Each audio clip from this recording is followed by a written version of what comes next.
Good evening. Yes, notice Shieldsy saying I'm late.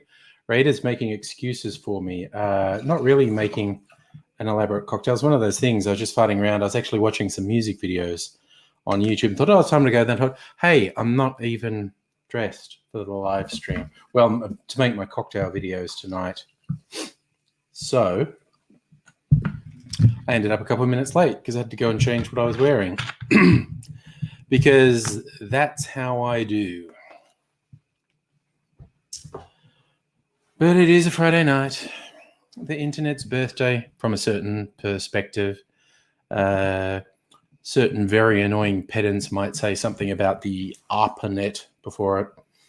I'm just sort of arbitrarily saying, you know, Tim Berners-Lee publishing his memo about the HyperText World Wide Web marked the beginning of the internet as we know it now. And hello, North Rise again. You like my fairy lights? I like my fairy lights. Red's Dread on Twitch. Hello. Red has been watching a lot of Drumeo. I'm not actually sure what that is. Oh, Colonel Sanders. No, actually, with this, that's actually fair. Because Sanders had glasses too, didn't he? Did Colonel Sanders have glasses? He did. So long since I've been in KFC. Yes, Colonel Sanders had glasses as well. There you go. So that's fair. Zed's Dread. Thank you. Appearances can be deceiving, but it's very kind of you to say I seem cool. And also, just so you know, the reason that I'm actually referring to the fact you're being on Twitch, I do, through a service called StreamYard, sort of rebroadcast to multiple platforms. Most people watch me on YouTube on the Angry Aussie channel. Some people watch on Twitch and some people watch on Facebook. And you can only see the comments on the platform you're on. So that's why I tend to tell people if I'm talking to someone on Twitch, because most of the people, like Annette, are on YouTube. She goes, yeah, I keep trimming it. It gets annoying. And I also don't want to piss off Mrs. Angry. So, you know, when it's kissy time, I'm not sure how she... I have had it a bit longer than this. This is kind of how long I like it. There is one thing of... I kind of think it'd be funny to be older and have a big Santa beard and have kids go, it's Santa! I think that'd be kind of funny. And what happened to my fairy lights, I just went with a chaotic look. I might try and unravel them properly at one point. They're obviously new. I've never used them before. It's an experiment for shooting my cocktail videos, or even for the live streams. Kind of cool. We shall see. So Raiders, Drumeo is a drum studio with some of the best drummers. Jonathan Moffat, who played for Michael Jackson. There you go. Okay.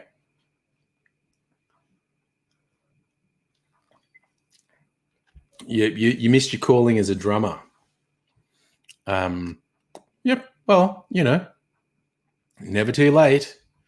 You can always give it a go, is what I'm saying. That's what I'm saying. Oh, I got shit tons of stuff to taste. I've gone a bit over the top in the last couple of weeks with ordering booze online, and 3 lots of it arrived this week. Excellent stuff. Excellent. Actually, maybe Applewood stuff might have arrived last week. I remember. But anyway, in the last 2 weeks, 3 lots of booze have arrived.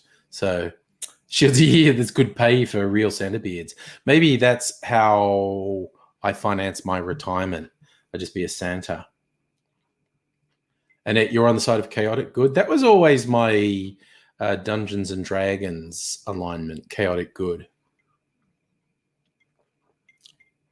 Because a lot of people now, we're always nerding out about something. I'm going to start some D&D nerdery. A lot of people overcomplicate D&D alignments. To me, they were quite straightforward. Once you got to advanced D&D, there were 9 alignments. In basic D&D, there was just lawful, neutral, and evil. And they expanded it to 9 in advanced D&D. There was lawful good, neutral good, chaotic good. What was the middle row? There's true, neutral. Let's say, okay, lawful good, neutral good, chaotic good. God, now I'm confused. But I always thought the first part of your alignment, that's how you respond to hierarchies and laws. And the second part of your alignment is what sort of person you are.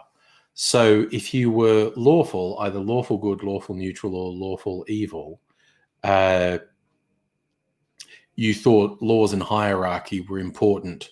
But how you did that was different. Like lawful good, you were the paladin type.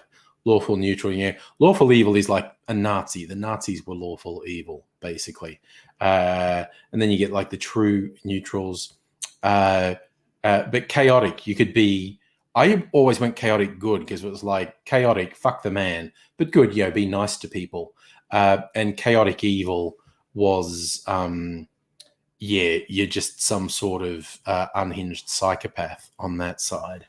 But yeah, I always liked chaotic good because who the fuck, wants the man to be in control of everything? But you should be good to other people. Abigail, I have not played D&D for a long time. I first played it a very long time ago. I haven't played it for ages, though. Abigail, you are usually neutral good. Yeah, that's a fair alignment.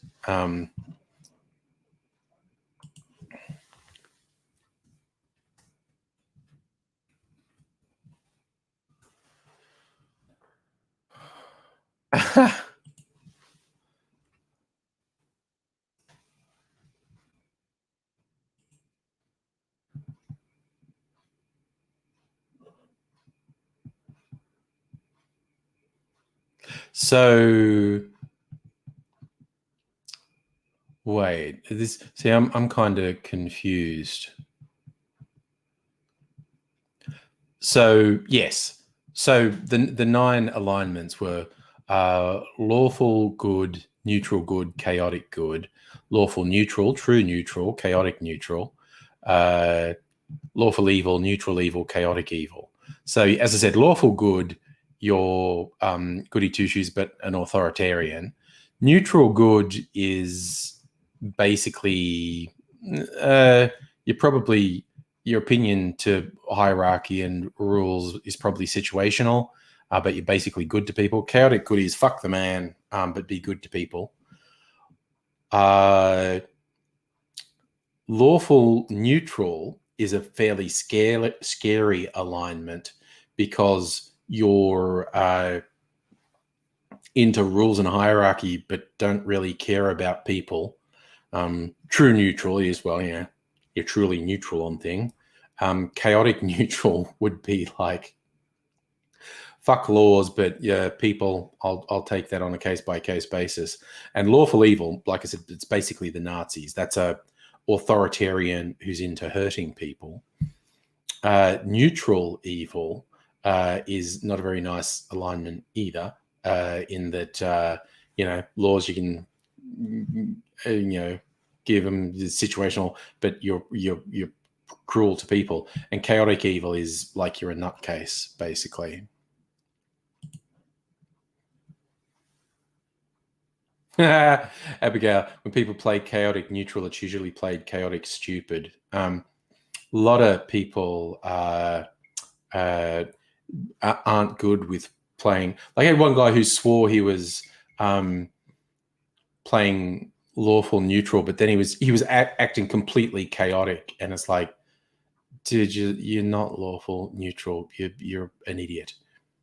Okay, Nazis rebranded themselves, look like Abercrombie and Fitch salespeople. Some of them, yes. Notably, Richard Get Your Face Punched In, Dick Face, was the one who really pushed that side of it. They're kind of falling out of favor still, which is nice. Shields, you got a CNC router going today. 3 days of hell, building with vague instructions.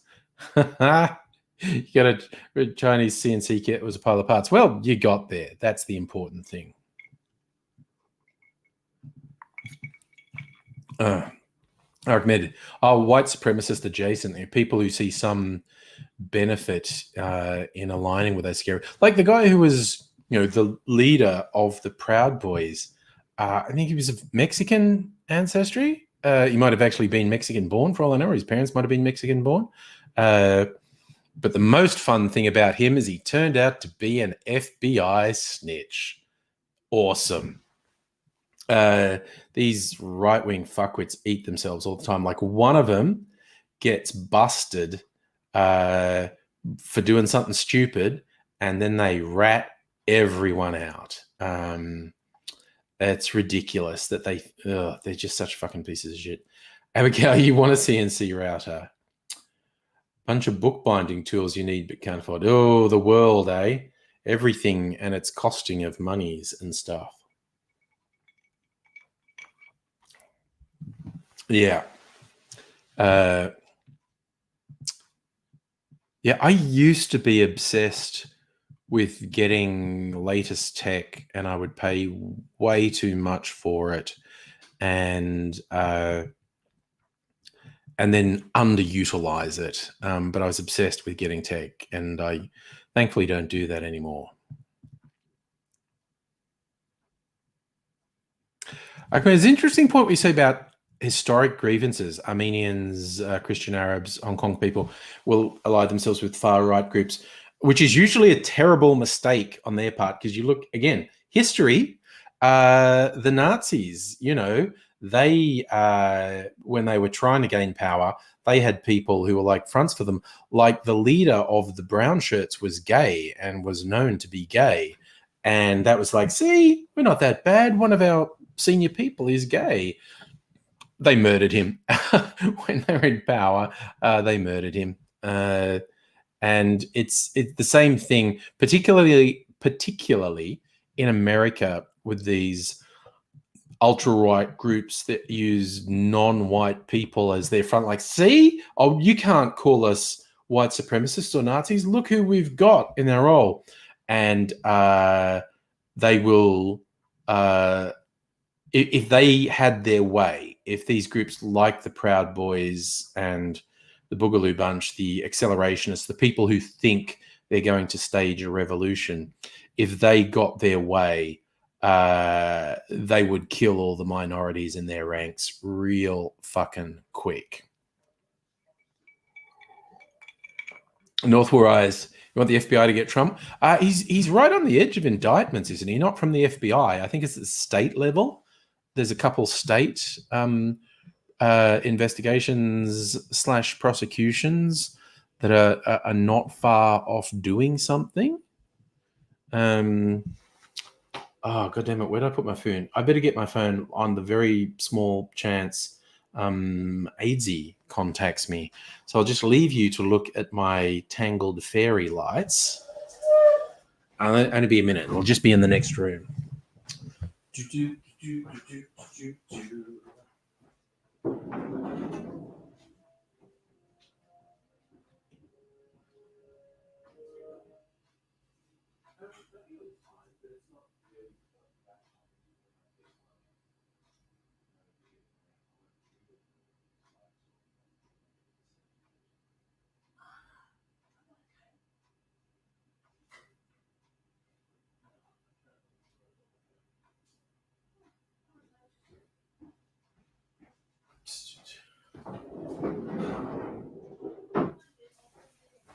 Thank you. I can't find my phone. I don't know what I did with it. Which is super fucking annoying. This is getting to me. Oh God, there's a small chance I might have left it in the car and just not thought about it all afternoon. Fuck, I better look. I'll be back.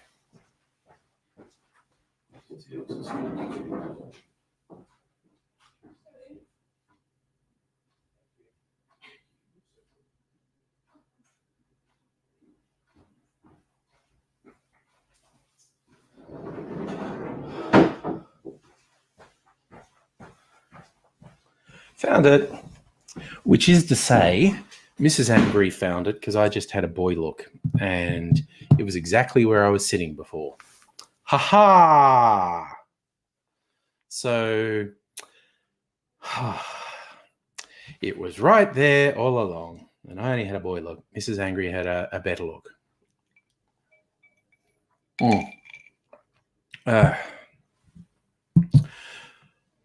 Oh, Shieldsy, you're getting serious. You're a learning project. You're going to learn how to build the router's next goal, build your own CNC 900 millimeter by 600 millimeter. Tech. Yes. So this is like people always ask me, like, what sort of computer you have? Okay. I got a computer that my friend put together for me. She told me what parts to buy, and then she put it together. Thank you, Abigail. And they go, "You what were the parts? What were they?" I was like, I don't remember. I don't need to remember. It was like, it was stuff so I could edit 4K video, which I can. You will notice if you look at my cocktail channel, the videos are all in 4K now. Which is a bit weird because it's just me. Who needs to see every fucking blemish on my face in 4K? But you can if you want. Good for watching on big TVs. Oh, and so yes, that's what that is. Look, the fairy lights are actually more for the cocktail video, though I kind of like them anyway. Because that fucking gap tooth vertical blind looks like shit, but I've never really had an alternative. And I just had this idea today. I was out shopping today. I was getting a bunch of stuff. Actually, a very lucrative shopping day for stuff I needed around the house. And I saw those in a typo shop. And I thought, you know what? That could work. I could hang that instead of... And because my ring light like reflects off that glass, which is why I had to pull the blind across. But I thought, oh, if I have other lights there, that might work. So this is a big experiment, and I won't really know if it works until after I shoot all the videos and edit them. So this might fuck up a week's worth of videos if it doesn't work, if it doesn't look good. But I shall cross that bridge when I come to it. Thank you, Annette. I like the lights too, actually. Tomorrow, I might untangle, because they're really long. What it was... like they're all rolled up and this big, and it's a really fucking long thing. Like it's definitely long enough to like go all the way along the wall there. They're all bundled up, and you unbundle them and they're tangled as fuck. And the design of them makes them really prone to tangle. And I went through the whole thing really patiently. It took a little while, untangle them, but it's so long. I was just doing it back there.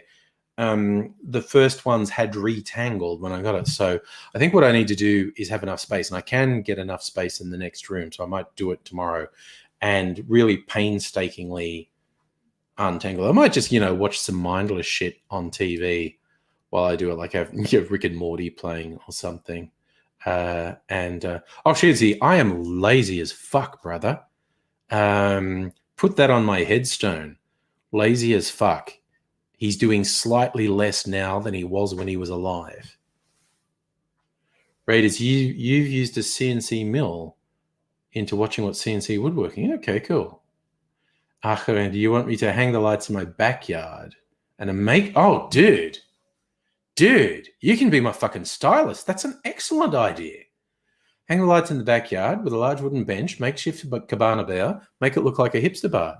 Dude, you can absolutely be my stylist with ideas like that.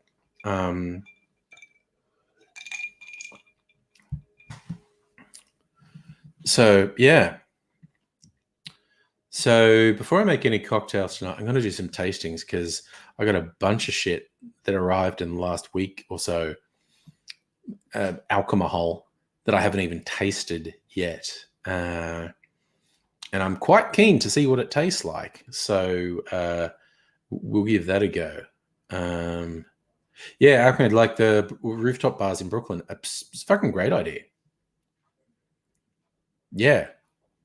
If I had just slightly more room in this house, I could sort of set up a. In fact, if we weren't working from home, I'd have a whole room where I could set up. But Mrs. Angry needs that as as an office for working from home. Oh, Annette, I did taste the Okar Tropic on a previous stream. It's nice. I'm definitely going to make cocktails with that sometime soon. Not tonight, because it's St. Patrick's Day next week. I'm going to make some St. Patrick's cocktails. Actually, two of them are going to be St. Patrick's. I was going to do the Roman Punch because that was actually such a good. The one that I just tried on the stream the other day. It was such a good drink.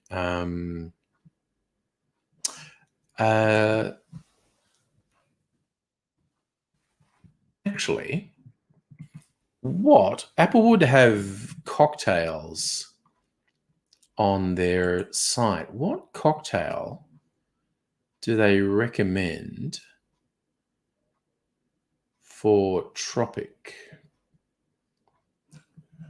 No. Fucking no. Fuck that off. What is that? Fucking chat. Fuck off. Oh, Jesus Christ. Who fucking programmed that? It's blocking half the page now. How the fuck do I get it? I'm really got the shits now. Shop. Only 96 bottles left of Kakadu Plum Gin. 128 left of Bush Apple Gin. 122 of Lemon Aspen Gin. Macadamia, which I got, is apparently not limited. 291 bottles of Monterey Gin left. Oka Gold, Unico Mando. Where the fuck is Tropic?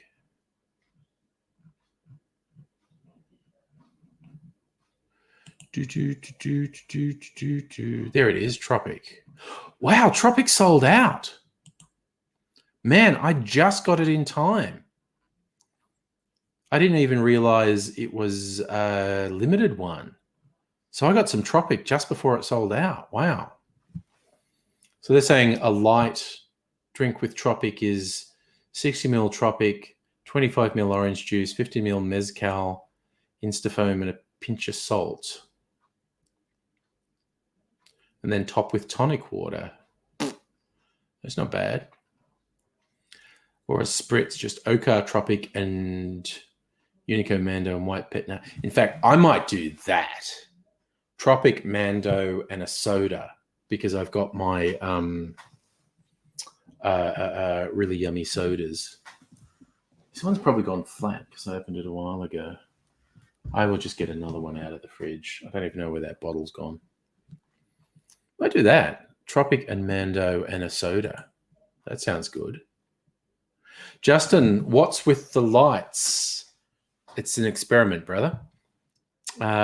Fist, hello. And Salumi, hello to you.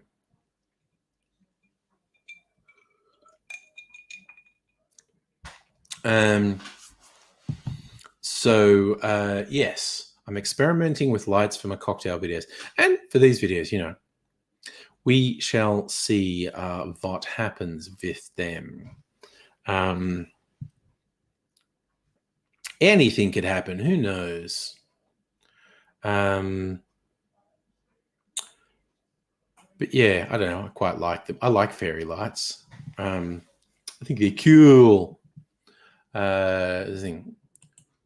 All right, so I might make that one. Oh, the fucking chat bot on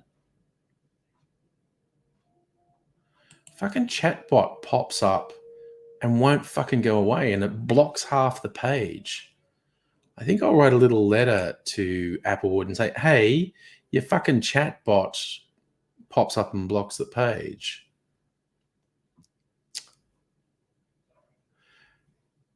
Nice. Abigail, you had a nap with the kitten and felt blessed. That's excellent.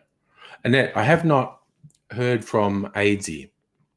Probably should message him again. I won't now, but I'll message him on the weekend because it's been 2 weeks.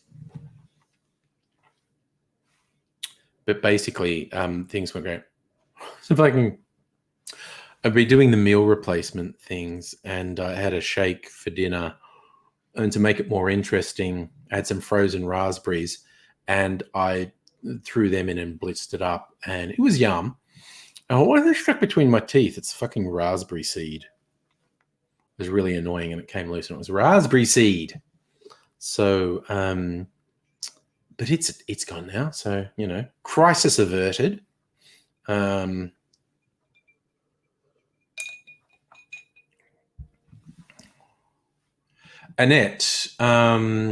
is the meal replacement thing working? 4 kilograms in about 2 weeks.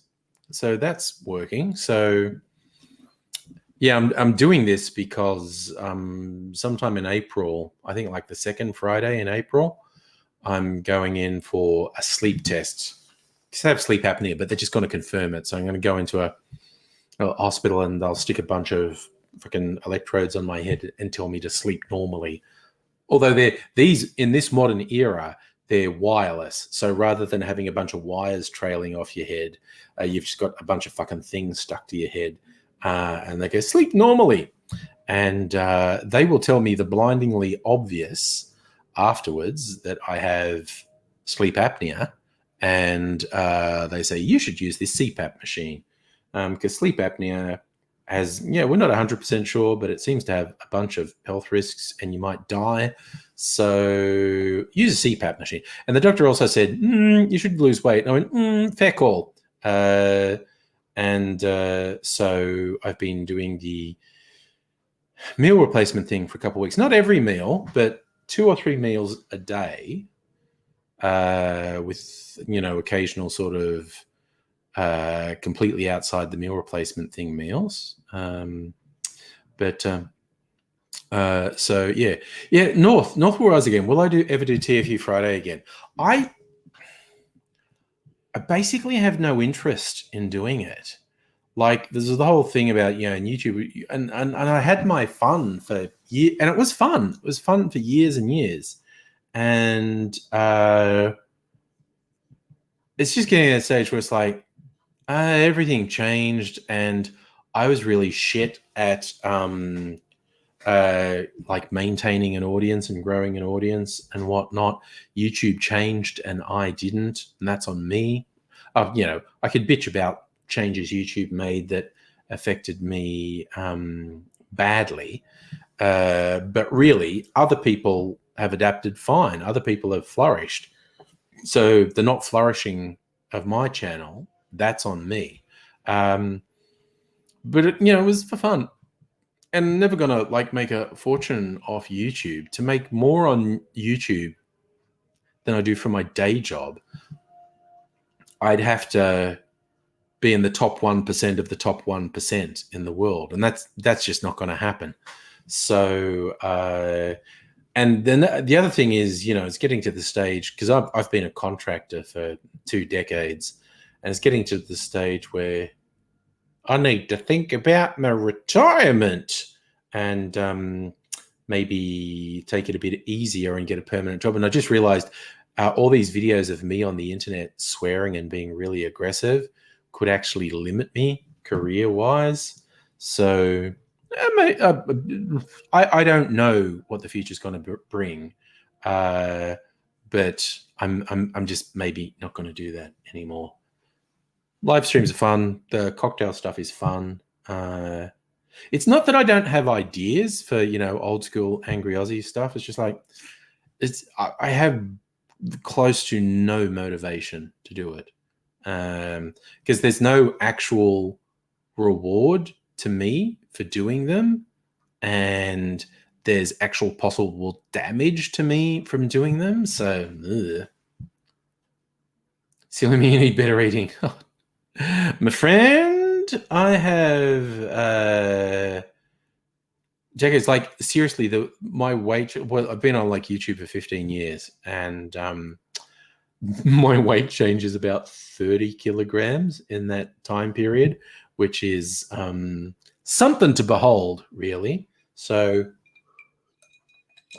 we'll see what the next 6-12 months bring. Also, my knees are fucked, and my knees would like me more if I lost weight, and then my knees would not have to take quite as much strain as they do. But yeah, the sleep apnea is a thing, just generally, I'm a gentleman of a certain age. I should be a bit better. Chris, hello. Oh, you like my lights, Chris? Excellent. Thank you. And yes, Abigail, there are actually heaps of people on YouTube who either didn't adapt or didn't want to.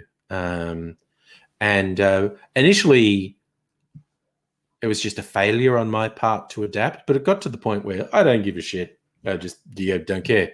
That's the past now, all that YouTube stuff. It was fun. I need to keep having fun.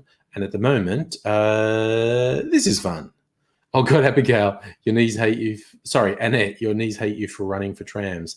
I look very stupid when I run for things because I can't just run like a normal person because my knees would like, fuck you. So I do this very weird thing to preserve my knees. Yeah, my knees are fucked because I'm on them too often, not because of the weight. Get some decent knee pads.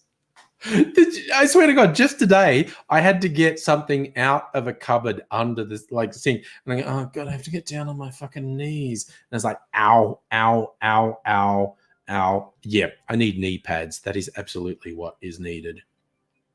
And Chris, you went for a great walk with your girlfriend. That is excellent. Walks are good. I like walks.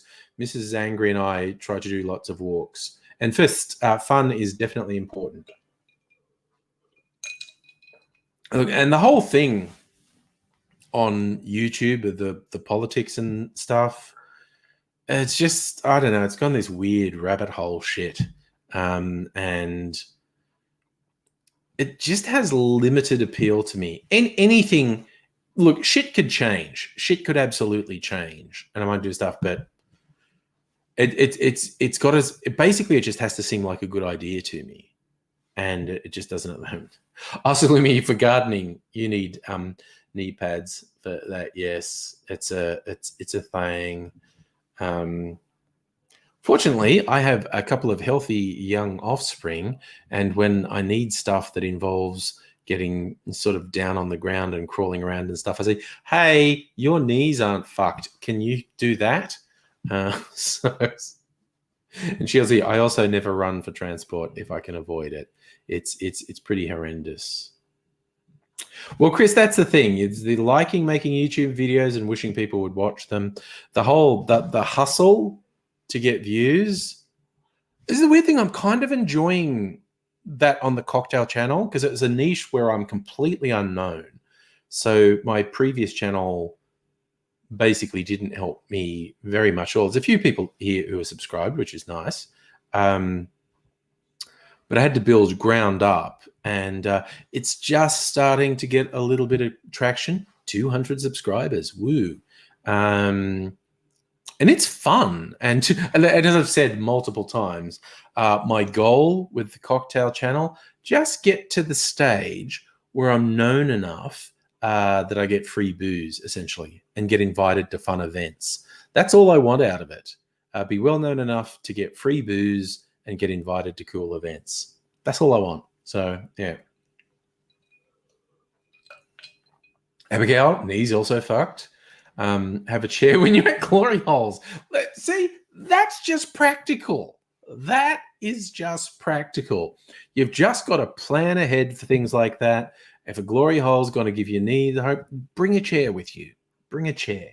See, that's practical. Not enough people think practically.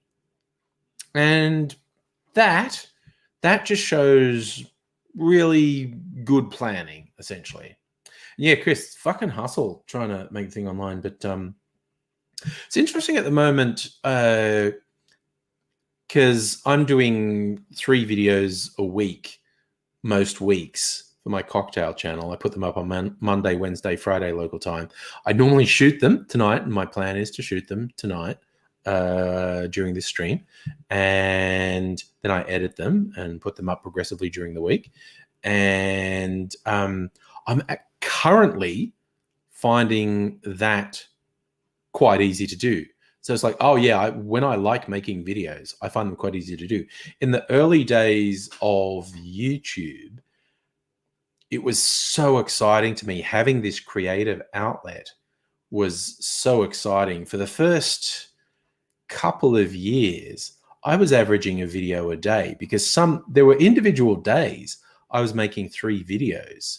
So then on the days where I didn't make one, it was averaging out to be a bit like a video a day. And that was for the first couple of years because I just found it so exciting to have this creative outlet and to find an audience and get feedback. I mean, it was just a huge adrenaline rush. I loved it.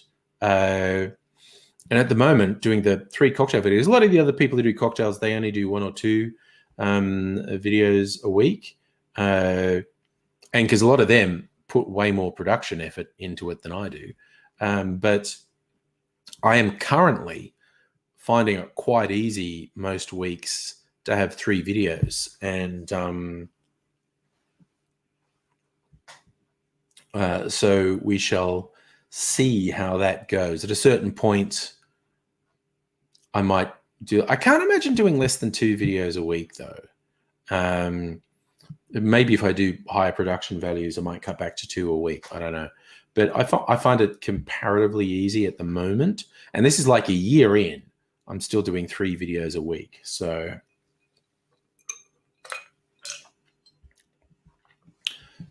I'm having a good time doing that. And there's a whole community of cocktail makers on YouTube that interact, which is nice. And it's a lot of people. This is hardly surprising. With a lot of people have started cocktail channels in the last years. So yeah, Shieldsy, you are old school, brother. You are an old school subscriber. But I still get a couple people who are like from the very early days, like the first couple of years that I was on YouTube. Robot Man Greg is from way back in the early days. And there are a couple people who are at least semi-regular who are very old school. So,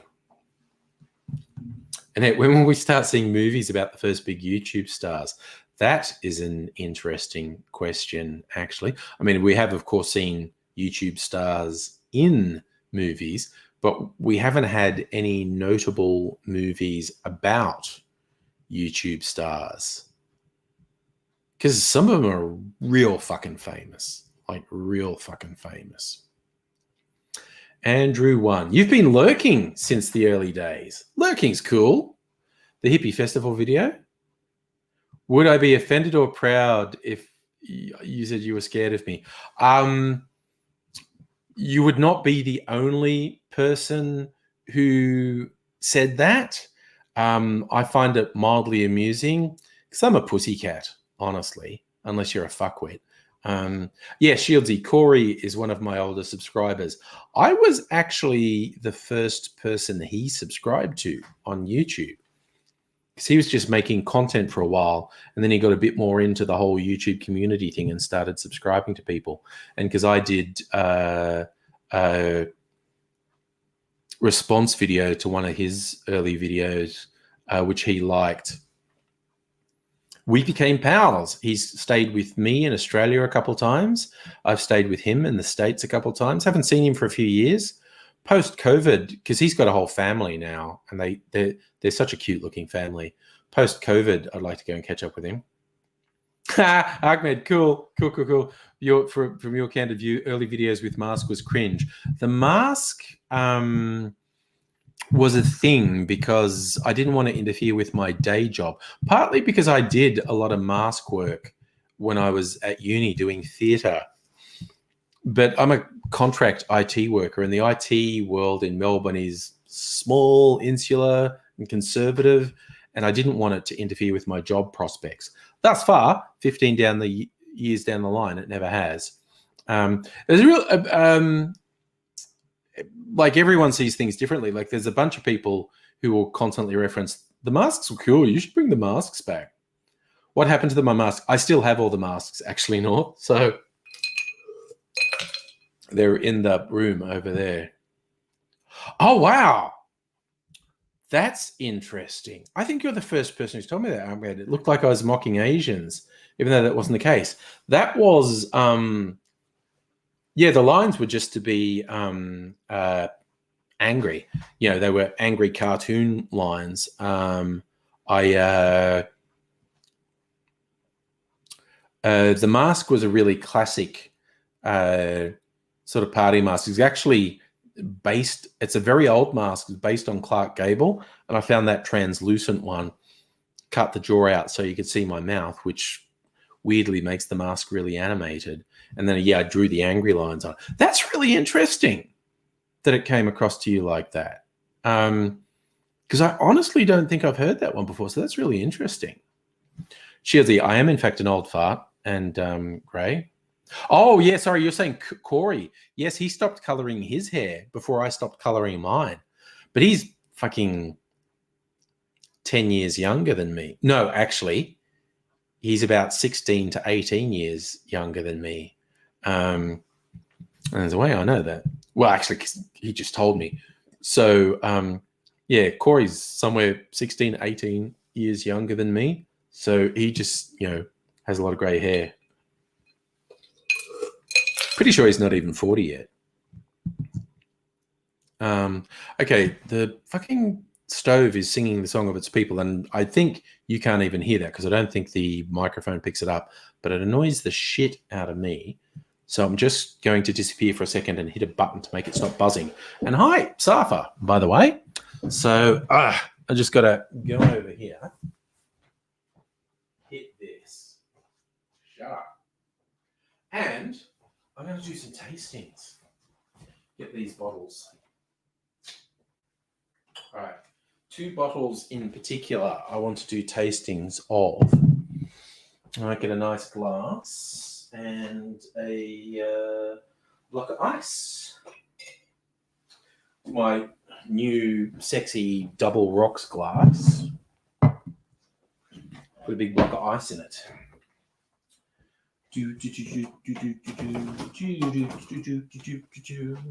Won't bother with clear ice because we're just chatting. Oh man, that block of ice looks so small in that big glass. In my other rocks glass, it looks big. But this one's twice as big, so it looks little. It's all perspective. She's a year, so Corey's a year or 2 older than you. That sounds about right. Okay, so breaking the seal on my expensive, not as expensive. We had the discussion the other night how expensive the whiskey was that Fox of Fate bought. This isn't that expensive, but it's reasonably expensive. Starwood Small Batch, home to our one-off releases where our distillers have sourced specialty ingredients, unique barrels, or are trialing something new. Our second Starwood Alternative Malt project is using specially mesquite smoked barley, which has produced a distinguished flavor-forward single malt whiskey. Distinctive mesquite smoke aromas are balanced by citrus fruits on the nose. This citrus offers this and more on the palate, with abundant orchard fruit characters up front, followed by the intensity of the smoke, balancing the dry and sweetness. This is a Starwood whiskey not to miss. David Vitale, founder. But damn, so very limited edition.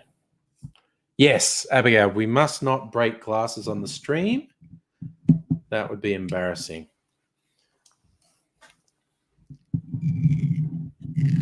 Right. At least this seal is relatively easy to get off. Take that off. All right. So Small batch mesquite smoked malt. This was bottled on the 9th of November last year, and there's only 660 bottles of this ever made. North, you think boomer thing is dumb, stupid, offensive to... God, it does smell a bit like Scotch, actually. I love the thing with like boomers and millennial as insult. It's best summarized as boomer is anyone older than you and millennial is anyone younger than you when you're complaining about people. But I'm Gen X, so I stay out of it. All right, so just a dram of our limited edition single malt whiskey. This is from a certain perspective of how many of things get produced. This could be the rarest thing in my house. Yeah. But I'm a drinker rather than a collector. So yeah. Yeah, and God, you can smell the smoke in this. Like it's like barbecue smoke. Yep, which makes it very Scotch reminiscent with the smoke. So I might use this in cocktails that call for like a smoky Isla Scotch. Andrew, yeah, no, I didn't invent that observation about boomer and millennial. I saw it like on Twitter or something, but I find it funny because it's so accurate. People were just throwing around boomer and millennial as insult to the point it was boomers anyone older than you, millennials anyone younger than you who's giving you the shits. Oh, yeah. Okay, yeah. And your son Abigail's a Zoomer, and so he calls you a boomer to piss you off. Yeah. Oh, Abigail, that's such a sweet thing to say. I'm the rarest thing in the house. There's only one of me. It's only one of all of us. Shieldsy, people say you're Gen Y, but you're more like Gen X. I think you're like young Gen X. I'm old Gen X. I think you're like young Gen X, Shieldsy. I think even just by the way the demographic is usually put out, I think you'd be like young Gen X. Laura, hello and good evening. Oh, nice, Safa. You got money from Auntie Gladys. $100 worth of $25 vouchers to dine out. Nice. Yes, Ahmed, Gen X has ended up being the ignored middle child generations. Mind you, boomers are so fucking brutal. I'm glad they switched their attention to millennials, really. Wow, this really like smells like barbecue smoke in a nice way. It's the mesquite. It's a...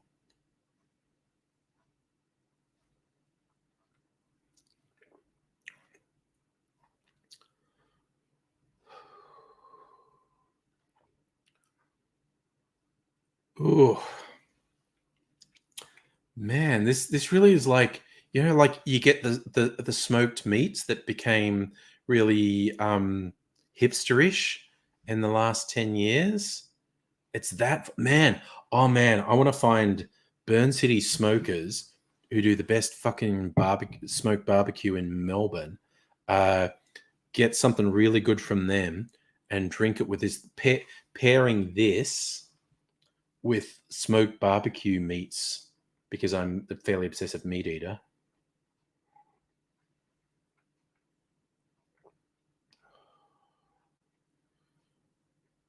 Yeah, I mean, all the tasting notes and everything, when they talk about the fruitiness and stuff, I'm not really getting fruitiness off this. I'm getting the grain, the typical grain taste from whiskey, but the mesquite is really coming through. Ahmed, what do you call someone who's technically millennial but culturally identifies with Gen X's because of the nostalgic fondness for the early 90s? Yeah, you're a millennial with an overdeveloped sense of nostalgia. Yes, of course. Yeah, the peak time for Gen X was 80s and 90s. So yeah, sort of 80 to 95. That was the teenage coming into adulthood for Gen X. So if you're going to be back in Melbourne on your birthday, Good Friday, nice. Oh, you're going to watch a Melbourne Storm home game. Nice. Go clubbing at your sister's work. Excellent. Abigail, you've heard the term ex-genial. I've heard it just as zennial. Because, I mean, of course, those arbitrary divisions between generation, while there's something to them, they're also really stupid. Because, you know, a generation is 20 years.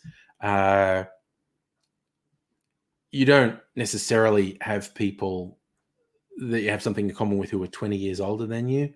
So it's incredibly arbitrary and borderline meaningless, but, you know, there are some broad things in there. Sloomy, Gen Z romanticizing emo 2000s. I have no idea how toxic it was. Makes you feel old. I saw apparently some TikTok Zoomers have recently discovered how toxic a lot of Eminem's lyrics were, and making a bit of a stir about it. And it's just like, yeah, no, Eminem lyrics were really fucking toxic. I mean, he's a really significant cultural figure and has done some incredible stuff with music and rap. But yeah, anyone who wants to pretend that Eminem didn't do and I hate the term problematic. Someone's either fucked or not, and a lot of Eminem's stuff is toxic as fuck.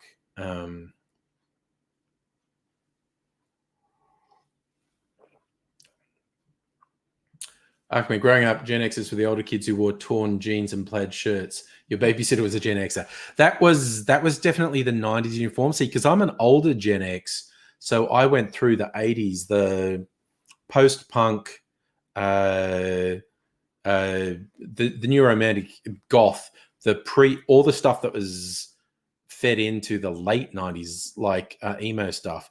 So it went like, you know, you had punk, post-punk, goth. Commercially, you had like new romantic stuff. And then there was a rejection of a lot of that with the 90s, with the grunge stuff. But yeah, you can sort of see it morph over the years. Abigail, you were the poster child teenager for the grunge genre. Nice. Andrew, you wonder if I'm nostalgic for an era. Probably means they weren't there. That is a thing. People who get nostalgic for their childhood often don't understand what that period was like for older people, teenagers and adults and young adults, which I think is what Silumi's getting at. Shieldsy, when you were in Melbourne last year, your dad found a nice takeaway on Lygon Street called Intersection Cafe. Oh, Lygon Street has fucking awesome food on it. It has one of my favorite pizza places. The decor is really garish and looks, it's all red and white, and they have Ferrari stuff all over the walls, but they do this 5-cheese pizza that's fucking deadly. I love it. I haven't been there for ages. Well over a year, you know, COVID. Haven't been there for well over a year, but all the food there is great. It's like a family business. It's been there for ages, and it's funny because it looks shitty.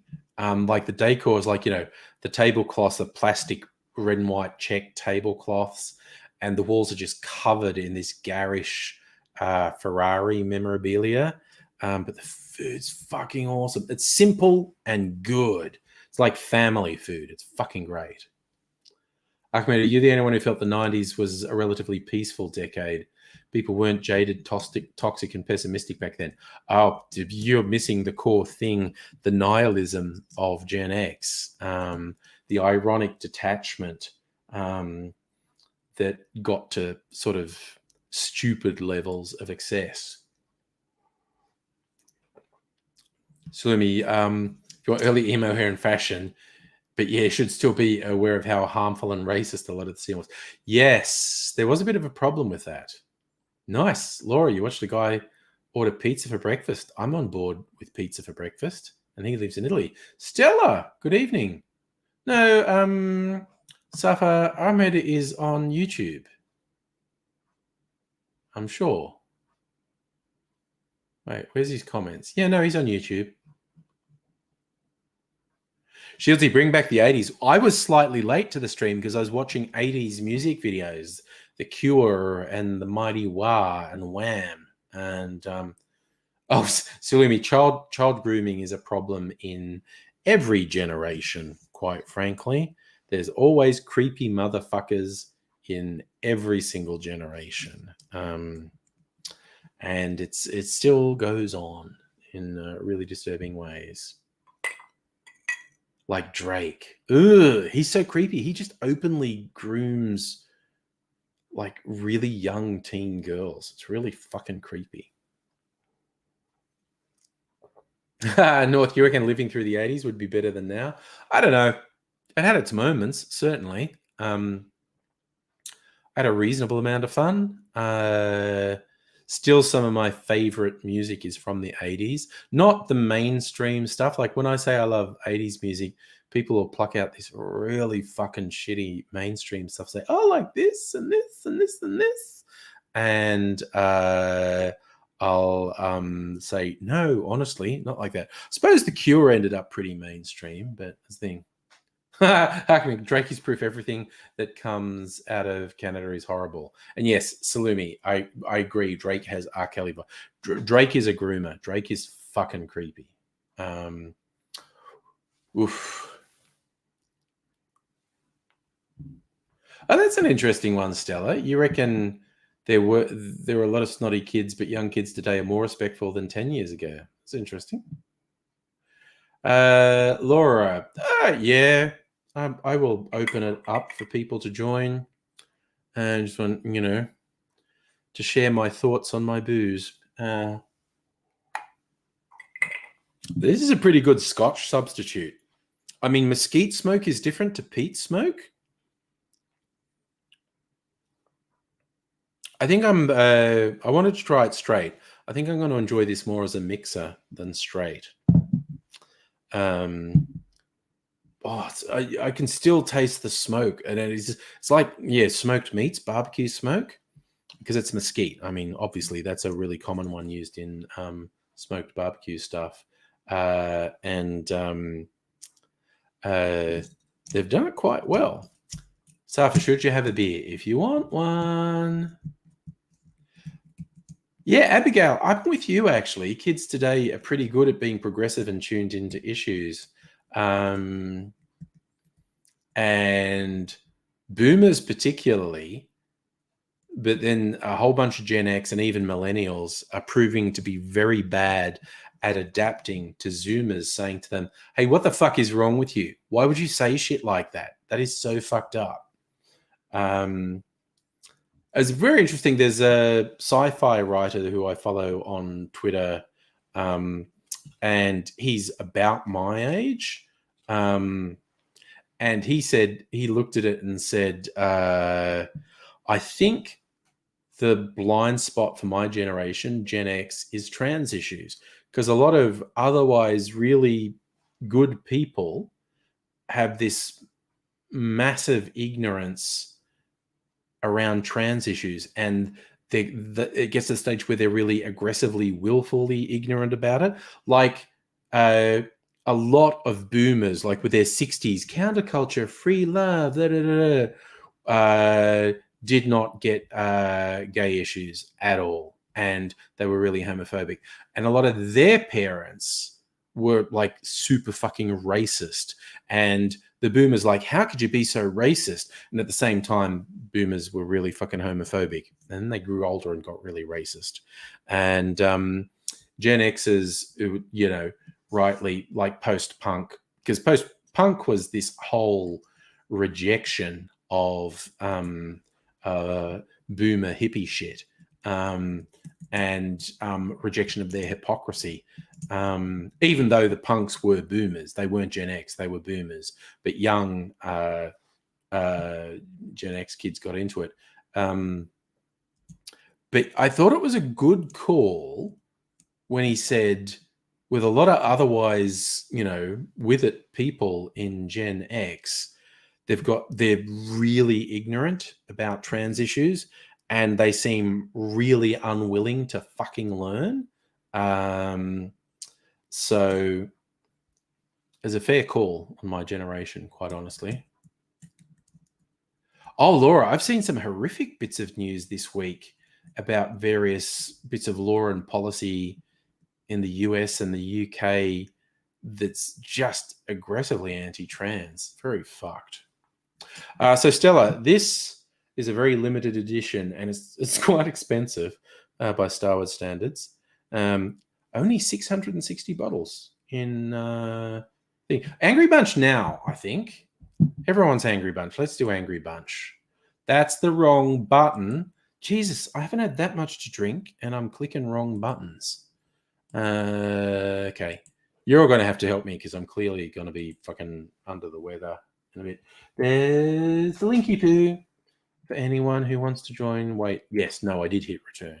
It was just very slow to respond. Safi, you're thinking about going to Uluru with half-price plane tickets. Good call, man. Good call. So let me go into your laptop for Angry Bunch. Nice.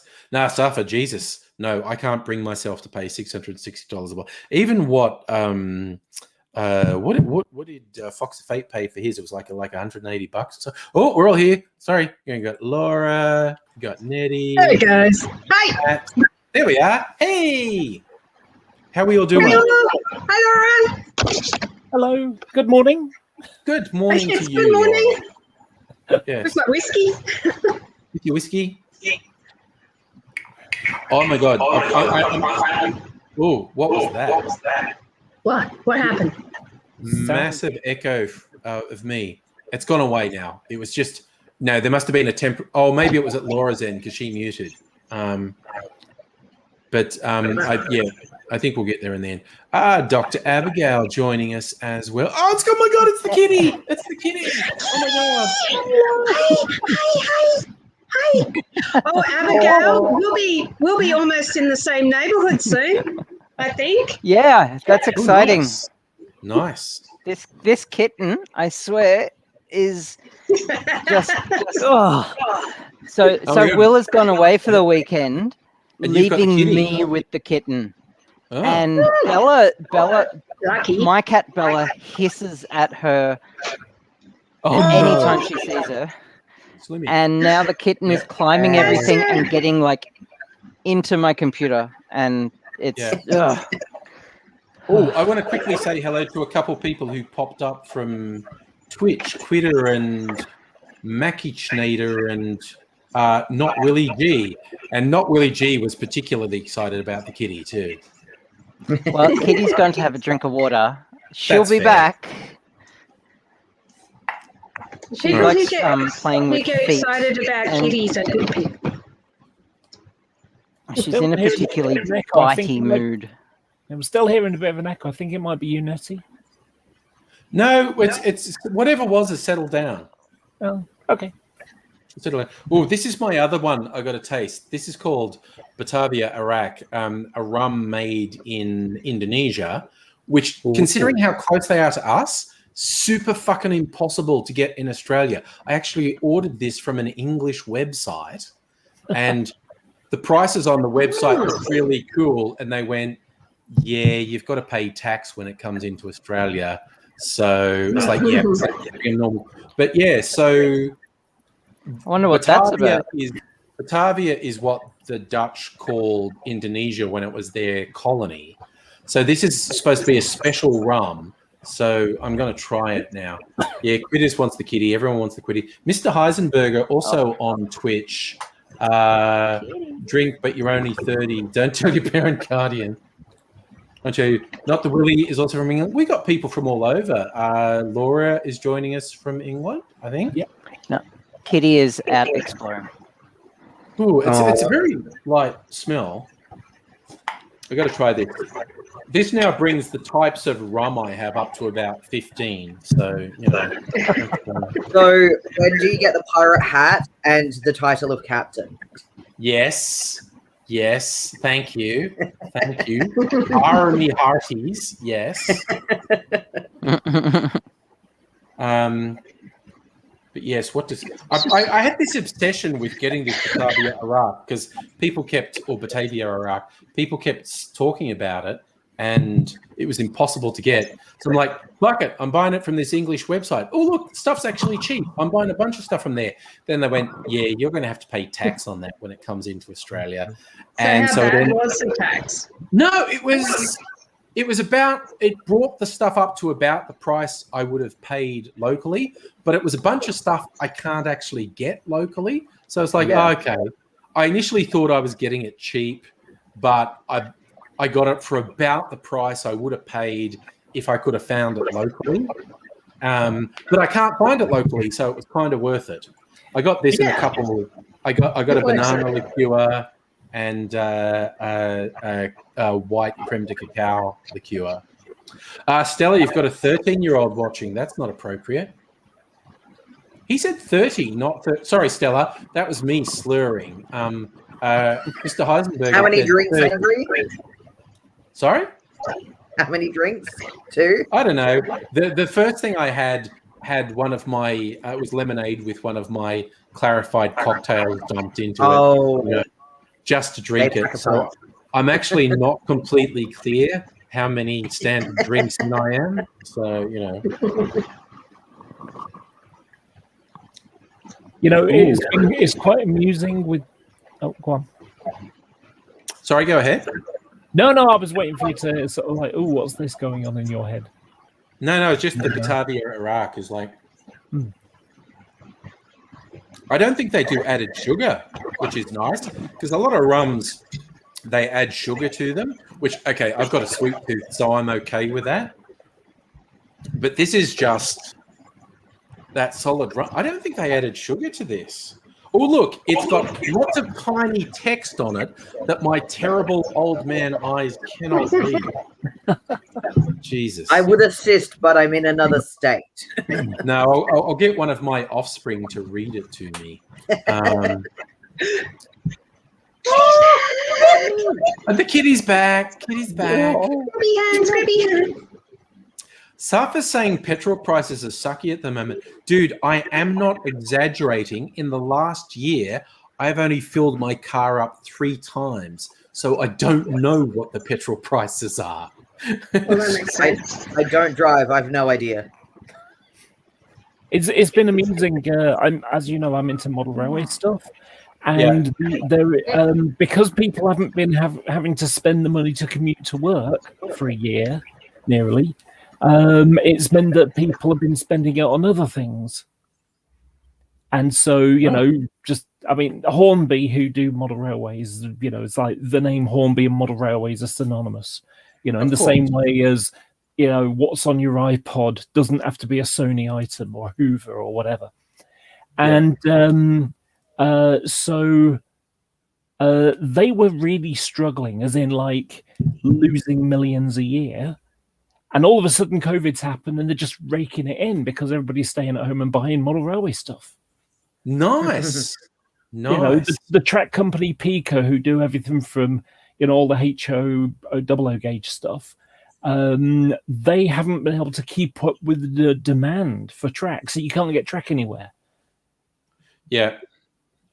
It's kind of like the surprising one was also white goods retailers made a killing because everyone was buying freezers and stuff, and people were buying big TVs because they were stuck at home. So it's just you know why they're buying freezers though? It's because that's the only way they can keep the 18 months worth of food that they got in the first week of lockdowns. Yeah, where everyone panicked. Oh, Machinator missed you, Nettie. Also appears to be a shill for Grammarly, which, dude, I respect the grind. Fucking go for it. Yeah, Raiders, Jerry Harvey's a piece of shit. And I'm really upset at how well Jerry Harvey's done financially out of COVID, because Jerry Harvey's right up there with Rupert Murdoch for people that I wish would accidentally fall into a wood chipper. But see, this is where, I don't advocate eating the rich because eating human meat can do lots of bad things for you health-wise. However, how do you know this? Is a perfectly good alternative. Compost them, yeah. Yeah, just put them through a meat grinder. There was a movie. I was going to say pork. There was a movie in the mid-'80s called Eat the Rich. It was kind of like the people who made The Young Ones made this movie, and it wasn't great, but parts of it were very funny. And these sort of downtrodden working class people started an upmarket restaurant called Bastards, and the shtick was all the rich people who went in there for this special cuisine would get abused by the staff, and the rich people loved it. It's like, oh yes, they hate us. Watch them as they talk about. And there were like joke things on the menu of all the meat was made of rich people they killed and chopped up, except they were actually killing rich people and chopping them up and serving them to other rich people.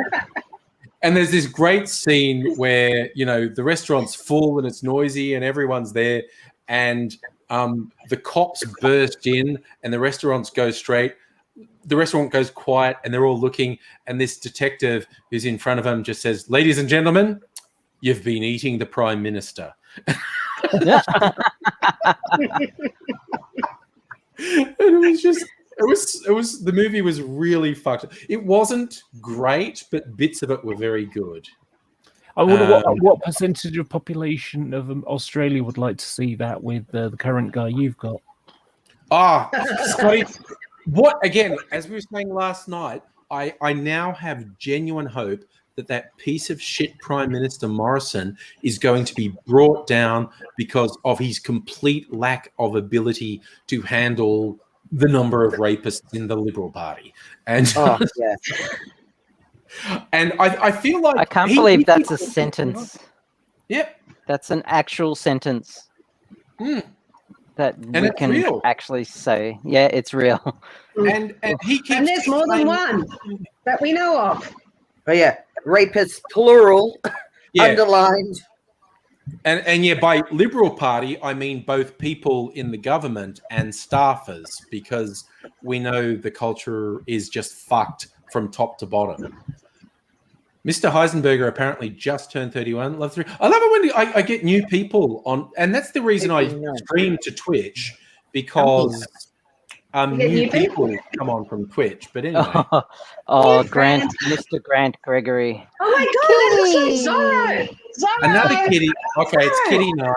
I'll run out and get Mimsy at some point. That's okay. He's vying for attention because the electrician who came this morning, that was its own saga, obviously wasn't going to pat the cat because he's there finally after stuffing me around almost all morning to fix a switch. Yeah. So OP's been mad at me for not giving him attention this morning. Come here. Mrs. Angry heard me saying I'll bring Mimsy onto the stream. She just pushed Mimsy through the door. Come on, come here. I know that was a bit rough, Mimsy. You were sitting on the lounge really peacefully. Come on, your scratching post is over here. You love it. Come here. Yeah, you love it. She might come up on her scratching post. Oh, Shieldsy joining us too. Shieldsy, hello. Sorry. Hey. Hi, Shieldsy. Had to have a bathroom break. That's fair. It's all good. Okay, I think this is going to be very good in cocktails because it's got no added sugar and it's got that really earthy rum flavor in it.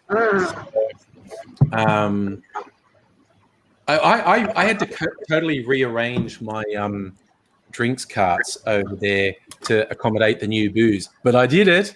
I rearranged it. And this space. Oh, what have you got, Chelsea? Oh, is that what you've been building? Oh, 3D printer. Oh, cool. It's only a baby little CNC. Is that a 3D printer? No, CNC. It's a CNC router. Oh, what does that mean? It's you know what a routing tool is?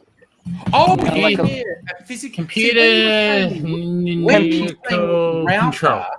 Yeah. I was thinking like internet protocol router, but you mean the physical tool that digs grooves. Oh, You want 3D printer? Yes. Give me a sec.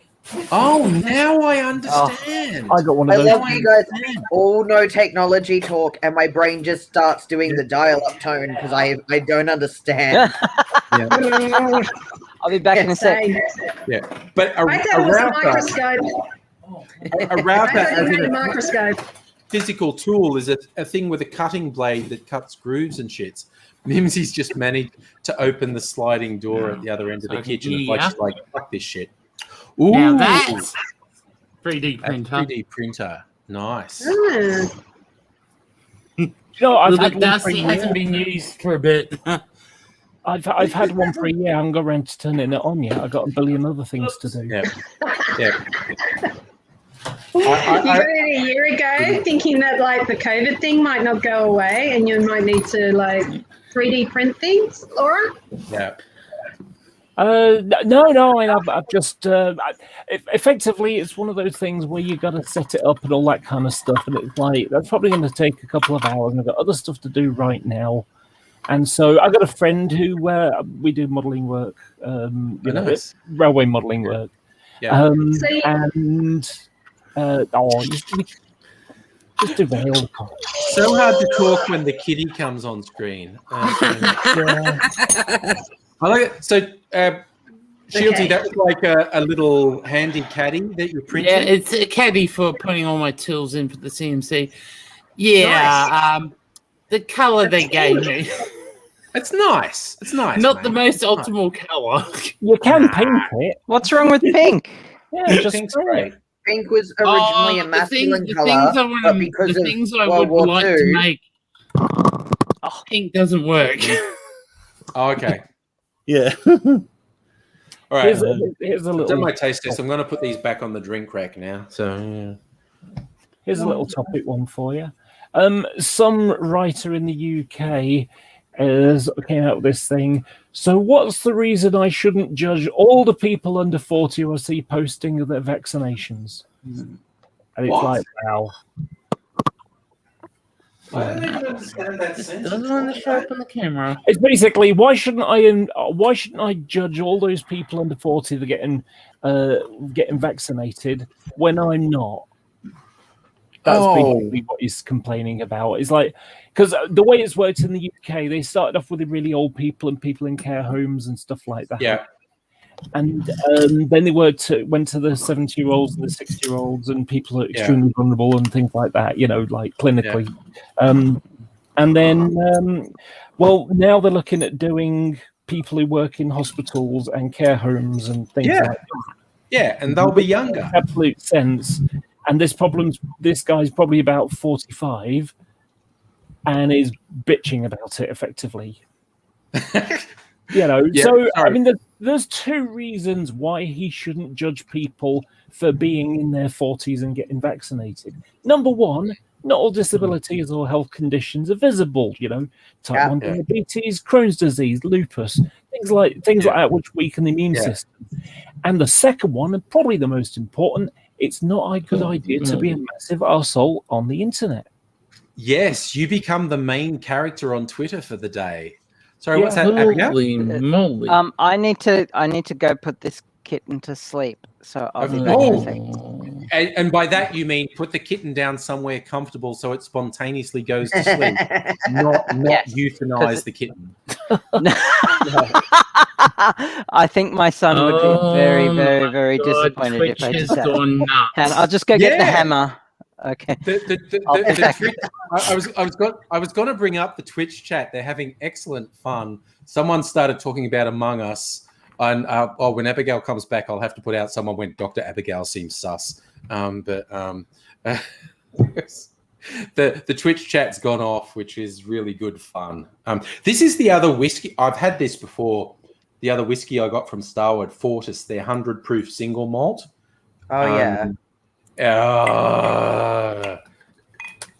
This is just fucking great quality Australian whiskey right here. What is a good rum I can get? Because now you're making me want rum. I have whiskey. Depends what you like. I know that's a really weak fucking answer. That is a weak fucking answer. Helpful. You are asking a non-binary pansexual to make a decision. Was this a good idea? Decisions aren't your strong point. I'm not good at them. I tell you what, this one, which I've only got because it was on special at Dan's once. It was like about $25 off. Diplomatico Reserva. It's definitely got added. Remember the other one I was saying? Yeah, added sugar. Added sugar. This one definitely does. This What's is it called again? Diplomatico Reserva. It is from Venezuela, I think. I have a feeling that that's what they drink when they serve this Ferrero Rocher as well. I don't know if that joke gets there. Yeah. Oh no. So, cat. Mr. Heisenberger dropped a follow. Like the podcast also. Yeah, Heisenberger, we tend to nerd out. We're a bunch of nerds. We nerd the fuck out about different things. What like Shields like a technical nerd. You can see he's building routers and 3D printers and shit. Was nerding out about D&D earlier. Machinator, what weird food combos do I enjoy? Dude, that's too many questions. I can't fucking deal. Wait, I think Shields is trying to read all your questions. One question at a time. I have an answer for two. One question. Social stigma that society needs to get over. Do not judge people based on who they like. If it is not harmful. When you've got the super straights that's literally just been taken over by neo-Nazis, that's harmful. If you're talking about people who are, actually cishet, that's not harmful in and of itself. If you're talking about anyone in the queer community and they're not being bigots and fuckwads, not harmful. But we do have mask-only mask in the community, which can be really harmful in the community. And also there's racism within the queer community. We need to get over that type of shit and stop doing that. Hey, that would be great. Speaking of my old school YouTube peeps, Megaleech is from the very early days. I'm just throwing it out. I think you can actually get this outside Australia, but Australians... Starward and also Archie Rose, I have to admit, probably my two favorite affordable Australian whiskies, Starward and Archie Rose. The Tasmanian whiskies, because they were the first ones to start making whiskey, so they got the reputation. They're freakishly expensive. Like the Lark Distillery releases stuff that's $1,000 a bottle, which is like, fuck that. That's insane. Jeez, I'm in the wrong business. Yeah. But we were talking about rums. This is probably my favorite sipping rum. Its normal price in Australia is over $100 a bottle, but every now and then Dan's has it on a really good special. But there are a couple of good Australian whiskies. Basically, any of the specialty, even though like underproof Bundaberg rum is a bit fucking dodge. But any of the specialty distiller stuff Bundaberg does is pretty good. Okay. See, because like Bundy always was known as like being that cheap shit that we drank in high school, so I've not really delved into it further than that. I got let me get one. This one, Bundaberg Black, 12-year-old. Again, I got this when it was on special at Dan's. So that stuff's limited too.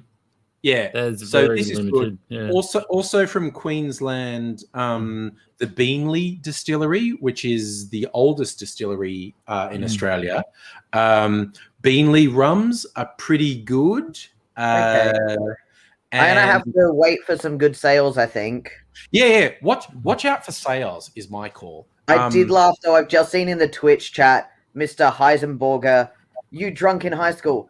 Yeah, so we're in Australia. Like, some of us are in Australia. So those of us in Australia, legal drinking age is 18. And a lot of us are a little bit more irresponsible than that. So maybe 16, 17 if you've got people who don't care. Yeah. But now, Abigail.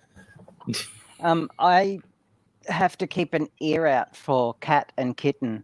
Because they fight, so they might fight. So I'm gonna have to like be a bit disengaged from the conversation, unfortunately. Yeah, Put that's some okay. But yeah, Kitten on them. Kitten is definitely not ready for sleep yet. But she and there's will be worries. soon. Worries from chat. Where's Nettie? Nettie just got a pizza delivered, so I think she thinks it might look less than optimal if she's gorging pizza on cam. So she's going to I eat mean, it. I was eating cheese before because I nearly ordered pizza and thought I'll behave, and instead ate ramen and then cheese because I haven't eaten properly today because I was dealing with transphobia at work again. Oh, for fuck's sake! Yeah, okay. I just can't anymore. I'm so over it. What I loved is because, like, all the older feminists in the UK are so fucking transphobic. There was a fun articles like at the BBC. Apparently, they got all the women together and let's talk about women's issues. And all the millennials and Zoomers were just at these older Gen X and Boomer women who were so fucking transphobic and just like screaming at them, "What the fuck is wrong with you? Why are you like this?" And these older, 80s feminists were like, I what? Well, why are you so upset? And they go, we're upset at you because you're fucked. Why are you so fucked? And all these older Boomer and Gen X feminists who were really transphobic were getting just floored by the younger staff who were saying to them, what the fuck is wrong with you? Yep. Yeah. And so, some horrible people will never change. They're so proud of their bigotry. I've cut people out of my life for that type of stuff. One thing that I've been laughing at this week is just like the really blatant stuff that I'm seeing, and like I've just kept records of everything, and then like I'll literally have cishet people turn around and be like, "Oh, it's not malicious." Oh, fuck me, it must be magically fine then, because you've assigned someone else's intent to what they've done, so you're going to discredit what I'm actually experiencing as a real reaction to the harmful behavior. But because you're a cishet person, you magically know everything, and that makes it all okay. Or the people who go, I've got a friend or a family member who's whatever part of the community, so I sympathize with how you feel, or I empathize with what you're going through. No, you don't, because you don't know the struggle, because it's freaking different for everyone. If you have not been in a group that's actually been penalized and attacked for just being who you are, then you don't get it. That's why, like, the people that get it the most are people who are people of color or have been, discriminated against for things beyond their control. It's not going to be white, cishet, middle-class people. They're just not going to get it. Yeah. Oh, God, the number of times I've had to pull people up who think they're being really supportive. And I said, do you realize you are actually just telling someone their lived experience is not real just because of how you think, how you feel on the topic? You're actually telling someone their lived experience isn't real? Like pull your gaslighting from people because it's well-intentioned is just so everywhere, and you call them out on it and they'll go, that's not what I mean. No, but that's what you're doing, because that is literally the definition of gaslighting. I don't care whether or not you realize that's what you're doing, that's what you're doing. Yes. Yeah, if people won't say if people won't understand the impact of what you're saying is this. And like back when I used to do the videos with Mistress M, and most of them are still up and I love them. We did one, well, actually we did two. They were basically a series. Mistress M was essentially exploring, because there is, prostitution's legal in Melbourne within certain parameters. There are legal brothels in Melbourne, and there is one brothel in Melbourne that actually specifically is populated with trans sex workers, and the trying to have fun. And the line they had on their advertising was "chicks with dicks and silicon tits," and so, which kind of funny. And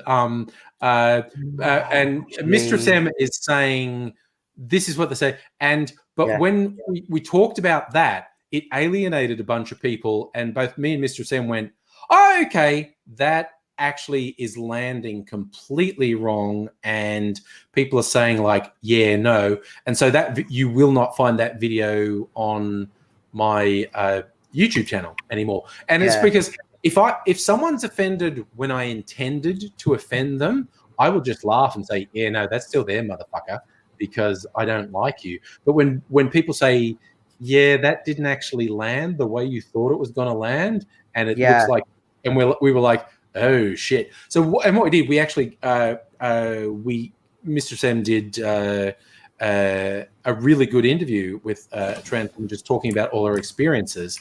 And yeah, some people said, I don't understand, those two seem in conflict to me. And we were like, we didn't think they were in conflict, but we need to listen to you, that the message between these two is conflicting. So we'll keep the nice one where we had the interview, and the other one that was using the language from this brothel. People went, yeah, no, that's not good. And we went, oh, okay, we are going to listen and go, oh, okay. We absolutely didn't want it to be alienating or off-putting, so that's gone now. And I was like, okay, and to me, that's the big thing, listening. And not saying, well, that's not what we intended, so you're wrong. And we both went, that's not what we were intending, but that appears to be what happened. So, yikes! Okay, our bad. That video's gone because it's creating something that was not what we intended to create. But we've listened to people who've told us, yeah, that's not good, and we're like, okay, well, that's gone. So, and that's the difference, like between saying that wasn't my intention, but I understand what you're telling me, so I'm not going to do that anymore, as opposed to, well, that wasn't my intention, so you're not allowed to criticize me. You know, and the thing is, what you're actually explaining is, you know, the validity of introspection, you know, and self-awareness. It's like, you know, oh, I didn't realize that. Now I've become aware of it. Yeah, maybe that wasn't quite as cool as I thought. Yeah. It was literally like, well, this wasn't our language. It was the language of this place. But people went, no, it's bad. And we went, I absolutely understand what you're saying. And we don't want to be part of the bad things in the world. So that's gone now. It's about taking personal responsibility, isn't it? It's kind of like what I used TERF on Twitter, and someone responds, TERF is a slur. And I went, well, it's a slur in the same way as you're a fucking vile, bigoted piece of shit and I hate you is a slur. So, you know, so I stick by it. If you're upset that I call you a horrible, bigoted piece of shit, I actually stick by calling you a horrible, bigoted piece of shit. So, yeah, they like to call themselves gender critical these days. Yeah, no, they changed language, but TERF was their own language. They called themselves, I'm a radical feminist who excludes trans women, and it's like, that's your own fucking. And then when they realized that's a cool, yes, and as you say, Laura, gender critical, and it's like, fuck you. Okay. Yeah, there was someone in, I think it was the autumn, who was like, say yes to hate, because say no to hate was a thing that was going on. It's like, no, fuck that. Say yes to hate. And it's really, you know, I mean, just like yesterday in Scotland, they passed a new, I forgot, was it? I don't know what you call it. Spit it out. Hate, non-hate law. Oh, jeez, what am I? Hate crime. Yeah. Give me a second. Let me find it. A hate crime law, basically. Yeah. And, you know, the gender critical turfy people are just like, you know, apoplectic at the idea that how dare they say I'm not allowed to be a shit to people? Yeah. Yeah. It's just insane. Because, of course, the free speech thing, you know, it's like, I don't know, it makes me chuckle because it's like they advocate free speech in every circumstance that they can hate the people. Yeah. But they get pissy if you block them or they lose their job because the company says, you know what, we're not really keen on the kind of stuff you're saying. Yes. Because it kind of reflects on us as well. So yeah, we're not going to renew your contract. And so she went and took the firm to court. They didn't fire her; they just didn't renew her contract. Yeah. It's just insane. Sorry, I just noticed, completely off topic. Raiders, do I know the Art Deco McDonald's in Clifton Hill? Yes, I do. It's very beautiful. I'm just going to, for people who don't know, I'm really quickly going to do a share screen. I really want to go if there's an Art Deco McDonald's. Oh my God. Look at it. It's fucking awesome. Okay, I need to go to that. It's kind of they just built a McDonald's in this Art Deco building. It's fucking awesome. That is one of the few times I will say thank you, McDonald's, because they've actually left the original architecture. That's awesome. Yeah. They just put the store in an Art Deco building. It's nice. I'm loving it. That's near me. That's just near me. That was It very is not quick. far from you. That's true. Mum Buster's in Scotland. Good for you. I visited Scotland a few years ago because my family lineage goes back to Scotland. So when I was in the UK one time, I got a YouTube friend to hire a car, and we did a road trip up to Edinburgh, which was... There's a Scot. Sorry. Yes. Mum Buster is a Scot. Yeah. There's a Scot. Yeah. But like a Scot from Scotland, and not like me, just like my grandmother's from Scotland and my dad's from Scotland, and I'm five Scottish, generations I guess. back. Yeah. No, Yeah. my family is 5 generations back, so... Yeah, so's mine. We But have a I still plan. go on I've about never it. connected with them. Yeah. But One of these days, I'm going to visit Scotland, and I'm sure I've got family there Irish. that I just haven't met. I'm Irish And heritage. see our castle ruins and all that. Yeah, Shield's yeah, Irish. I'm Irish. Yeah. My mum's I'm side's Irish, Irish. English, Scottish, and Welsh. Yeah.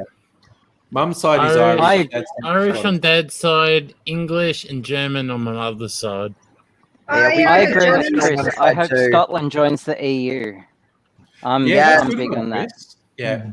Break up the UK. When people saying like, should the Union Jack be off the Australian flag? My favourite would be if Scotland got independence, which would mean the Union Jack would be off the British flag, which would be great. Yeah, we'd lose the blue. The saltire would be off. The blue and white cross, the blue background and the white cross, that would be off. Yeah. So it'd just be the St. George cross. Yeah.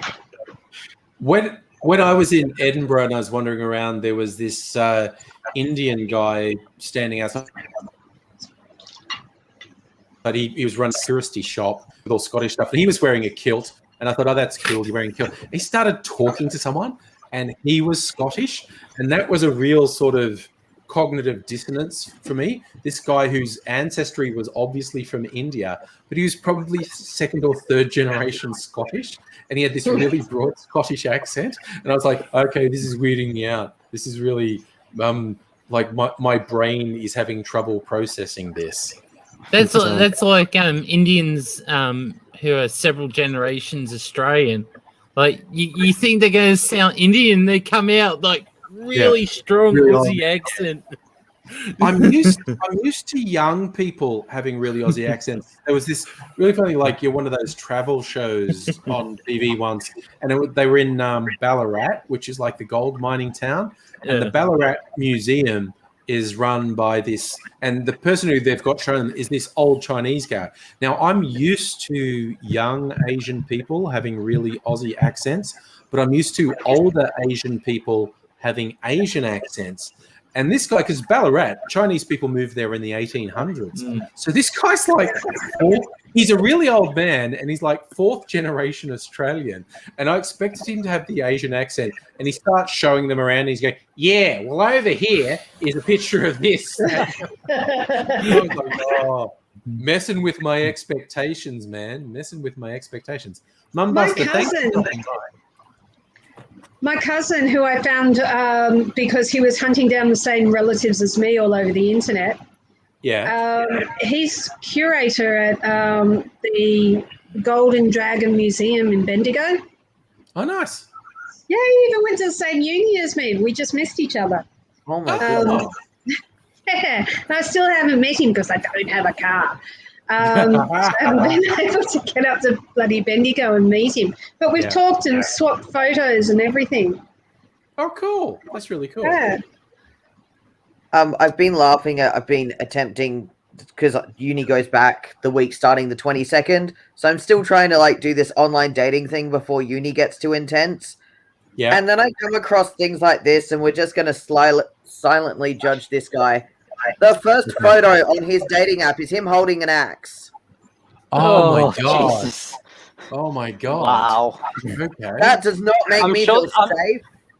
I'm sure there's a subreddit for pictures just like that on dating apps. I am certain there would be. It's just It's clearly a flag. Yeah, it's a red one. It's bright red. like, why would that be? You're like, yeah, that'll be a great first picture. Yeah. Is his last name Milat? Oh! Like Too soon. That great line from BoJack Horseman, where the woman says, "When you're looking at someone with rose-colored glasses, all the red flags just look like flags."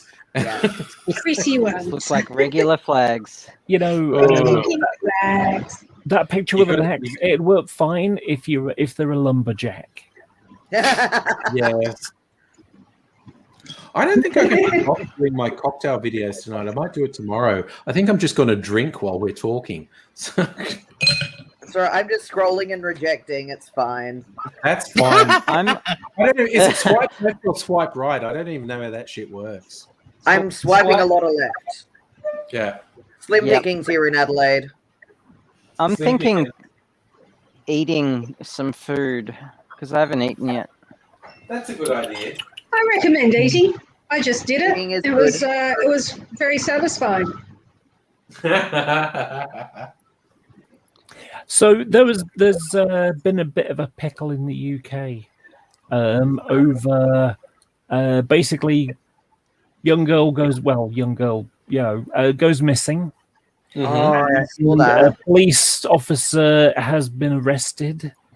Don't know about being charged yet. She just disappeared off Clapham, off the road in Clapham in the middle of London. Yeah. And human remains have been found at the sort of back end of Kent. So, as a result of, there's been a whole, can men stop raping women and stuff like that, Gee, wouldn't that be nice? Yeah, and of course, then there's been the not all men thing. Yes. But yes, all women. Yeah. It kind of That's reminds about- me of something many years ago now, where there was in India there was a bunch of women got rapes and stuff like that, and a Indian politician said that maybe women should have a curfew, so they don't get raped. And he's like, maybe men should have the curfew because they're doing the raping. Yeah. Well, why don't we just start castrating and getting rid of certain bits for certain types of crimes? Yeah. If you could castrate someone, chemically castrate someone for being gay, why can't we do it because you're a sex crime offender? Yeah. India has a massive rape problem. Like it's huge. And it's horrifying how epidemic it is there. I'm all for chemical castration of rapists. I think that's a brilliant idea.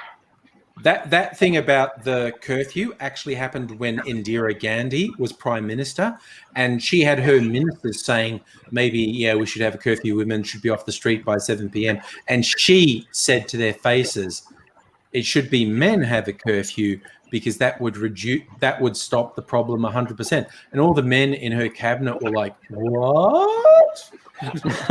Yeah. We've just had in South Australia, because of course serial killer capital wouldn't be Adelaide if we didn't have another bloody murder. There was a woman's body found in the Flinders Ranges in a shallow grave. And so then the cops went back to a man who was known to her, who was, of course, the last person to see her alive, who's claiming that it was a suicide pact. Oh, shit. She's the only one who's dead, though. Not really a good pact. You're not also dead. Yeah. Because he got tracked down and arrested pretty much within 1 or 2 days of them finding the body. Yeah. And everyone's just like, yeah, sorry, we're not going to believe that's a suicide pact. Where's your evidence? You probably got mad because she wasn't interested in you. Yeah. Ugh. I think I'm turning into a crazy cat lady. That's okay. That's a valid life choice. I don't mind. Crazy cat lesbian. Cat rest. That's your career now. Yeah. I used to be a computer programmer. Now I'm a cat bed. That's burnout. I've seen programmers get burnout, and going from programmer to cat bed is the most severe burnout ever. That's burnout. Okay. About the Twitter thing, there's the hashtag currently going around, which is not all men but all women. Yes. And there's some girl who said, I ordered pizza and answered the door in my pajamas, and has then posted a picture of a screen grab of their phone. Hi, I delivered your pizza last night. LOL. I just want to say you're gorgeous. Oh my God. Yeah. Just don't tell my manager I messaged you. LOL. And then the next message is, you looked amazing in them shorts. Yeah. No, women getting monstered by delivery drivers is just fuck off. What the fuck? It's just. And you would think that someone like me, I'm 6'4", I don't pass brilliantly yet. Hoping that will change in the future. I want my body back. But less than a month into my full-time transition, as in I started on the 12th, and this happened on the 31st of January, 2019, I had some guy proposition me for sex. Yeah. I have a similar story, not far into transition. And I had a guy, I was at a service station filling my car up with petrol, and this dude just said, "Oh, you should invite me over to your place. You can make me dinner." What the fuck? I'm paraphrasing, but that was the gist of it. Look, I had hard enough time getting my pizza out of the oven on time. You know? Why do they think women can cook? You think what your answer to that is? You know what's a really good idea? Learn to cook your own food. Yeah. Yeah. Well, the thing is, he had the reason like that I caught his attention was because he had a baby with him. He had a stroller and a baby, and I was like, "Oh, isn't that cute, baby?" And then he saw me, and I'm like, and he was like, "Oh, here's a chance." But like, is he a single dad with a newborn or what? Like, what's the deal there? And it was just, so many levels of ew. Yeah. Ugh. Yeah. Well, guys, I'm going to have to go because I have. Bye-bye, Abigail. Bye. I better go check on the kitten. I have an early house interview. Oh, you're doing house hunting? Yeah. Okay. Yeah. Good call. Yeah, right. And my knees hate me. Okay, because of it. All right. Good night, guys. Good night. Take care. Oh yes, the knees hate me. Oh dear, that's a real thing. Oh, what were you showing us there, Shieldsy? Sorry, there's a. Oh, what's that? Your microphone's gone bye-bye, Shieldsy. No. This is the way we should castrate them. That looks effective. That looks very, very effective. Oh, I like it. Being rural. I think that one's more what they use on sheep and lambs and that. Bulls, they actually use pliers. Yeah. And crush them. No, I've been on a farm where cow castrations were happening.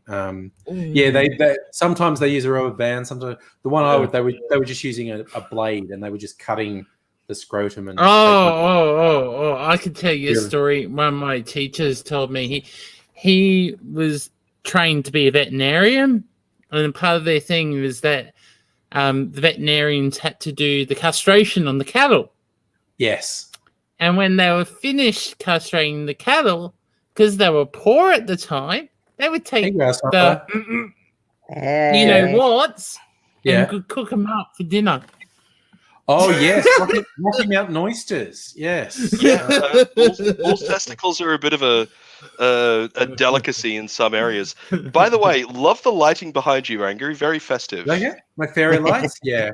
That was going to be. I can't. I can no longer be asked to make cocktail videos tonight because I've been tasting all the booze I've bought in the last 2 weeks, and so I just want to sit here drinking and talking. And by the way, Kirsten, hello, Hellion, hello from the Rat Bags and the Rapscallions. Sir, love the snake bites. Thank you. Yes, got them last Saturday. Oh, nice. Which was good fun going into work, and because I'd been off for 3 days as mental health leave and then had the long weekend, and I come in on Tuesday and there were people who were literally like, I don't think you've had those before. And I'm like, no, they're new. I love that you think I've just had random piercings, but like, no, I'm a fast healer. If I take a piercing out, it's healed up in about 2 hours. So no, there's no way these have been existing. Did anybody else get this weird bloody thing in their subscriptions box for YouTube, and it's just a random fucking potato? No. It's from the replay channel, which it's got that like tick thing next to the name, so it's like authorized or whatever the case may be, and it just says potato stream 2 hours and 30 minutes. And I'm just like, I don't ever remember subscribing to replay or anything, and it's just there. And I'm like, what the hell? So I was just wondering if it was something that YouTube were just like, everybody needs to have this for some reason. Could have been another channel name years ago when you subbed to it, and it changed its name. It could be. Hey, Abigail, how you doing? Hello. And the kitten is asleep. Oh, nice. You missed the kitten, Grasshopper. I give it 5 minutes. Oh. Oh, no, she was really tired, and it is her bedtime, so she sleeps all through the night too, which is good. Yeah, but she is rather cute. Okay, Heine is saying he got the potato in his feed. I just looked at mine, and I don't have the potato. No, so it turns out that it's that React channel. Right. And that guy, Shieldsy, is correct in that it used to be called the React channel, and now they've changed their name to Replay. And for some reason, they've got a stream of a potato. I don't fucking understand. Excellent. There should be more potatoes on YouTube. Yeah. I don't know.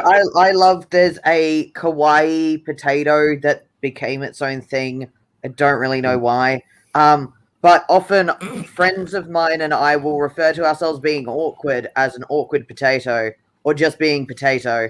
So then I've started just sending people pictures of this fucking kawaii potato, and they're like, why do you have this? I'm like, I don't know. I've obviously gone on a hyperfixation at one point and been like, this is hilarious, saving all these images.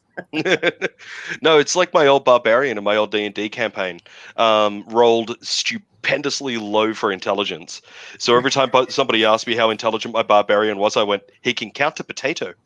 Yeah.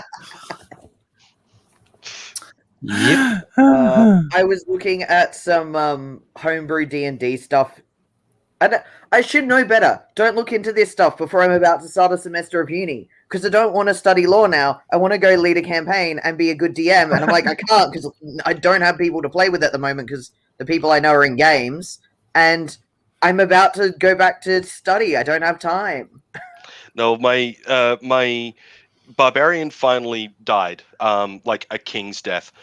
Like the bloody attacker rolled a critical hit, and I rolled a critical fail on my death save.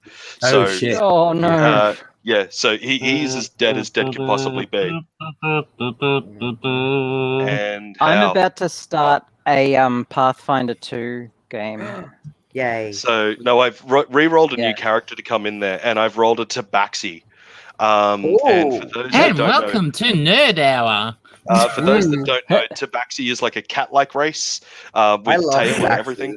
And the character's name is supposed to be Carmichael, but everybody in the fucking group keeps on calling my character Mittens. Oh, Mittens.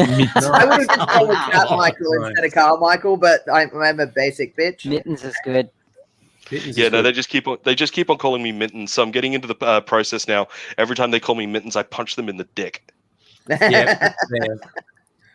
This is kind of like me playing Red Dead Redemption because you get to name your horses in Red Dead Redemption. And you get this really cool course. You go, what an awesome horse! I shall call her Fluffy. And, this is like, and so I'm riding my horse Fluffy across the west.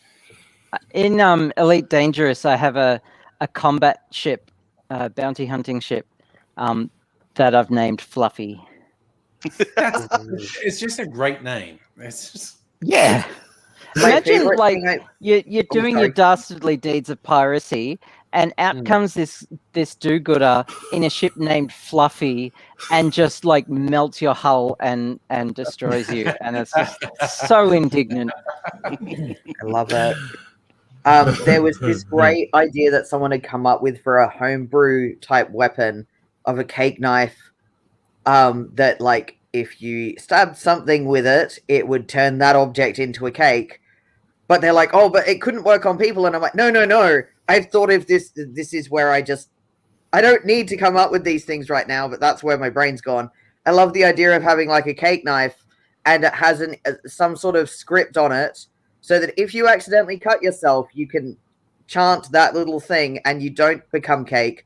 But then if you're writing the BBEG and you cake knife him in the head, obviously brain becomes cake. I'll be back. No, I'll be back in a sec. When I get back, I want to tell you the best D&D kill I've ever scored. All right. And it's not with cake knife, but anyway, I'll be back in a sec. But I like how good is that cake knife idea? Cake knife? Yeah, it's an interesting one. I enjoy that. Does anyone remember people kept posting about, it was months ago, people kept posting pictures on Twitter of these hyper realistic cakes, and it's like videos where it like looks like something, but then you cut it. Oh yeah. And my favorite line from it, like this video where these things, it looks like one thing, but it's a cake, and they cut it. It's a cake, and I actually went, "That's a cursed knife. It turns everything into a cake." Yeah, no, I remember watching that that semi-viral video of like the 3,000-degree knife through a soda can and the 3,000-degree knife through this and that and the other. And I remember watching that going, okay, that's a 3,000-degree knife and that's soda, and that's violent and kind of interesting to watch. And then I saw the video of the hyper-realistic Coke can cake. And them cutting that in half, and I was just like, when they started putting it through the top, I'm like, I'm waiting for the hiss and I'm waiting for the explosion, because I thought for sure that it was actually a can of bloody Coke. And no, it goes straight through, and then it like falls open and it's got layers of cake, and I'm like, what the hell? I won. Oh no, Kitty woke up again. No, the kitty's like pouring her face and chewing her hair, and it's bloody adorable. I got a screen share of the funniest cake I have ever seen. Yeah. Check out this, Angry. Oh, I got to find it. Wait a sec. This is Oh my god, it's a fucking My Little Wow. My little you're chopped up. That's Oh, Lord. horrifying. Oh So my awful. god. Oh my god, it is rainbow cake too. That Oh is my fucked God. up. That is There, fucked up. there are friends of mine that if I sent that to them, they would cry. Yeah. Oh, I thought it was God. so awful, but it just was so funny at the same time. I love it. It's so bad, but it's so funny. Yeah. Stella in the Stella chat. says, the most rage I've gotten from naming is in World of Warcraft Classic. I managed to name my Orc Hunter Riddick, so everyone rages because I managed to get the same. The name, I think, is what they meant. It's even better than I have it. On 3 different Australian servers, get the name. I love everything about that cake. Yeah. It's like, because when you get a cool name, people are really jealous that they didn't get the cool name. But everybody can tell who I am in an online game because I'm always Grasshopper. Okay. And if somebody else has taken Grasshopper, I'm usually Grass or Hopper. That's fair. But if I'm in a game and my name is Grass, everybody's like, "Oh, you smoke a bit of the green." It's like, no, that's not what it is. That's gonna be. It's like me. You go on any game, you see Shieldsy 1, Shieldsy 12, I think is the other one I use. And everyone knows it's me. Yeah. Although a lot of games out there won't let you name yourself Grass because of the connotations of it. They're like, no, that's like, yeah, they're like, no, this is too close to weed, so no. Sorry, you've been trying to say something angry? No, I was just going to say, because when I thought of Red Dead Redemption, one of the 2 podcasts that I perpetually recommend is the Blind Boy podcast. It's a guy, an Irish comedian writer who was in the Rubber Bandits, you might know from YouTube videos. But he does, so he has a weekly podcast that is great, but he also goes on Twitch, and his particular favorite game is Red Dead Redemption. And he's a musician, and he'll play it, and he'll spontaneously make up songs about what's happening on the screen, and it's so fucking funny. Like, he did one this week. Like, the running joke on Blind Boy Red Dead things is if he passes an NPC that's wearing a hat he likes, he will kill them and take their hat because he wants their hat. And he also usually then throws their body on a campfire.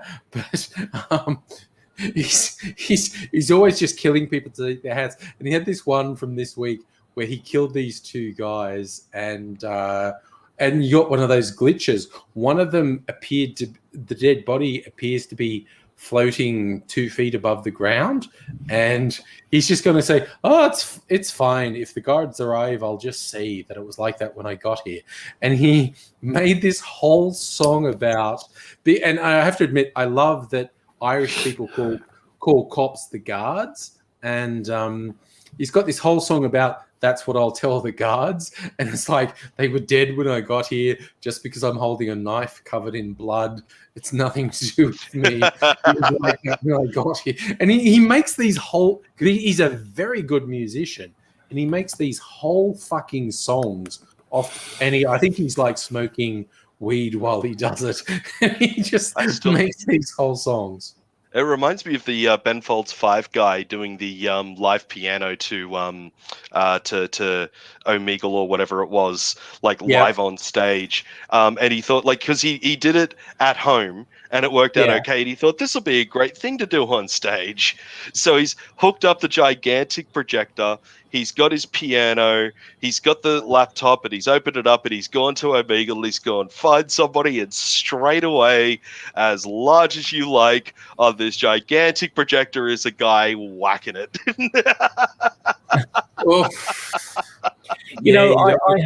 had that problem. I was watching an episode of CSI, and we're probably talking 15 years ago now. Maybe not that long, actually, but either way, watching CSI, and in one of the things they were using something called Looking at You.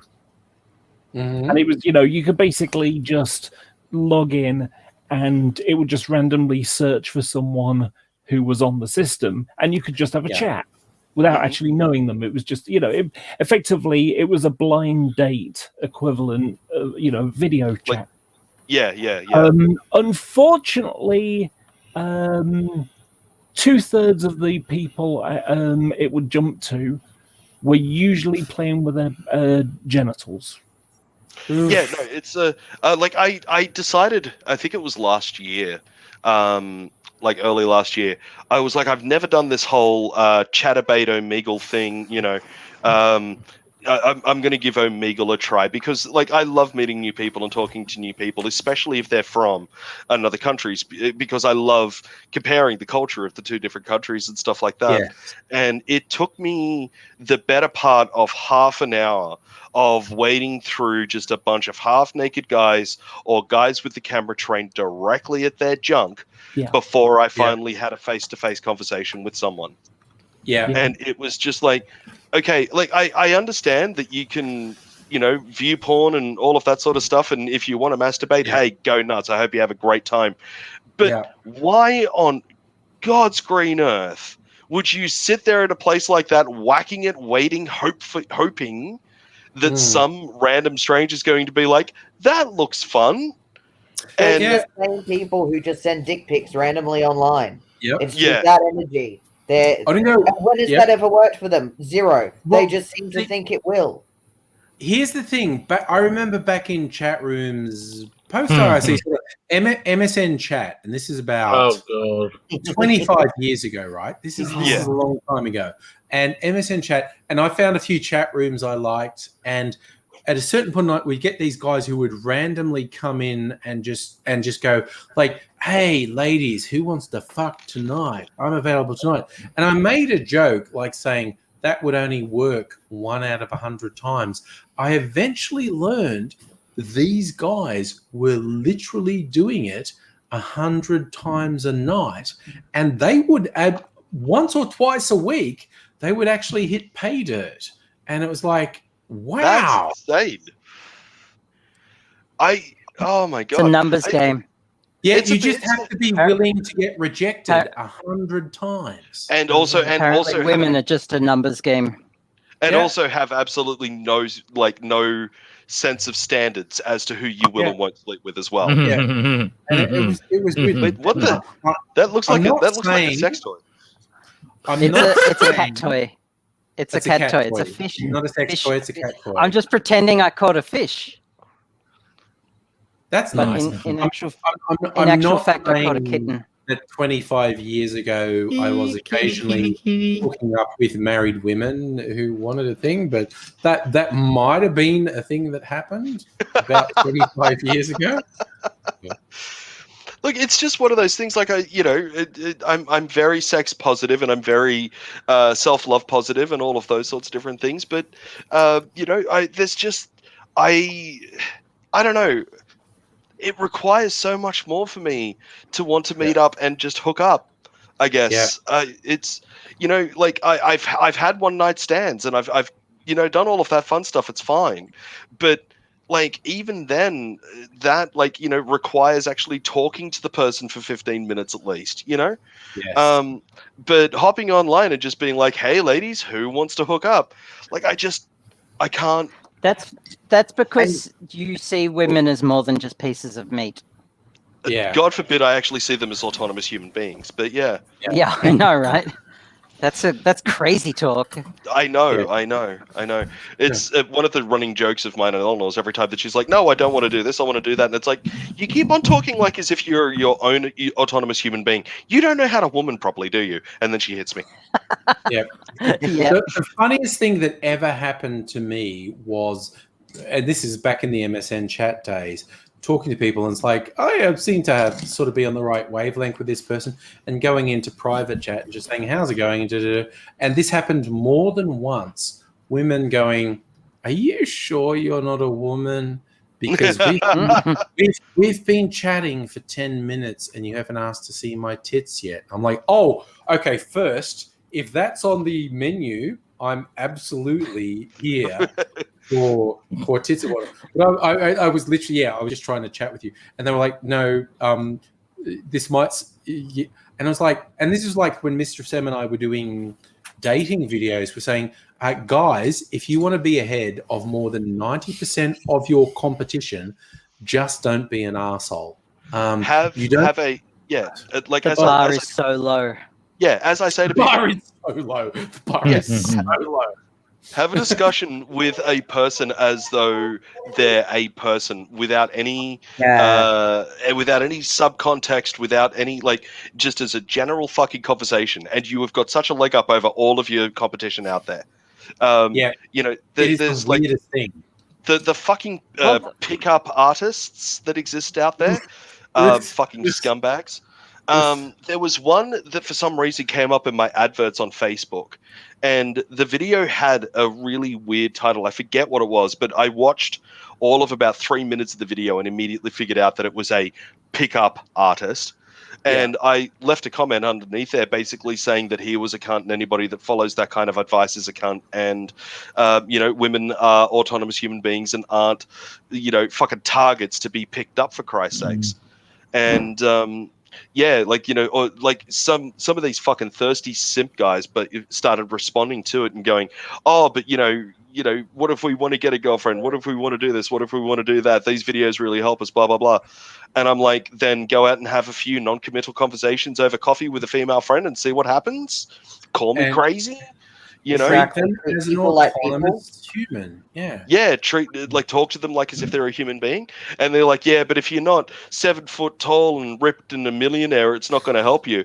And I'm like, dude, I have got none of that. And I have got a wife that a lot of people turn around to go, how the fuck hell did you get her? I'll tell you my secret. I'm not a cunt. That's all there is to it. I have laughed so hard on TikTok within Queer Talk. There's a lot of people who are like, show me, and it'll normally be like a white, bi or pansexual, either female or non-binary AFAB person, and I'll show you the white gamer boy that they've gone and ended up with because they treated them like a fucking person. And also like the anxiety around flirting with other females is... Women are hot, man. Women are hot. I just wanted to show up to Kirsten because I think you weren't here when I was tasting it. I did actually get the Starwood small batch, the one they still have, the mesquite smoked malt, which is going to make a very good Isla Scotch substitute in cocktails. I'm just throwing that out there. Speaking of throwing things out, people might notice that I am vaping as opposed to smoking. Hey, wow. What's in El Vapo? This is ice cola, which is actually really nice tasting. And it is a nicotine vape, but I am going to do everything I can to switch to vaping as opposed to smoking. I still have a packet just here. And because it's still there, but as I'm getting the cravings as opposed to sparking up, I'm reaching for the vape, and so far it's helping. So far it's doing okay. So my hope is to go to full-time vaping in the not too distant future and piss that shit off altogether. Excellent. Also, Trady Trev in the chat. I feel like I haven't seen you for a while, man. Hey, Trev. I love Stella's going. Sorry, so it's quite a while back, but Stella was talking about online gaming again. She has an undead warrior called Lilu, so everyone says multipass when she's in games. Great. Oh, speaking of online gaming, an old online game that I used to play called Conquer, really horrible free to play top down thing. Anyway, in that game, your character could get married, and there were advantages to marrying a character. If you went out hunting together with your partner, you would get double experience and all of these sorts of different things. And there were benefits in that game from making yourself another character and having them follow your main character and marrying them and all of that, and then leveling up that lower level character because they got certain piece of equipment that would be handy to you. So I made a female character for my main character and hopped in, married them, did everything that I needed to do with her, but then I left her as she would sit in the market and try and sell all of the good stuff that I found for other classes, and I would play on my normal character. And every day, without fail, because she was a female character sitting there in the bloody market, come back after, I'd leave her in market and go to work for the day. I'd come home, so it's 9 and a bit hours, and there would be anywhere between 20 to 25 messages, ASL, it's like, oh, for fuck. Horny messages. One of my favorite references on Twitter is people talking about being horny on main, because that's nothing. You have a secondary account where you're secretly horny about things, but being horny on main is a faux pas. So being horny on your main account is a faux pas. But yeah. I got a fun thing for Abigail. So you mentioned Elite Dangerous earlier. I was playing with a friend on it. We're on a planet, and just landed his ship, and so he said he needed to go to the toilet, and when he came out, he found his hull was only at 1%. He thought it was funny as well. So you wanted to tell us about the best kill that you ever got in D&D, Abigail? Oh yeah. Okay, so high level campaign. I'm playing a wizard. And when we went from first level to 20th level, like we did, like it took years. That's a long ass campaign, yeah. And we had this common antagonist who would just hound us constantly. A high level rogue, just sneaky as fuck. And in the final showdown, like and she had been harassing us constantly, stealing our shit, being a foil to the campaign the whole time. It was actually pretty awesome, but we were just so frustrated with this NPC. Anyway, so the final showdown, we're going through this city, and we got to get into the catacombs below, and we she snipes one of us, and it happened to be me, and I'm like, because I'm an illusionist, I'll just like use my illusion trick and like do the Loki thing, and it just goes through me. Yep. Yes, and so I'm like, no, F this, I got this. So what I did was, because I had a simulacrum, which was a clone of myself with all the same powers, but they're just made of snow, and they only had half the hit points and stuff. Anyway, so I just like put my hand on my simulacrum, went dimension door, straight in front of this rogue who was like, huh? And then the simulacrum said, I wish, and it's the wish spell, I wish your brains and internal organs all turn into mud. That's awesome. And yeah, and the thing is, like, we the DM got one of our mutual friends who weren't in the campaign to actually play that NPC for that night, because it was the final showdown, and all he got was like the snipe, a few like whispers and magic mouths here and there to taunt us, and then all of a sudden, mud dripping out of their eye socket, and then they just collapse. And it was so good. And the DM, her mouth was just could not believe it happened. Everyone else was like, "Oh my god!" And that was my favorite D&D kill of all time. I used to play D&D in the early 90s, AD&D actually, and I was DM once, and I did something really awful. Basically, the party found a weapon, and it was a really, really good, really, really powerful weapon. Unfortunately, and they just drew straws to see who'd get it, basically. But unfortunately, it was somewhat cursed, because the weapon was like really powerful when you used it, but unfortunately, as soon as you took it out, other people wanted it. So if you pulled it out of the scabbard to use it, all your party would, I want that, I want that, you can't resist it. It's, until it's put back in the scabbard. So they couldn't use it unless they're on their own. But of course, being, D&D, it's a party thing. So yep. It was naughty. It really was. Yeah. I think I most impressed my D&D party once when we'd been, doing a typical dungeon thing, and we rescued someone at the end of one week, and we went back, and then we had a different dungeon master the next week, and he was looking at the notes and going, okay. And so we were expecting to get a reward from the merchant that we'd rescued, and he was just refusing to give us any reward. And everyone was getting really aggro, like they wanted to put an axe in his head. And I was going, that's not going to work. It's not going to work. And I said, everyone calm down, everyone calm down, everyone calm down. And so I say to the DM, okay, I've got them all to be quiet, please. We're not fighting. And my character had a crossbow. And I just said, my crossbow's cocked, but I'm not pointing it at anyone, okay? It's just pointing at the ground. Don't worry. It's all cool. It's all cool. It's all cool. And I'm trying to talk to this person.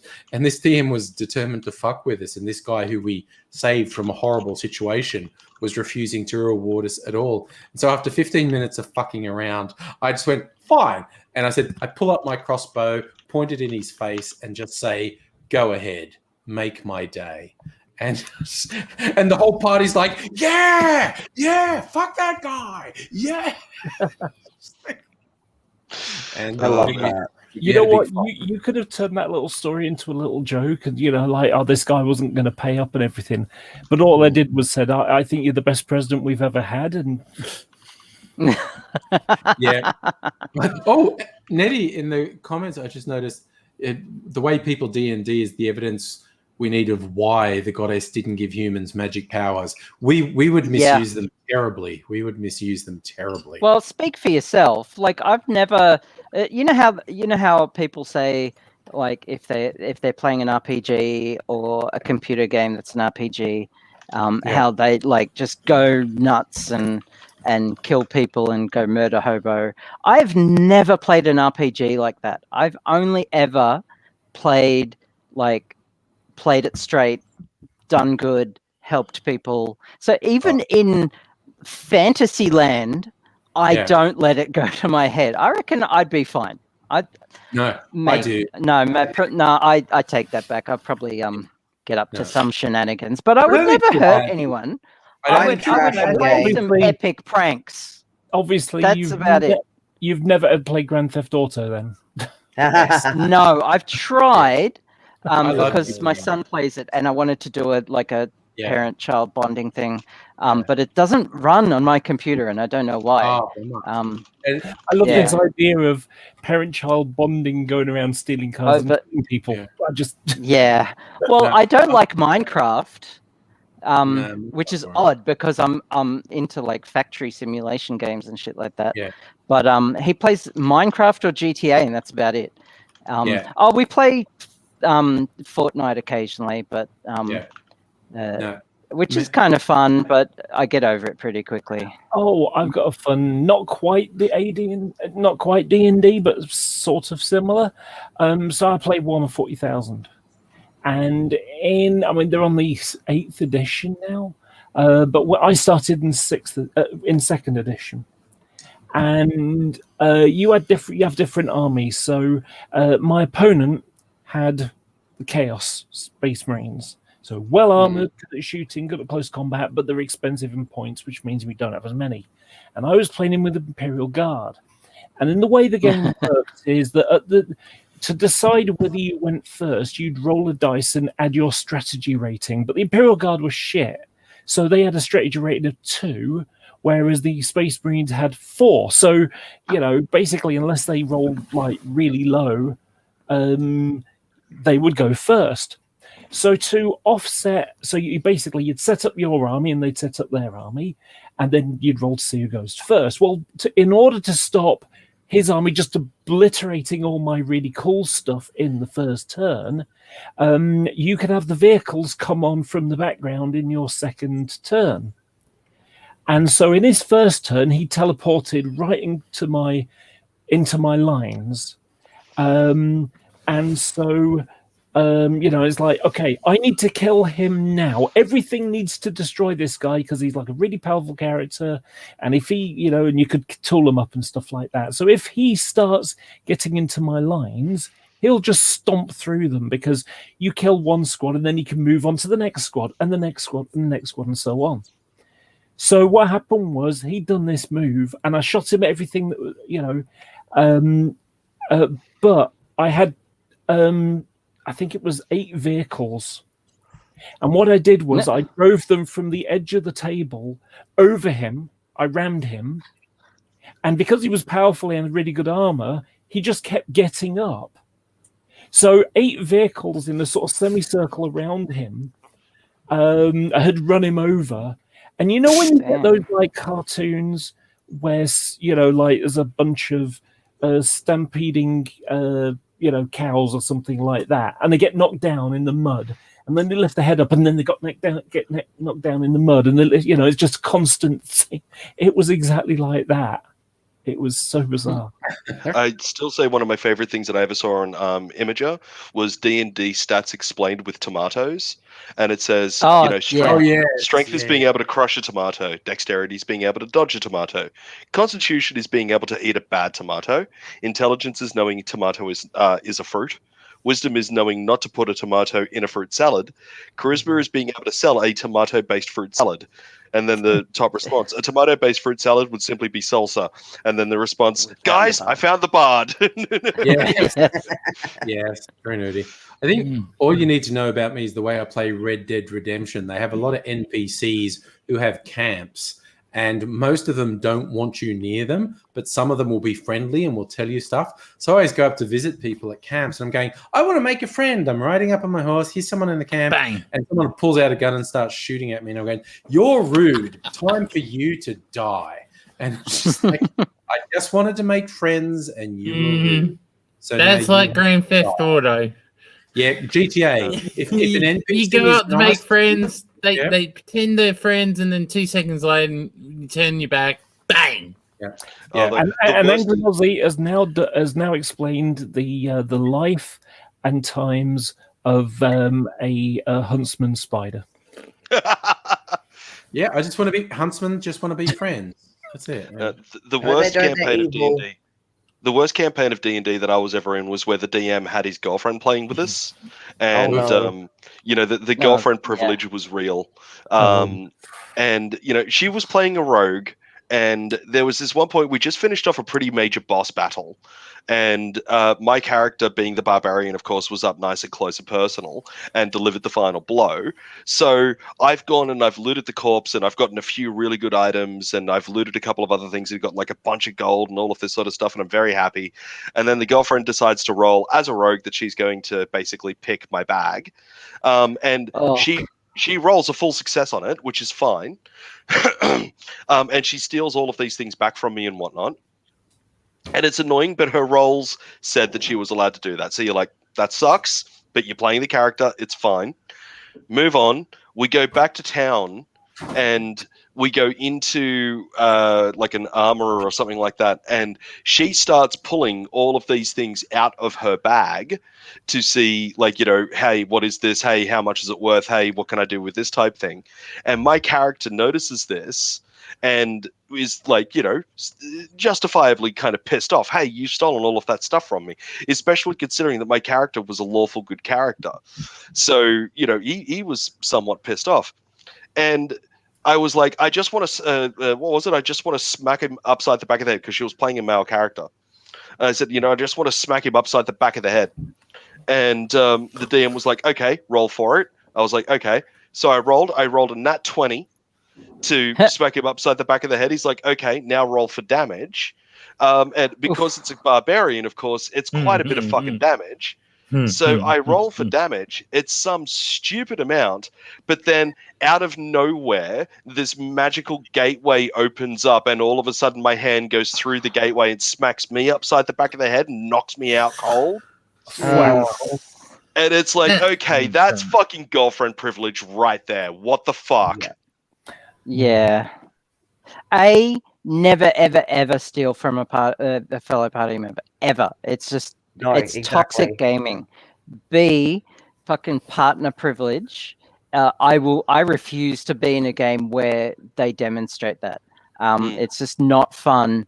I don't mind if there's a couple and one of them's a DM, as long as they like exercise judgment. That's just frustrating, and I hate it. Both of those. That I'm in now, the DM party members. Yeah, the DM is the fiance of one of our players, and they, like, if she crit fails, she gets the same amount of punishment as us on a crit fail. If she gets a nat 20, then she gets the same amount of benefits. There's no BS. And she's not a toxic player. She's a really, really good team player, as a matter of fact. But no, it was just this previous thing. Like towards the end of it, like at the beginning there were 9 of us. By the end of it, there were 2 left. And I think that they lasted for about another month, and they were like, "No, we're done. This is getting ridiculous." Like, there were times that his girlfriend would crit fail on a death saving throw, and then the DM would all of a sudden roll his dice behind the cardboard, so you couldn't see what his roll was. And all of a sudden, the creature hitting her also had a crit fail. Like, that was always an amazing coincidence. But no, we were just like, no, this is getting ridiculous. It's taking away from the fun of the game. I had a fun one playing 40k one time. So my opponent was playing the Eldar, which are space elves. And one of the types of troops that they got are Howling Banshees, who basically they're women, and they wear this mask. It's a psycho amplifier. And so, when they go to attack, they scream at them, and that gives them the first attack in close combat. That's basically how that works. And they're weak anyway, but they've got powerful weapons. Anyway, so, but one of the things that they've got, because they're pretty weak as troops, if you shoot at them, there's a good chance they'll die. So they've got something called fleet of foot. So instead of like moving and then shooting, you can choose to run instead of shooting. And what you do is you take 2 6-sided dice, and you roll 2, and the highest number out of either is the distance. So if you roll a 1 and a 2, then you move 2 inches. If you roll a 3 and a 6, you'd move 6, and so on. What happened was the guy playing with his it's called the thing that's called fleet of foot to do this rolling, and normal troops, if they run, you roll 1 dice, so they've got a better chance of pulling it off. So it gives them an advantage, so they can run and get into combat as quick as possible. Well, unfortunately, my opponent decided to run through woods, and it was less fleet of foot and more trip of foot, because every single roll, and they rolled about 6 times, every single roll, they'd roll 1s and 2s. They've got a 3 once. The paladin that's in our campaign at the moment, a couple of weeks back, we were trying to sneak into a room. He's wearing full plate armor, and he had to roll for stealth because we're trying to sneak in, and he rolled a 1, and for all intents and purposes rolled down the stairs in his full plate armor, making all of the sound in the living free world to let everyone know that we were in there. We got out of there with like the scarcest of health left.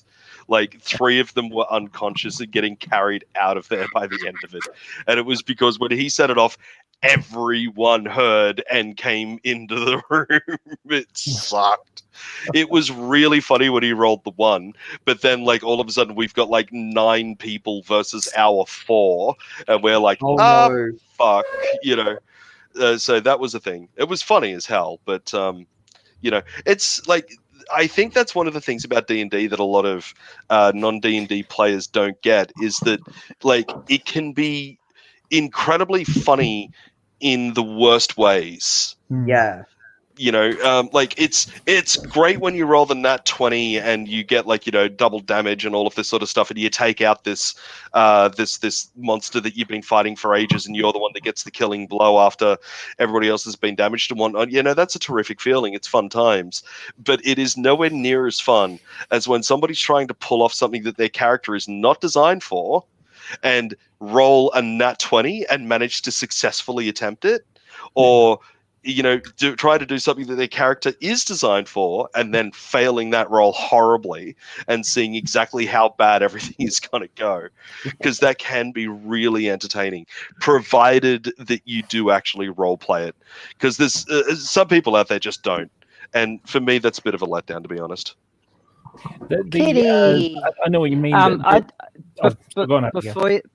Before you say that, I just I want to shout out my friend Chris, who just messaged me saying, "Holy shit, you're on Angry Aussie. I just tuned in and you're there. I'm so confused." And like, he's someone I knew a few years ago back at uni, and it's just like out of the blue, he just messaged me like, "Why are you on Angry Aussie?" Like, it was really funny. So hi, Chris. That's because Angry Aussie only has the nicest people aboard. That was very sweet of you, Laura. Yeah. Okay, that's a little bit scary. A news article has just come out. Brisbane hospital locked down after a staff member has tested positive for COVID-19. It was always going to happen. The person, a staff member at the hospital in Brisbane South, had contact with COVID-19 positive patients in the early hours of Wednesday, March 10th. The person was infectious whilst in the community the following day, and contact tracing is underway to identify and contact all patients, staff, families who may have been exposed. We had some really stupid shit go on when it came to the COVID stuff. So the government spent, I can't remember what it was now, it's like £13 billion doing a track and trace system and giving contracts for PPE and all that kind of stuff. And it's all a huge amount of massive cronyism that's gone on. And because they spent, and hardly any track and trace stuff has worked. You've literally had people that haven't actually spoken to anyone for 2 months, but were being paid every day. So I'm laughing. And then, but government last week announced that they weren't. This week announced that the NHS workers are going to get a 1% pay rise. Yeah. That's another thing.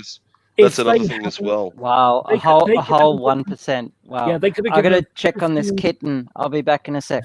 No worries, Abigail. They could have given them 15% if they'd if they'd only covered, if they'd only reduced it by half of this, £13 billion.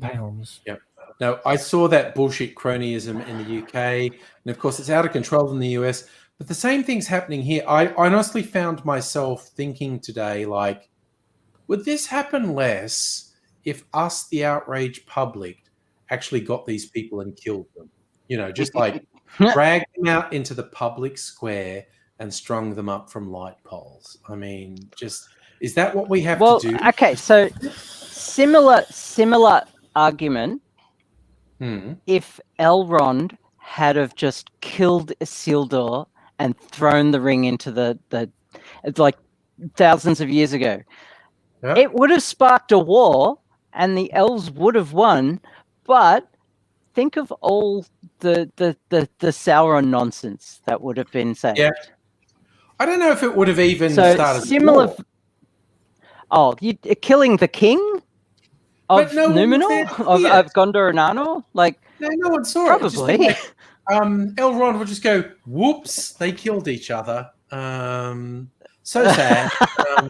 But yeah, taking out officials into a public square and just guillotining them doesn't end well for a lot of people. So I'm just also, this is up to Kirsten. I just made a whiskey sour with the Starwood small batch. Fucking hell, it's good. I think I like it better as a mixer than drinking straight. Kitten update.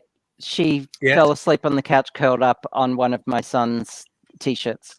Very cute.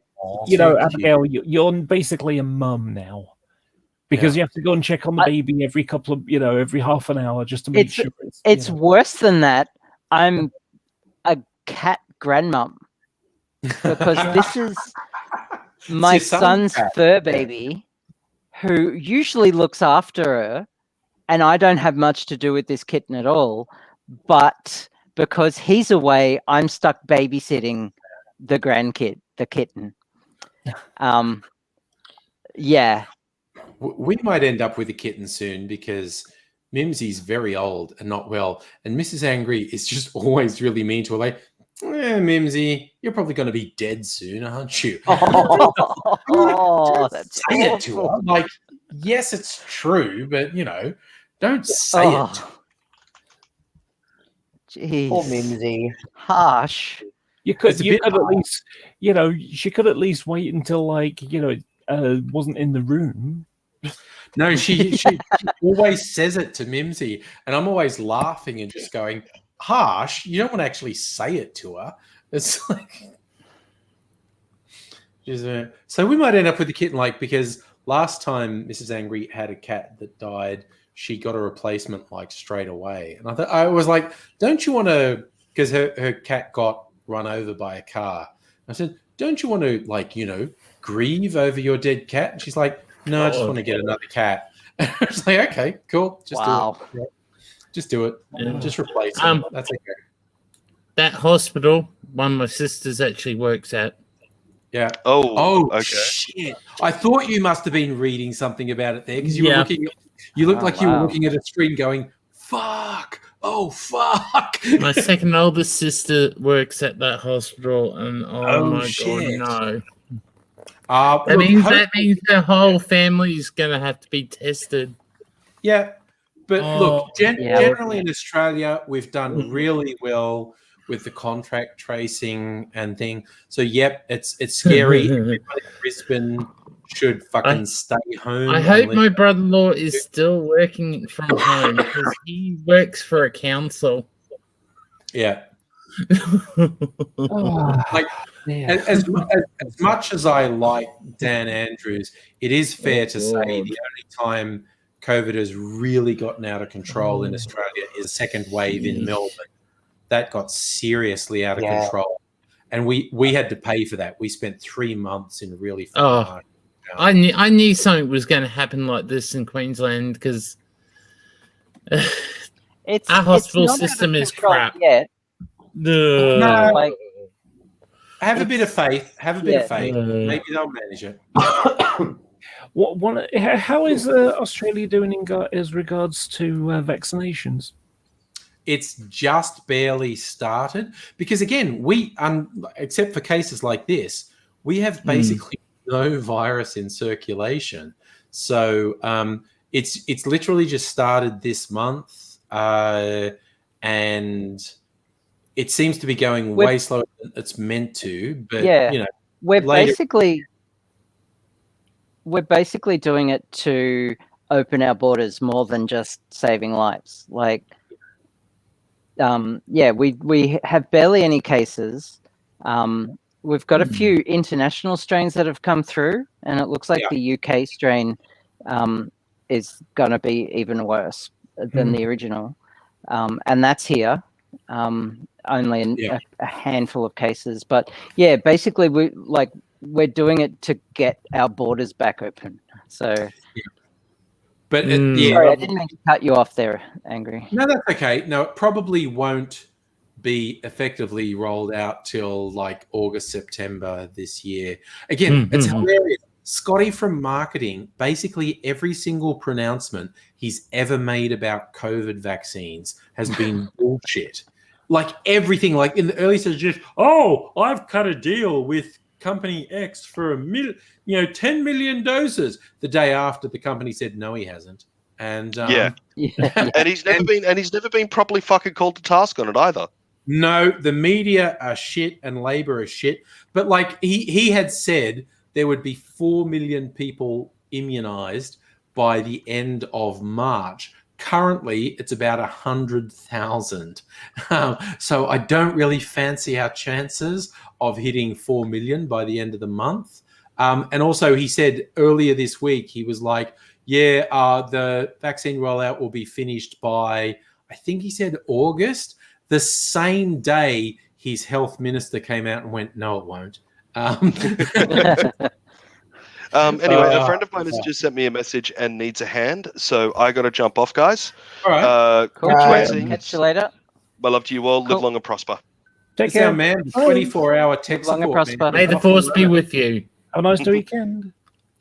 This support this time isn't actually tech support; it's driving support. So, Oh, I thought it might have been emotional support. There you go, but it's driving support. There you go. well, no, I'm too much of an arsehole for emotional support. So, all right, love you guys. Bye. See you, mate. Cheers. Oh, Chris, you said it. Yeah, well, the US has got a better spread of vaccine than Australia does, but I don't think anyone beats Israel at the moment in terms of vaccine. Oh, hell no. It's a really small country, though, so it's not too hard. And that helps. That helps. Yeah. They also... Their number one thing is medical thing, so yeah, they would be well ahead of everyone. Yeah. The only people that have the problem for Israel are the seriously not evangelical, I don't know what you call it. The Jewish guys with the hats and stuff like that. The Orthodox. Thank you. The really Orthodox Jewish people. It's like, oh no, this is bad. It's like, But I've got food on the way, by the way, so I may have to duck out in a bit. Goodbye. I got burgers again. The vegan patties at Hungry Jack's are just so good. And Will's away, so I only have to buy one meal. Like, it's so cheap. Teenage boys eat so much food. It's ridiculous. Yes. Oh God, I remember reading. There was a professor at an American university who had all these studies into eating and snack eating. Sorry, what's that you're sharing with us, Laura? Let me see. It's something for. Very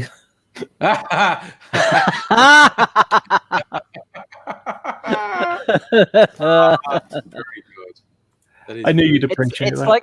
It's like the song, Bacon Pancakes. Yes. Adventure Time. Like vegan pancakes, making vegan pancakes, get some vegans in. Oh, hang on. Oh dear. Yeah. Oh, Chris is getting his vaccine at the end of the month. Nice. So Chris, Burger King and Hungry Jack's are basically the same. Yeah. Yes. It's a very complicated thing. When Burger King wanted to enter Australia, an individual store had registered the business name Burger King in Australia and tried to extort them for like millions of dollars. And Burger King just went, oh, get fucked. We'll just start up a new thing. And they started a franchise called Hungry Jack's. And after about 10 years of Hungry Jack's existing, the Burger King person said, I will sell you the rights to the business name. And the American Burger King Corporation thought they could then open Burger King things. And the Hungry Jack's people went, no, you're fucking devaluing our franchises that we paid a fortune for. And Burger King went, we don't care, we're a big American company. And so they were taken to court and they lost, and they ignored the court order, and they lost another court case. And basically after about 3 or 4 losses in a row, they went, oh, the Australian courts don't seem to care that we're a big American multinational, and they just tell us we have to honor the contracts that we had. So there's no Burger King in Australia. There is just Hungry Jack's. I did see one once in like the early 2000s. They existed at for a a while. Churnside Park. Yeah, there was one in Sunshine as well. There was one in Deer Park. But that was because they were just saying to Hungry Jack's franchisees, fuck you. And Hungry Jack's franchisees took them to court and won about 3 or 4 findings in a row. And Burger King were like, oh, that's sad. Our status as an American multinational holds no sway in Australia. Well, in Queensland, the bulk of Hungry Jack's when I was a kid were owned by one person, so... we only had Hungry Jack's. Back in one sec. Right. So yeah, I like that's the thing in Queensland. A lot of the companies you had down south were different names up north. Yeah. Like early days. What was it? Red Rooster and what was the company we had here? Chicken Express or no. Big Chicken, no, Big Rooster. Big Rooster, that's it. Big Rooster. Okay. We had Big Rooster instead of Red Rooster. Okay. Okay. So, yeah. You know what you just made me think of? The animated series BoJack Horseman, which I love. Some people don't like. But BoJack Horseman is weird as fuck. The central character is a humanoid character who has a horse's head. And this whole world is populated by humans and then these anthropomorphized animals. And they're all on an equal footing. And it's really fucking weird. And there was a series of episodes where they brought in, okay, so if the animals are all on an equal footing with humans, how does meat eating exist? And they had this really fucked up storyline with different chicken chain stores, and one called like Chicken for Days. And it was like, there's a special sort of like dumb inbred chicken that they breed for meat.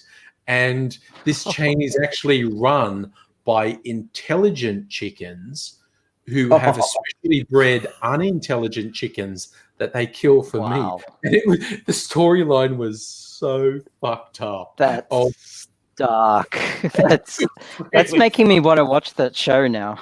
BoJack, honestly, I think BoJack Horseman is very good. And it's funny. Like it attacks a lot of social issues, but I just think it's funny. I think BoJack Horseman is very funny. And because Will Arnett, the guy who plays BoJack, he was the obnoxious brother in what was the series? With the family, there's the whole family who were absolutely fucked. My I've had a couple drinks and I'm having trouble. Animated or no? This was a live action show. The guy who is most recently in a sort of drama series called Ozark. Ron Howard did voiceovers for this show. Fuck! It's really doing my head in that I can't remember it. Arrested Development. Thank you. It was Arrested Development. Mega Leech. Yep. Yes. Mega Leech is the man. Which was funny as I enjoyed that show so much. Good show. So the brother who was an illusionist, like probably the most yes. Yeah. No. Whores do tricks. I do illusions. You know, he's the voice of BoJack Horseman, and BoJack Horseman is just the worst fucking character ever. And he plays him completely straight. It's just like, and like BoJack knows he's horrible. That's one of my favorite things about the thing. BoJack knows he's awful and doesn't deserve redemption, but he's still constantly seeking a redemption. But he's horrible. It's beautiful that he knows he's horrible. One of the times when he's starting a relationship with another character and it predictably goes down in flames because he's horrible. And when the woman says something about wanting a genuine, open, honest relationship, and BoJack just looks at her and says, "Well, what are you doing with me?" And it was just like, oh, God. He's just gone like, "You can't have a good relationship with me. I'm fucked." And it was just like, oh my God, wow, that is full on. But yes, I do recommend watching BoJack Horseman. I think it's very good. I just found out an amusing one. So, Amazon has decided that it's not going to sell any more books that frame LGBT people identities as a mental illness. And US senators and, of course, UK TERFs are going mental over this. Yeah. So you've got Marco Rubio, Mike Lee of Utah, Mike Braun of Indiana, and Josh Hawley, who's the new arsehole. Oh, he's a fucking Nazi. Just Brawley's a fucking Nazi. And they're challenging it. Jesus fucking Christ. They want an explanation of why when Harry became Sally isn't available anymore. Do you know who I love? Because you can self-publish on Amazon, and some absolutely terrible stuff gets self-published on Amazon. And some very, very funny erotica gets published on Amazon. Like people fucking dinosaurs on Amazon is hilarious. But my personal favorite is Chuck Tingle. Chuck Tingle is the fucking best. I'm also concerned that how quickly I answered that. Look, he has been referenced on so many podcasts that I listen to because of the titles of some of his books. I've never bothered to look into it. I just love his existence. But follow Chuck Tingle on Twitter. Whoever is Chuck Tingle is a beautiful person, because Chuck Tingle's central thing is love is real. And Chuck Tingle is a beautiful person. And I love him. The book title's hilarious, like, Pounded in the Butt by My Dinosaur Lawyer. And he some right-wing fuckheads tried to upset one of the science fiction award things by nominating Chuck Tingle for a Hugo Award, which is one of the main things. And Chuck and when Chuck Tingle got nominated, he just went like, "Yep, I'm nominating this this woman who's most famous for upsetting the right wingers in Gamergate. She's going to show up and do my acceptance speech if I win." So all these right wingers who thought, "I'm going to troll Hugo by nominating Chuck Tingle," and Chuck Tingle goes, "Awesome. This person who you hate is going to do my acceptance speech if I win." And it's just like, oh fuck. And he's like so inclusive of everyone, but he ended up like things got so self-referential. He started with these self-published things called Pounded in the Butt by My Physical Manifestation of whatever. But when they nominated him for a Hugo Award, it was like Pounded in the Butt by My Hugo Award nomination. And and you think, oh, it's just a joke, but then you follow him on Twitter and it's like, this guy is, or person, because you don't know who it actually is. This person is fucking amazing. Because they deal in alternate universes and whatnot, and it's very hard for me to explain, but I love Chuck Tingle. Chuck Tingle is absolutely amazing. One of the other funniest self-published erotica type of things was what's led into the podcast of My Dad Wrote a Porno. Yes. Yeah, Rocky. Is his writer name actually Rocky Flintstone? I can't remember. I can't remember either. But, so Rocky is the dad. That's the name that we're going with. And his son started the podcast My Dad Wrote a Porno because he's a comedian and he got two of his other comedy radio type of friends in on it. Before that was one of the weird things, was like it came up on my like last year memories a month or two ago, was like before COVID in 2020, I went and saw their live show in Adelaide. It was fucking hilarious. But like it's so bad, and like this dad does not understand anything about anatomy or science or sex in general, which is concerning because he's had 2 kids and he's been married for quite some time. I hope his wife's okay. Sorry, Abigail. Can I okay, so I'm looking at Chuck Tingle titles, book titles. Can I just read off a couple? Oh, yeah. Yes. I love them. Fucking amazing. Yes. Space Raptor Butt Invasion. Yes. Pounded in the Butt by My Own Butt. Pounded by the Pound. Turned gay by the socio-economic implications of Britain leaving the EU. Donald Trump pounded in the butt by the handsome Russian T-Rex who also peed on his butt and then blackmailed him with the videos of his butt getting peed on. Not pounded by romance wranglers of America because their new leadership is from the depths of the endless cosmic void. I'm gay for my living billionaire jet plane. Yes. Space That's one of my Raptor favorites. butt trilogy. Bigfoot pirates haunt my balls. Slammed in the butt by my Hugo Award nomination. Yep. Slammed in the butt by my handsome laundry detergent pod. Reamed by my reaction to the title of this book. Pounded in the butt by my book. Pounded in the butt by my own butt. Oh my god, this is getting worse. Buttception. Yeah. Gay T-Rex law firm. Executive boner. Yeah. Oppressed in the I butt haven't by even read my any of his inclusive books. I just holiday love the coffee titles. cups. Yeah. There's It goes on and on and on. But there's turned gay by the existential dread that I may actually be a character in a Chuck Tingle book. Yep.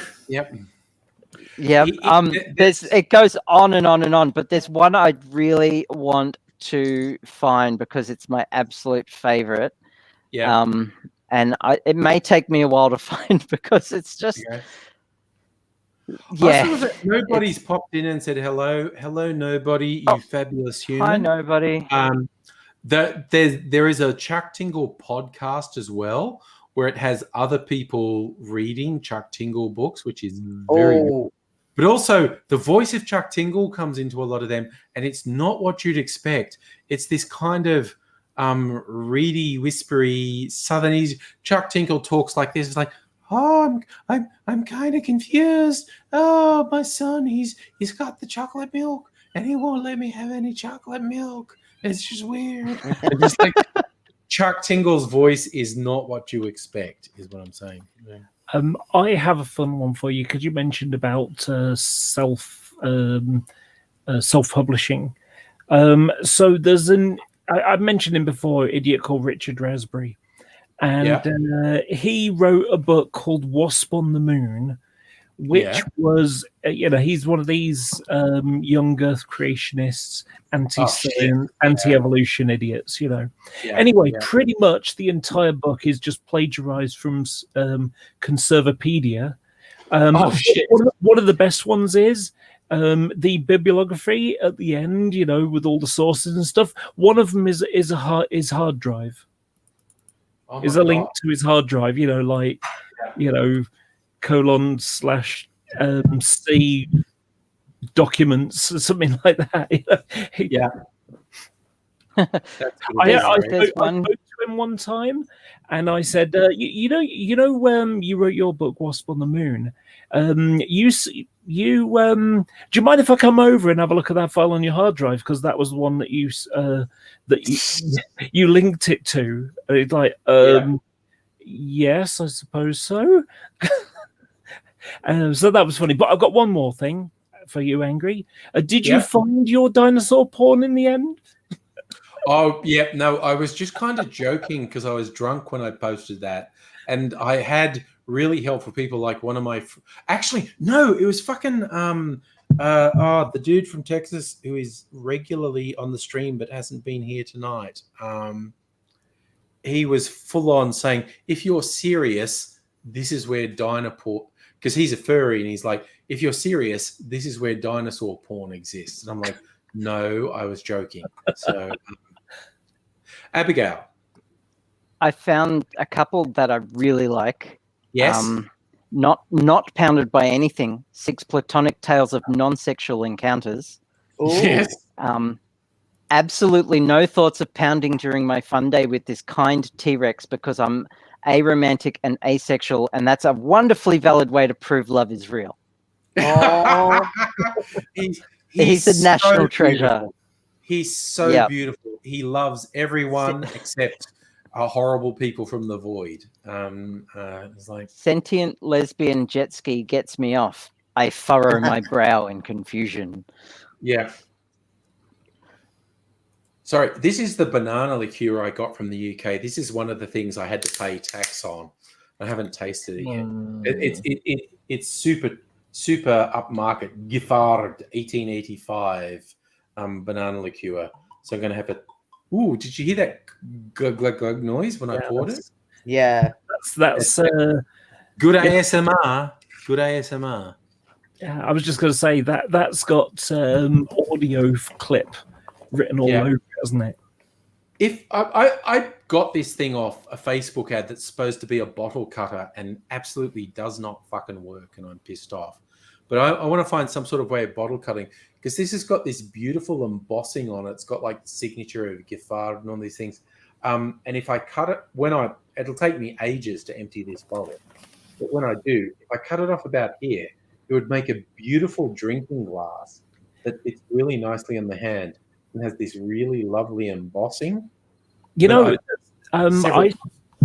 my first day, no, it wasn't. It was a couple of days later. Anyway, one of my first days going out as me in public, there was one of these farmers market things, where people make their own bath bombs and stuff like that. But there was one guy, and he had bottles of, basically what's behind you. And what he had, he would drill a hole in the bottom and then put fairy lights to a USB stick. Yes. To a USB. Yeah. And that looked really amazing. The best ones were the ones that were opaque. Because you could, you weren't really able to see the lights themselves, but the light reflection, against it looked really, really attractive. Wow. Okay. I'd been buying just from Dan Murphy's Voc banana liqueur, which I thought was okay. This is so much better. Abigail, your turn. I found it. I found my favorite title of all time by Chuck Tingle, and this is the last one I'm going to do. It's called The Sentient Manifestation. Oh, sorry. The Sentient Physical Manifestation of My Morning Stroll, who is an accountant, pounds my butt, a trans buckaroo tale. Oh, that's the thing. If you're in Chuck Tingle's world, you're a buckaroo. Oh, okay. I'll be back in a sec. Yeah, no. I beautiful. I once played buckaroo on a friend. It was like a gathering of a bunch of us, and they'd fallen asleep, and so we ended up just like stacking stuff on her to see if she would wake up. Yes. That's good. I like that. We had something like 3 feet high of stuff just sat on it, like plushie stacking on someone's head while they're asleep. Yeah. It wasn't on her head, just a body, but either way, on a body. Okay, entertaining. I'm gonna head off. I'm catching up with a friend tomorrow, so I need sleep. Have a good night, all. Right, take care and have a nice weekend. See you later. Right, now I have to try this one, which is the chocolate one, white creme de cacao. Get that nice crack from opening a bottle from the first time. Now, it's got the little pourer, so particularly if I do it next to the microphone, you get some ASMR.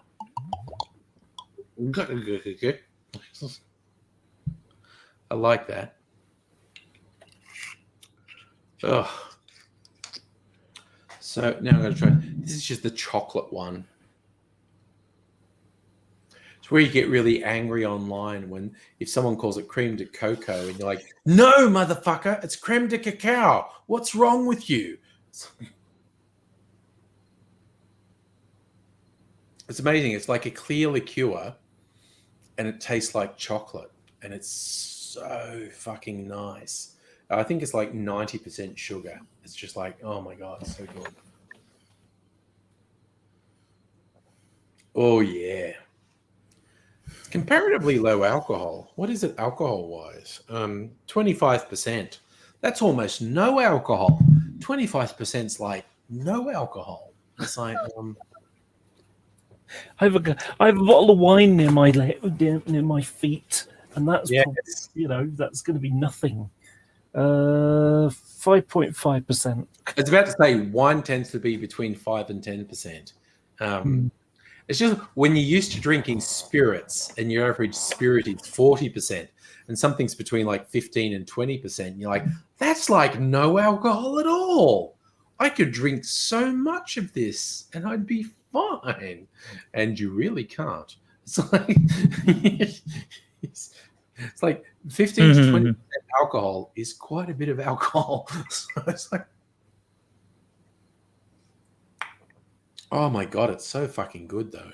I'm trying to make, look, this is one of my clear ice things. I've done it in an insulated coffee cup, and I just looked in the freezer when I was getting ice. I go, oh, I think that one's ready. So I've got it sitting upside down. So you might hear a sort of gross. Yeah, that is it, Shieldsy. That's the noise that's going to happen. So I promise, if that noise happens, it is not me pulling a butt plug out. It is. It's the ice slurping out of this glass. Well, it's not a glass; it's an insulated coffee cup. Yes, that was. Thank you for that pre-warning, Shields, because that's exactly the noise it's going to make. It's funny because it's not like an ice cube tray. Like if you've got a flexible ice cube tray, you can twist it to try and get the ice to come out. But this is metal. It's completely fucking solid. And there's nothing I can do. So basically, it has to melt a little bit so the contact between the ice and the wall of the cup is broken. And then when it finally comes loose, because air sneaks in behind, it doesn't make that noise that comes out.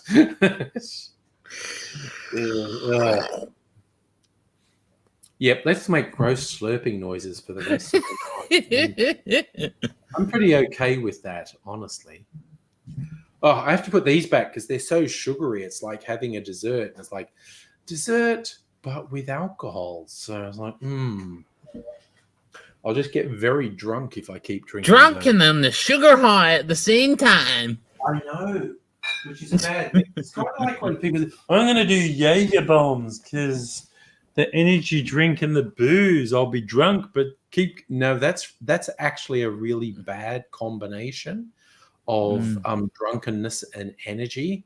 I'm not saying this is a thing that happened in my misspent youth, but going to raves on acid and speed was quite the thing, in that you'd be like, whoa, I'm one with the universe and whatnot, but you've got so much energy you can't stop running around the dance floor of the rave as well. Like, nobody, you're on board. That's like school socials with all the kids who are drinking just ordinary Coke and that at the thing. They drink so much that they get hyped up on the sugar and they're like bouncing around. Sugar and caffeine highs. It's kind of like I remember in one workplace, this is a while ago, I think one of my co-workers had actually a bit of a speed abuse problem at one point, and I'd done it, and a co-worker who'd never done it said, what's it like? And I said, have you ever taken caffeine pills? Because it's kind of like taking way too much caffeine pills. And my other co-worker who had done speed said, it's nothing like caffeine. And I went, I think you've never taken way too many caffeine pills, because I have. And one time I was having to drive between Sydney and Melbourne, and I was going to have to do the whole drive myself. So this is back in the days when Jolt Cola was in 7-Elevens, and I had is twice the caffeine of Coke or Pepsi. And so I'm driving with this 1.25 litre thing of Jolt Cola. And I also just took a handful of caffeine pills, which was like about 10 caffeine pills, which is like doing 10 espressos. And I'm chugging it. And several hours out of Sydney, we're coming to a truck stop. And I'm thinking, this could be a first good stop. And my girlfriend of the time was in the passenger seat. We're going, let's stop here. And I looked at her, and she was sort of looking at me horrified, like she was cringing away from me. And I thought, why are you like that? And then I thought about it for a while, and I thought, I've been talking 100 miles an hour for about 45 minutes, and she's cringing in the passenger seat going, what the fuck is wrong with you? And it's just like, oh, it's too much caffeine, sorry. And we even like, because at a certain point I couldn't keep my eyes open, so we had to stop, and this was about 6 hours into the drive. So we had to stop at a truck stop. It was like, oh, I can recline the seat and fall asleep. So I'm in a reclined seat in a car. I couldn't keep my eyes, but I definitely couldn't sleep. So I'm just twitching. I'm lying back in this reclined seat, just twitching and shaking. And it was just like, okay, I did too much caffeine tonight. That's a thing. I miss Jolt Cola so much. I wish I miss it.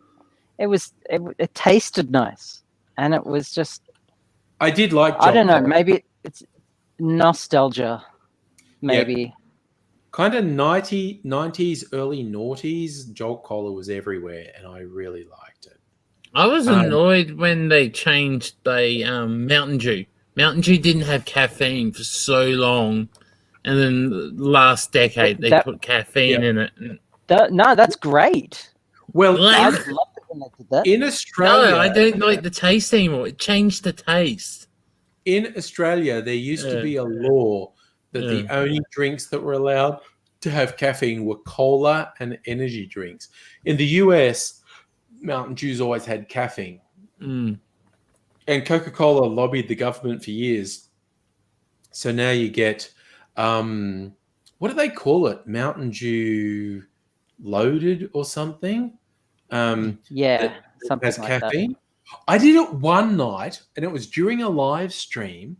And I thought, I've got this Mountain Dew with caffeine. It was actually Diet Mountain Dew with caffeine. Anyway, I'm drinking it during a live stream.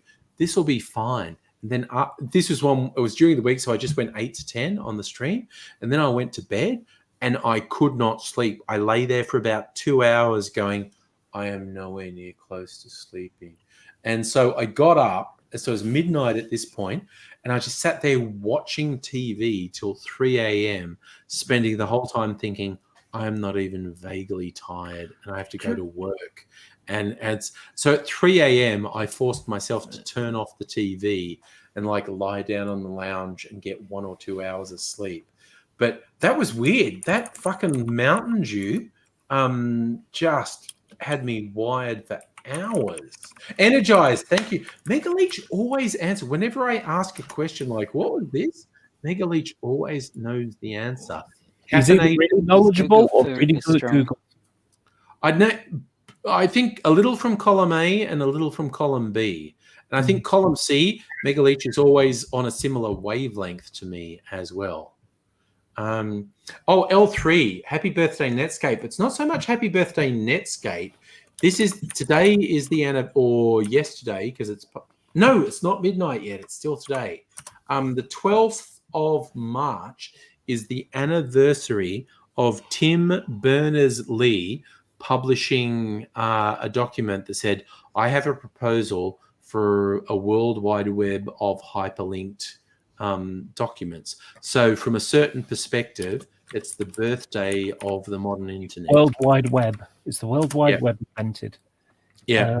Tim Berners-Lee. The internet existed before there's ARPANET and all those other things, but Tim Berners-Lee published his paper on what he called a World Wide Web of hyperlinks on this day somewhere in the 90s. Oh, I can't think of it.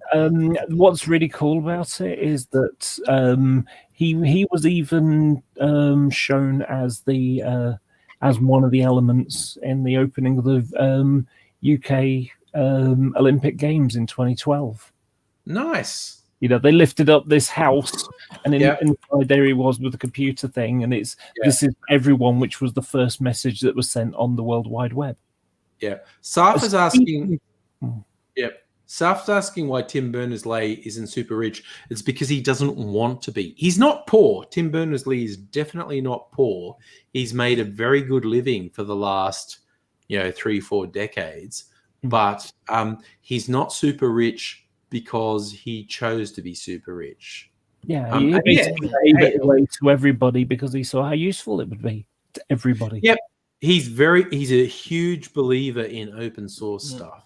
But yeah, he's not poor. Tim Berners-Lee is not poor. So don't. He's made as much money as he wanted to make, basically. Speaking about stuff on the internet, this is something that isn't true, but was one of the funniest things, and sadly it's gone now, so I've had to dig around and find bits of it. And it's a story that was in the Sunday Sport many years ago. Yes, and it was Gordon Ramsay, sex dwarf eaten by badger. Oh look, okay. I made a video about that. That's one of a small number of media stories that were totally false that I got sucked into and made a video about. Yes, the Gordon Ramsay dwarf porn lookalike got eaten by badgers is not true, but I got suckered in by it. Yeah, there's a quote of it. Percy Foster, star of X-rated movie Hi Ho, it's up your ass we go. Was into the ranks of celebrity porn lookalikes due to his resemblance to the Hell's Kitchen host when he was partially eaten body was found in the badger's set. Yeah. And oh gosh, it's just stuff like that. He was a little guy with big problems, said adult producer Dexter Yamukane. He was doing well, but under pressure like everyone else in this goddamn industry. Yeah, and that whole fabricated story came off the fact that a little man who was an actor looked a little bit like Gordon Ramsay. So, and the other story, because it was in multiple media outlets, but it was completely false, that sucked me in, was about a guy in a shut-in in Germany who had a bunch of pet tarantulas that when he died, the story went they got out of their little terrariums and ate him. And I got sucked into that because that was published in multiple media outlets. So that's two that I can think of, absolutely false stories that I got sucked into making a video about, but they got released in multiple media outlets. The Gordon Ramsay dwarf porn eaten by badgers star and German guy shut in who got eaten by his own spiders when he died in his apartment. Neither of those stories were real, but I got kind of suckered because they were published in multiple media outlets. Yeah. It was funny though. I mean, even if it's not true, it's still funny. I can take it as a joke, definitely. And because I like way back Weekly World News, like prior to the internet, Weekly World News was 50% we've got a really weird photo and we're just going to completely make up a story to go with it. And it was 50% we're going to physically cut and paste some stuff that makes no sense ourselves and make up a story about that. And it was all made up, but half the time it was photos they found somewhere and went, this is a really weird photo, let's make up a story about it. And the other half is, we're just going to make up a story. Can we get someone in our art department to mock up a story, a photo that supports our story? It was just like, and that was pre-internet trolling, basically. Weekly World News was just weird as hell, which I really appreciated. But Chris, you're thinking of watching the sequel to 2001, A Space Oddity 2010. That's got Roy Scheider in it, man. It's fucking great. It's underappreciated. I remember watching it when it came out. I saw an article on it recently, and it was basically titled 2010, the sequel everyone forgot existed. And it's weirdly, actually I watched that one good. first. Sorry, what? Weirdly, I watched that one first out of the two. I think that may have been true for me as well, Laura. It's quite possibly true. But yeah, it's got Roy Scheider. I'll watch anything that's got Roy Scheider in it because he's pretty good. But yeah, I saw an article on something online that was basically 2010, the sequel everyone forgot existed. But I think it's actually pretty good. Well, Macachinator on Twitch. My YouTube channel is Angry Aussie. So most of the people who are on the chat and whatnot are on YouTube on the Angry Aussie channel. Someone else registered on Twitch as Angry Aussie. So on Twitch, it's Angry Aussie. So it's the internet, right? It's just like when you want a particular username and someone else has taken it, you have to come up with some alternate. I do remember seeing a meme that was something like two people talking in chat, and one of them is Chris1895 and the other person is just Chris, and Chris1895 is you are the original, you are the one. My former username, and it still works there now. If you just go like youtube.com/cliffjumper24, you'll hit my channel. Yeah. Because that I might have rebranded, but that doesn't change. Well, I kind of made the joke of I couldn't get a username that was unique, so I had to put a number on it, and I basically just said that the other 23 were just shit. Yes. I mean, that was even a joke on The Simpsons with Radioactive Man. And when they had a thing with Radioactive Man, it was like fighting his nemesis. He goes, "This looks like a job for @RadioactiveMan_01." And it was just like, yep, we've all been there. It's like your name, but someone else claimed it on social media first. So I've got something I want to read out for you because it's hilarious and almost certainly not true. And it's an Amazon review. Yes. Veet, the men's hair removal gel cream from hell. Veet, yes, I know the product. Yep. Yes. After being told that my danglies looked like an elderly Rastafarian, I decided to take the plunge and buy some of this, as previous shaving attempts had only been mildly successful and I needed to put my back out trying to reach some of the difficult parts. Being a bit of a romantic, I decided that I would do the deed on the missus' birthday as a bit of a treat. I ordered it well in advance, and working in the North Sea, I'd consider myself a bit above some of the characters writing in the previous reviews, and wrote them off as soft office types. Oh, my sufferers, how wrong I was. I waited until the other half was tucked up in bed, and after giving some vague hints about a special surprise, I went down to the bathroom. Initially, all went well. I applied the gel and stood waiting for something to happen. I didn't have long to wait.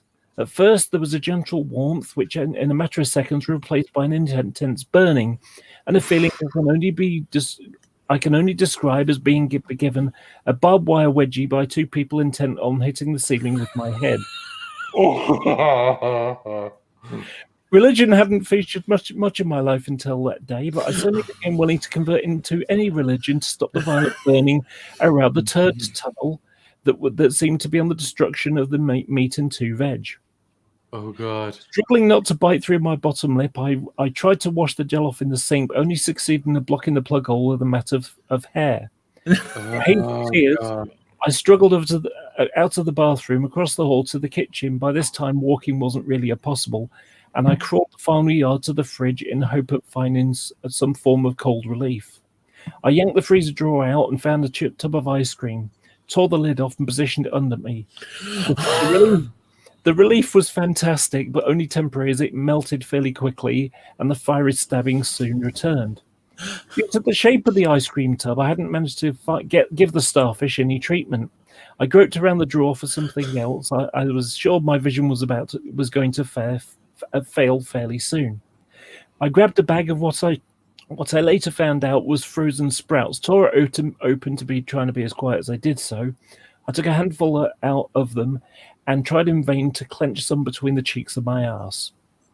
This wasn't doing the trick, as some of the gel had found its way up the chutney channel. And it felt like the space shuttle was running its engines behind me. This is probably and hopefully the only time in my life I was going to wish there would be a gay snowman in the kitchen, which should give you some idea of the depths I was going to think in order to ease the pain. Fucking hell. The only solution my crazy mind could come up with was to gently ease one of the sprouts where no veg had gone before. Oh, shit. Unfortunately, alerted by the strange grunts coming from the kitchen, the other half chose that moment to come and investigate, and was greeted with me, arse in the air, strawberry ice cream dripping from my bell end, and pushing a sprout up my arse while muttering, "Oh, that feels good." Oh, understandably, this was a shock to her, and she let out a scream. As I hadn't heard her come in, it caused an involuntary spasm of shock in myself, which caused which resulted in the sprout being ejected at quite some speed in her direction. I can understand having the sprout farted against your leg at 11 o'clock at night in the kitchen probably wasn't the special surprise she was expecting, and having to explain to the kids the next day why the strange hollow in the ice cream didn't improve my status. To sum it up, Veet removes hair, dignity, and self-respect. Oh my God. Like I say, almost certainly not true, but funny as fun. But fun. It's kind of like there's a review for someone who ate too many of the sugar-free gummy bears. That's also possible, but the sugar-free stuff, if you have it to excess, will cause diarrhea. And this person has there's an incredibly graphic review posted online of, I ate too many of the sugar-free gummy bears and all hell broke loose downstairs. It's again, probably not true, but definitely funny. Chris, what the hell is this? Yeah, it's just normal. It's just our normal. Yeah, that's it, Megaleech. Megaleech knows what I'm talking about. The Haribo bears, the sugar-free Haribo bears. Oh, yeah. There's a really famous review of someone who ate too many of them and all hell broke loose downstairs. I used to get bags and bags of Haribo stuff when I went to visit my friend who lived in Pontefract, which is where the factory is, and they got a little shop. Okay. Everything is really cheap. Yeah. Yeah, but apparently the sugar-free ones you don't want to eat to excess because the sorbitol in them will give you diarrhea. Which always reminds me of what I think is the worst thing Homer Simpson ever said. And it's from one of the good shows, like from the first 10 seasons. He just walks up to Apu in the Squishy Mart and says, like, "Hey, Apu, have you got any of those chips that give you diarrhea? I need to do a little bit of spring cleaning." And it's just like, what the fuck? What the fuck? And it's like, that says so much about the American diet that someone think I'm a bit plugged up. Can you give me those things that give you uncontrollable diarrhea? Because that would clean me out. And I'm just like, that is fucked up. You're right, Abigail. Sorry? You're right. I just like, I mean, that doesn't bother me. The fact that I ordered my food like over an hour ago. You don't have your food yet? No. And I just called Menu Log, and they called the restaurant, which apparently closed half an hour ago. But I ordered well in the open time. Yeah. And like they're still they've got the food, and they're just so, yeah, and they're assigning a new driver, and they've given me a discount because it's kind of just awful. I'm hungry. Yeah. And my burger's probably going to be cold now, and I mean, I'm ordering food at 10 at night, but also it's the middle of it's a Friday night. Friday night, everyone in the city, it's fine, but like 2 a.m. or something. I mean, that's normal. Yeah. But I remember in the early days of the dot-com boom in the 90s, particularly in America, particularly in San Francisco, there were a bunch of really fucking stupid businesses that clearly could not possibly succeed. And one was a food delivery thing. And there's this thing, it's like you could order anything and they wouldn't charge you a delivery fee. And like it was like literally like you could order a chocolate bar and someone on a moped would show up at your place with a chocolate bar. And I remember people writing stuff like tech writers going, I know this is terrible. I know this can't last. But the idea that at 2 a.m. as I'm playing an online game and I'm flying a fucking kite, I can just click a button and get a Mars bar delivered to my door, I'm fucking doing it. And it's just like, and then, ironically, this is, Uber Eats or whatever. I don't know. Uber Eats is completely unsustainable. It's a scam. Both Uber cars is unsustainable economically. It's a scam.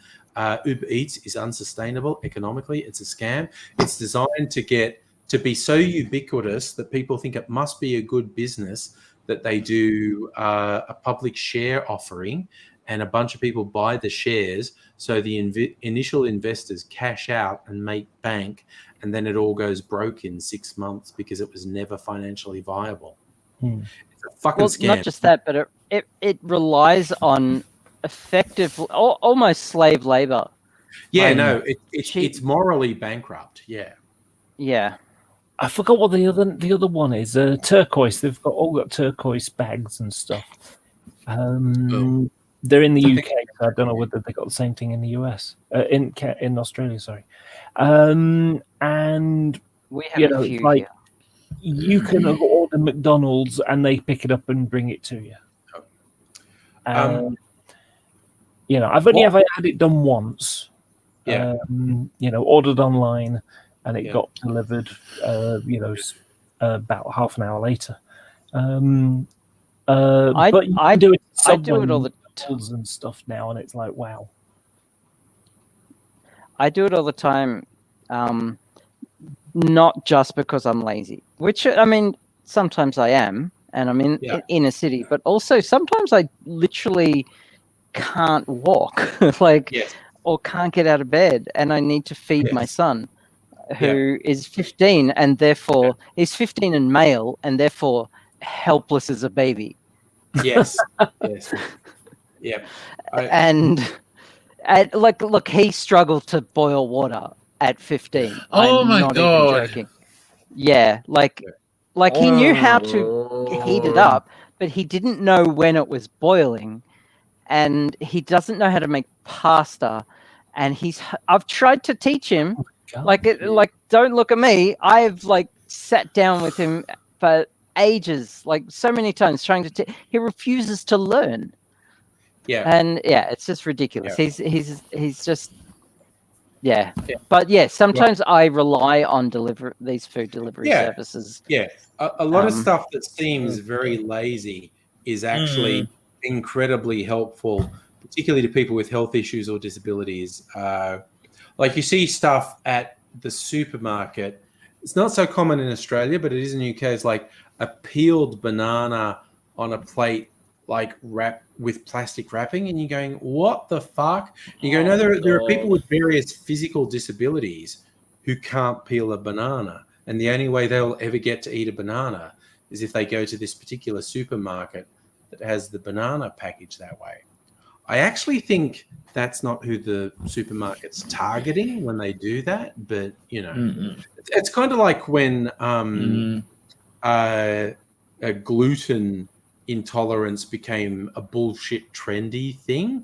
Everyone I know who's actually celiac was like, thank you stupid fucking trendy dickheads who've come up with the idea that gluten's bad, because 3 years ago there was no gluten-free food in the supermarket. Now there's an entire fucking aisle of gluten-free food in the supermarket, and so there's all this shit I can eat without getting sick afterwards. And it's just because you trendy morons think that you need something that's gluten-free. So thank you, idiots. It's not just food. As soon as something becomes even mildly interesting to normal or able-bodied people or neurotypical every business people, has got then suddenly it's everywhere. Fidget spinners were a thing for ages, and autistic people Beyblades or Pokemon cards. But just things like that. It just happens as soon as it becomes trendy for able-bodied people. Suddenly, it's everywhere. Whereas, like the people with the actual disabilities had to struggle for years. Yes. Isn't it amazing how not being arsehole never seems to trend well? It's always a struggle. It's always a struggle. Yeah. It's a worry. But yeah, it's just like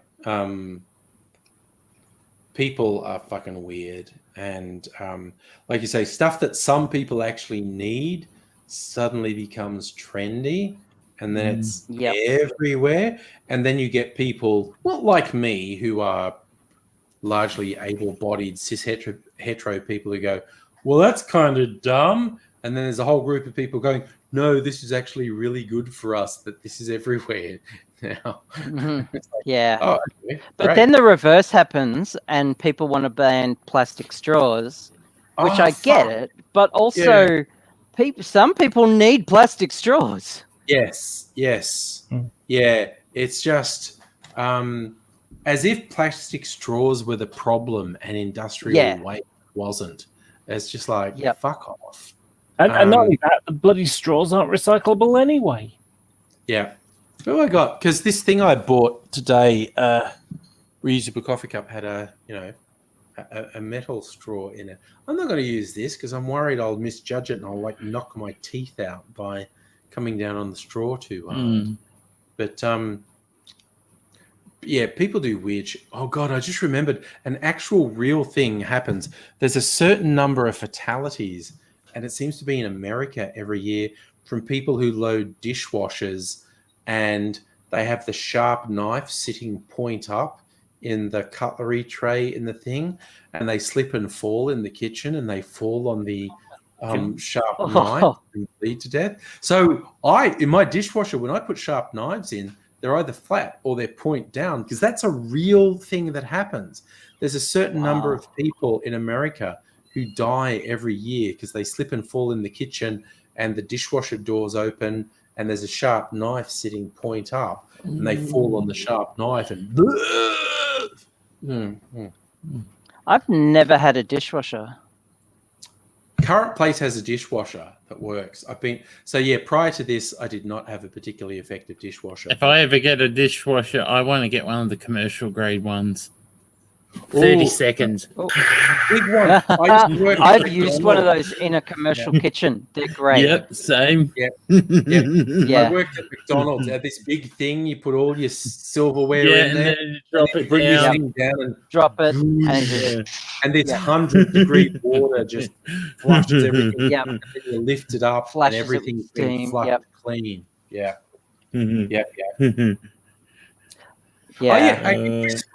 Grocery delivery. Grocery delivery seems like bullshit if you're able-bodied, but Chris has a back problem.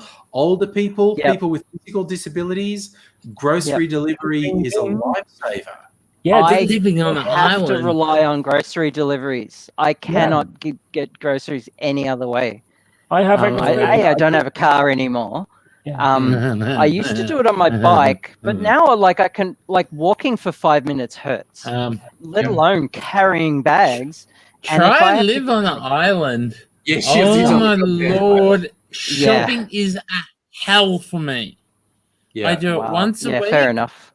And I've got to go to the mainland, shop, and it's not like you can just go straight to shop and back again. Like you go around, do all your shopping. Then you got to catch the bus back to the marina. Then you got to catch the boat. And then, because I don't drive, I got to either ride my trike. Well, I'm still a little bit iffy about riding at the moment because I'm still petrified of going down the hill again. Or getting the cab home. Yep. And it can take 2 hours to get home. That's what you get for living in that paradise, Chelsea. Sounds like a lot of planning involved too, which takes energy. And if you're having a particularly bad day, and you rely on that grocery day. Yeah. When I first started doing grocery shopping, for years, I used to carry all my bags. I used to have, the Aldi branded Esky bags you could get. Yeah. I would use them to carry all my groceries home. The last year, I had to get rid of carrying them anymore and went to Bunnings, bought a metal trolley because everyone buys those cheap granny trolleys and they break in the ferry. And then I got one of those IKEA trunk bags. Okay. Stuck onto it. Yeah. I tied it onto it, and I put 3 of those Esky bags in that, and I carry that home. Plus, I carry one and a backpack. Yeah. Well, that's how I grocery shop every week. I also get my groceries delivered. If you remember, I got agoraphobia, so I don't like going out.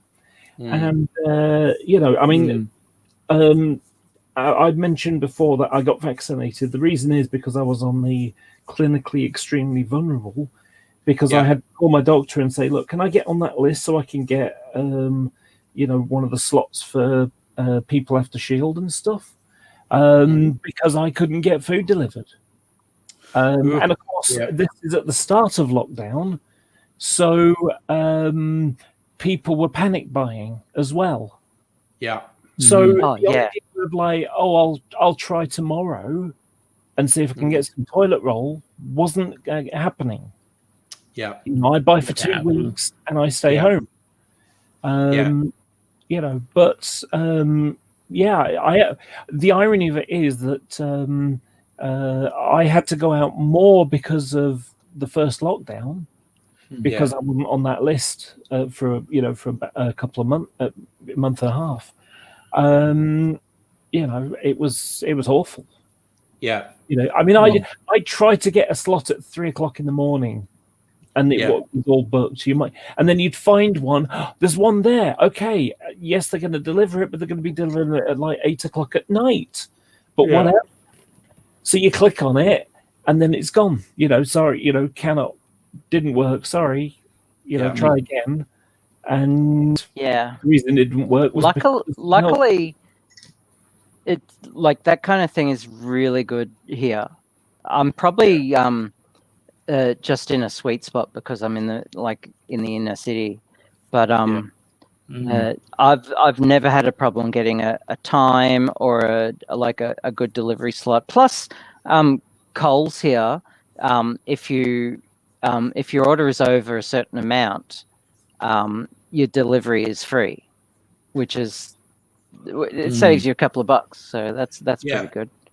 Yeah, there was the period like pretty much a year ago now where everyone started to freak out, and the supermarkets actually stopped doing home delivery because like everyone freaked out. Oh, that was horrendous for the islands. Oh my lord! And a lot of aged pensioners relied on that, and they could not get their groceries. Get a friend to drive me to the supermarket, and I had to get like weeks and weeks of canned food, and the supermarket was packed, and so I'm like just shitting myself with social anxiety, but I just had to stay on target and stay focused.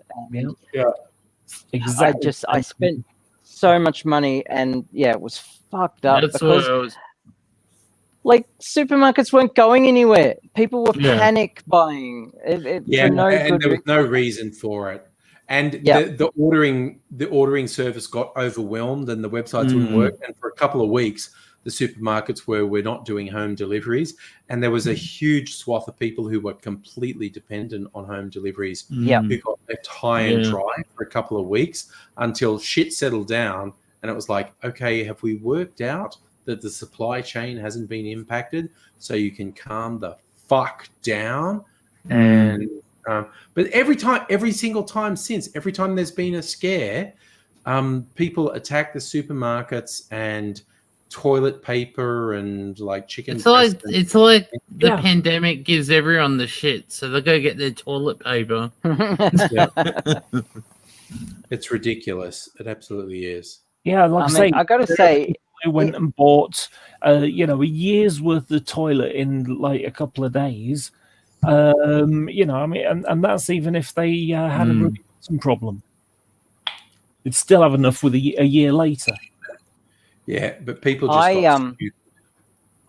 I stocked up on toilet paper, and I do not feel guilty about it because of my disability. Yeah. I'm not able-bodied. Because of dickheads, I have to stock up on it. Yeah. And this is the world we live in. I got lucky because I have a Costco membership, and the week before everyone turned into morons, I went to Costco and said, because Costco has, 80 rolls of toilet paper in a packet, and I go, I'll just get one of them. And I went home, and less than a week after I did that, people turned into morons, and I was like, kind of good timing that I went to Costco. And it didn't help that it all happened right when I needed toilet paper. Oh, which is terrible. Oh my god! I've only ever done panic buying once in my life, and it's a comical reason as well. So there's a floor wax called Johnson's Clear with a K. And it's fantastic for modeling. If you do model airplanes and you have the glazing, the cockpit glazing, you just dip it in that, let it, stick it on a stick kind of thing, let it dry off, and it'll make it perfectly clear. You can get some plastic glazing. You can polish it up with a bit of wet and dry, like the light sandpaper stuff. Spray over the top of that, it'll clear it right up. I use it as a varnish for model railway stuff. Yeah. And what happened was word got out that they were finishing with it. So I went and bought 15 bottles. So I've still got 14 of them that I've never used. So I've got enough to last me the rest of my life. How about you? You can't win, Abigail. You can't win. Oh, little kitty wants cuddles again. Face hugger. Little kitty wants to get down. Yeah. And explore She's just everything. climbing everywhere, and she should be asleep. But it's the first time her dad's been away, so she's kind of out of sorts. She cried a lot when she was in the bedroom where she's supposed to be, but because my son's not here, she's just not settling. She had a nap on the couch before. Also, she's a cat. Cats are like awake at night, so Well, not only that, I mean, basically cats, if they don't have like 10 to 15 naps a day, they don't have enough energy for their main snooze. What you making, Angry? What? I'm sorry. What you making? Like Abigail's cuddling a kitten. I'm cuddling my Batavia a rat. And there's a little tag. They said you should make this a recipe, a Batavia cocktail. So it says vermouth, but I'm going to try instead of vermouth the new stuff I got, the tropical. Oh, poor baby's nearly empty. Oh, my food's here. Oh, excellent. Abigail's food. Hello. I want this, and I want this. Get various things out of my fridge. I've got to be really focused so I don't get the wrong thing. Right, so we want 1 ounce. I gotta know, do you wear the same clothes every day, Angry? Yes. No, I only wear this for cocktail nights, and I didn't make cocktail. Right, okay. So I will be wearing it again tomorrow night because I didn't make the cocktails tonight because I was just hanging out, drinking and talking. So I need to make them tomorrow night. Otherwise, I wear T-shirts. Like everyone likes my T-shirts. So, Do you know one of the things I've noticed between you being live like this and making a video? You talk so much slower. Probably, yes. You do seriously. You just spit stuff out, and it's like you're in slow motion by comparison. It wasn't my food. Oh, that's damn. Yeah, they should be here any minute now, but this is ridiculous. I ordered that food an hour and a half ago. Yeah. Anyway, when it gets here, I'm drinking the fuck out of this. I don't care. Like, I've been saving this little bit, but nah, I've been saving it for now. Yeah. Good night, whoever. Nobody. Oh, no. Good night, nobody. Yeah, I'm gonna drink this because I need it after. Yeah, waiting. no, definitely. Quitter on Twitch is asking, do I stream every day? No, not every day. The days I normally stream, and I've cut one day back, so we're now up to Sunday, Tuesday, Thursday, Friday, and every second Saturday. And Angry is a streamaholic. I am. During COVID, I was doing it every night. I was literally doing it every fucking night. I actually would say the other way around. It was alcoholic streamer. Great. Yeah. No, during the peak of COVID last year, I was streaming every day because it was just human interaction, please.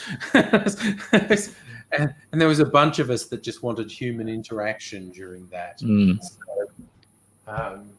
where's my it's really weird, amusing, because not going out and being scared to meet people, which is basically how people have been living for the past year. That's my normal. That's agoraphobia. Yeah. So it's always been difficult to explain what agoraphobia is like, and this is the perfect example.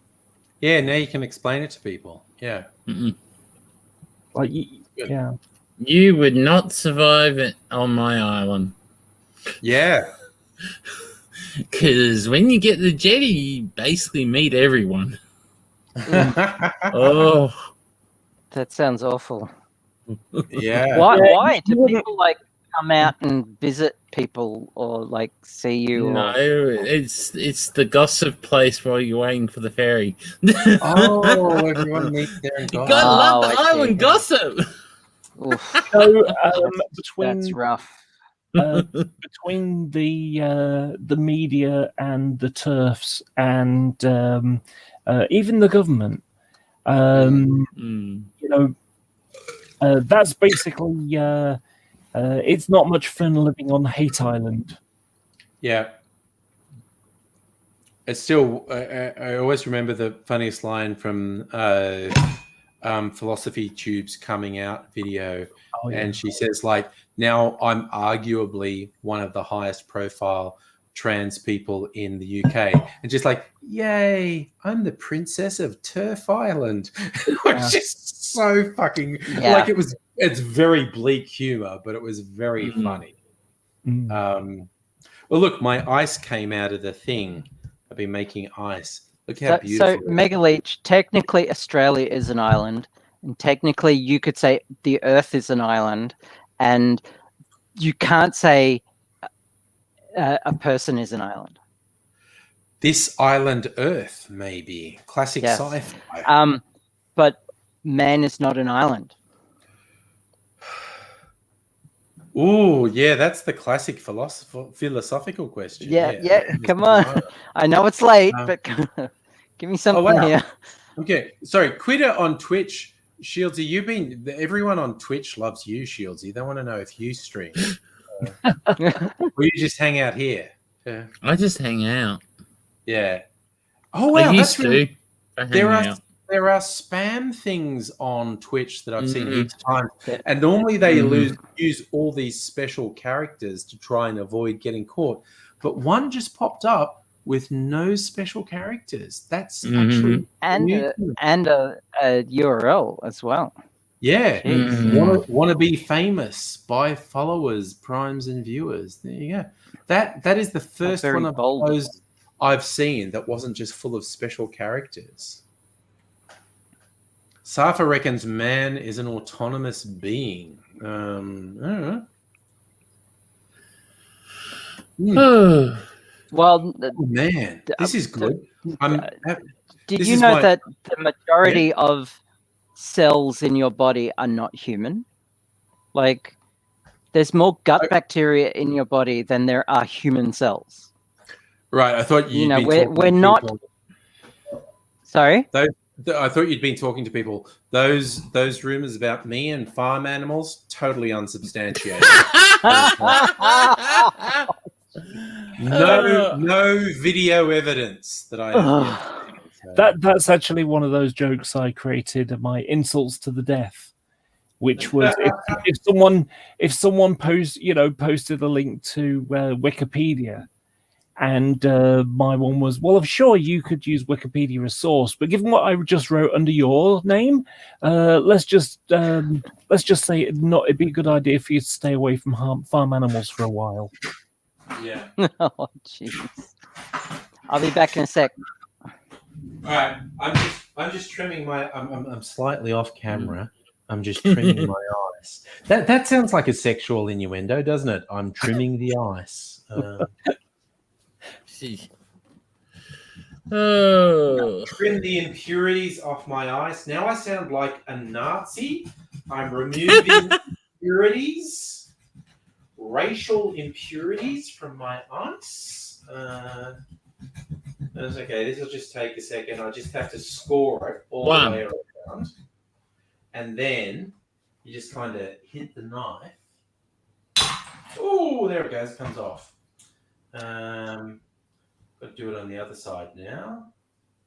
Let's make this come off. Man, that actually worked really well. And you now have ice, baby. I'll show you in a sec because I'm going to put it in the freezer, but it looks very good. Going to put it in a little container. Look at that! Almost completely clear ice. Wow! It's like, I love that shit. All right, that goes in the freezer. I'll use it for a drink sometime soon. Oh, here we go. There you go. In you go, little ice. All right, we're good. We're good. We're good. We're good. Oh, what was that, Abigail? Sorry? A duck. It's dangerous to go alone. Take this. Okay. Oof. My food's still not here. Oh, that's just criminal. So get the pitchfork out and the torch. They've emailed me a $10 voucher as compensation. Oh. For waiting 90 minutes. Okay, go. Yeah. So this is actually really nice. This is my Batavia Iraq. And it said to use vermouth, so I used this stuff that I just bought, Okar Tropic, which you can't have. This is apparently sold out and doesn't exist anymore. So I am going to be carrying a knife on me at all times. I'm gonna anyone who tries to take it. I'm gonna come over there and have a drink of it, just because you said I can't have it. And you know me, I'd let you have a drink of it. So, yeah. Woohoo! So it's basically that and some sugar, a little bit of sugar syrup and some bitters. So this is what they call it? It's like an vermouth alternative. Crafted from Polish Hill River wine, fortified with unused spirit from our distillery, aromatized with oranges, to create a vibrant tropical cousin to vermouth, otherwise known as Vistel. I love the idea of unused spirit from our distillery, like it's just lying around. Like, oh yeah, look, there's some spirit we didn't use. What do we do with that? Like, we'll stick it in something else. You know, there's an amusing thing when it comes to whiskey. And effectively, how old it is depends on how shit it was. Yes. So effectively, there's this amusing little arbitrary thing where the guy who makes the big decision, he has a sip that says 20 years. Yeah. That's it. It's arbitrary based upon his opinion on how awful it is at the moment and how long it needs to settle. Yeah, absolutely true. I know an ex of mine, she was really fond. She had this Scotch whiskey that had been aged for the minimum. Like the minimum is 3 years. I think it was called Rob Roy. And she, no, that's good because you drink that shit and you know it's fucking whiskey you're drinking. It's like, it's not smooth and softened on the edges. Like, yeah, this is fucking whiskey. You're drinking some fucking whiskey now. It's like, oh, okay. Because you get all those things like, 10-year-old, 20-year-old, 80-year-old whiskey. Like, ooh, it's so smooth. But she was like, yeah, no, give me the absolute minimum age whiskey because I want to know. I want this stuff to kick me in the fucking head when I drink it. And it's like, yeah, okay. You're special. That's cool. Okay, I got some pictures. Oh my gosh! Oh no, Abigail's back. I think Abigail's talking to good people. That's okay. Yes. Laura's sharing a picky. Well, yeah. I thought this was funny. They obviously didn't have the cover. So Harry Potter and the Order of the Phoenix. I want 4 chicken McNuggets. Yeah. There's another one when I went to America one time. So my friend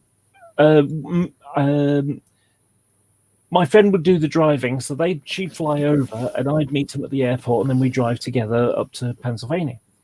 And at the car rental place, they had this great way of showing where of you finding your vehicle. So you'd have like the yellow aisle and it'd be number 7 or whatever. And then, sorry, you got to screen share this one again. I got 2 more pictures after, which is really great. What's this one? And then they had an emerald aisle, which I just thought was hilarious. Oh my god! Oh, the pun! Oh my god! Yeah. Okay.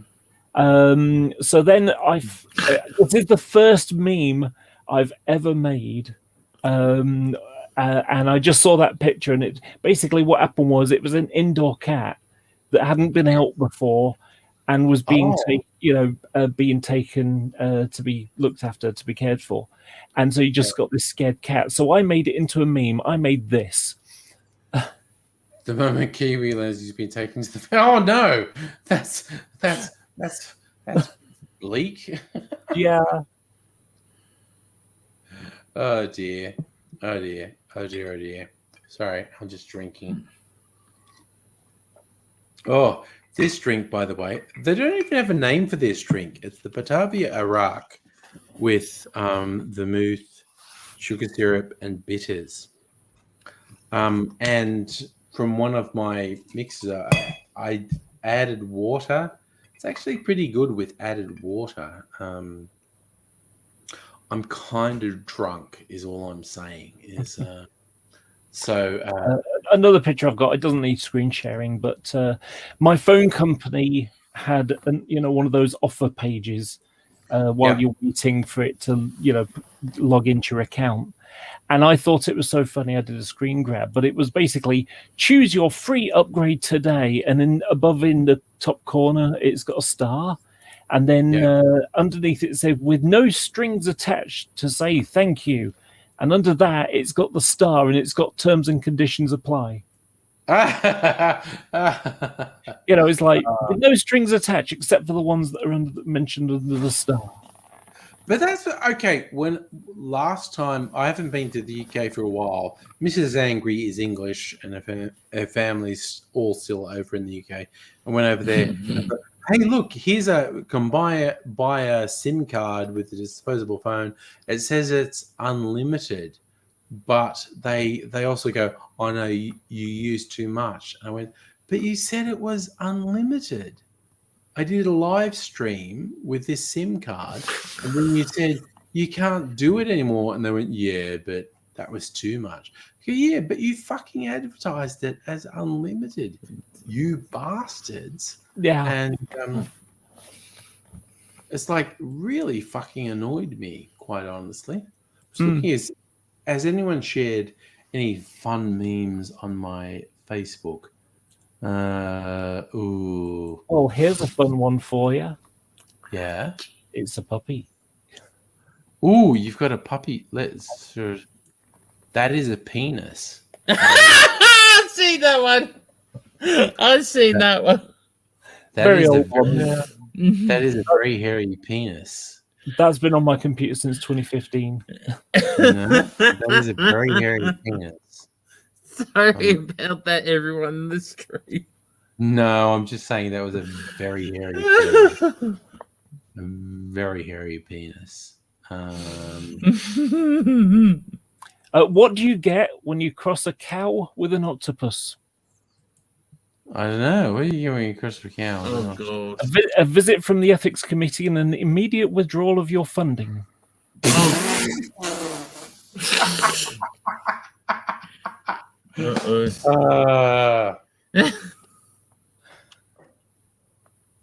I didn't hear the joke, but I think I know what it was. What do you get when you cross a cow with an octopus? Yeah. Visit Visit from the ethics committee. Yeah. Yeah. Visit from the ethics committee. Yeah, that's right. Okay, this is a good one. It's still no food. It's still no food. Oh, that's just terrible. Still no food. That's bullshit. Still no food. And 3 calls from menu log, because I don't use Uber Eats anymore. And I think I don't know if I want to use menu log anymore. No, fuck it. That's the problem is it them or is it the place that was decided? Well, the restaurant made the food ages ago. Yeah. It's going to be cold as fuck. Yeah. So they're the people that pick it up and then bring it to you and taken forever. Yeah. It's got to be an hour. I ordered it 2 hours ago. Wow. Yeah. Here's a meme for everyone who likes cats. I meowed at my human. Human meowed back. I think he's a sneaky bastard. He's learnt my language. Yeah. I was wondering the thing with me, because I do, if particularly both my cats tend to meow at me and I'll meow back at them. So it's like, what does it sound like to the cat when you meow back at them? Are you either just garbling their language, or is it like really racist, like going ching chong, ching chong, ching chong, ching chong, ching chong to them? And it's like, I don't know. Sorry, Laura's sharing something. What's this? Add to stream. If we're saying, oh, fuck yes. Yes. Abso-fucking-lutely. Oh, my God. I thought when you meow back at cats, I think it's either you're getting their language so bad that you're saying something like your mum's a whore, or you're just doing really bad racist shit, like going ching chong, ching chong, ching chong, ching chong, and the cats are either saying like you're saying something really fucked about my mother, or you're gross and racist. Why do I even live with you? So, what's happening, Abigail? Oh, just got fed up with the kitten and put her in yeah. She's knocking shit over. She's pestering Bella, and I've got nothing left. I'm just like, I'm hungry, exhausted. And you have tired. And you have a kitten with inside a bucket that's upside down with a brick on it. Yeah. Yeah. You know, almost beyond doubt, if I went into the bedroom, I bet Mimsy is like lying on my bit of the bed. Just like, yeah, he's not here. This is mine now. And so I'm actually going to sleep on the lounge because apparently when I've had 1 or 2 drinkies, my snoring is particularly bad. And Mrs. Angry ends up getting deprived of sleep because I have had too many drinkies. So it's like I gotta crash on the lounge. Did you know that you say that every time you get drunk? Yeah. Oh yeah. No, that's a real thing. Which is fine. Like, yeah, it's a thing. I got to sleep on the lounge till about 7 a.m. and then I wake up because light's starting to come into the lounge. I'm gonna go, okay, it's after 7. I can go into bed, and because Mrs. Angry tends to wake up really early, so I can just go into bed. And she'll go, oh, okay, and I'll get a little bit of a cuddle, and then she'll go, I'm getting up now. And I'm like, cool. I'm going to sleep for like 5 more hours. And I will get up at lunchtime and just like, I'm fine now. I discovered how I knew I was spending too much time in chats, in Google Hangouts in the day. Yeah. And that was I had so much time. Like every night I would be chatting to people like we're chatting now. And I discovered how I knew that I'd been doing it too long. And that was when I was waking up in bed, just doing the rolling over to on the other side. And in my head, I was still in the hangout. So I was like, okay, I'm starting to feel tired now. So I'm going to go to bed, everybody. And that was me in bed, just rolling over. Okay, I've got one more meme. It's not a meme. It's a picture. It's a GIF that I made years ago, 2003. So it shows how old it is. The year I moved finally out of home. So this isn't it. So when I go this, so it's just a GIF and it just changes and it's just cat emotions. Sorry.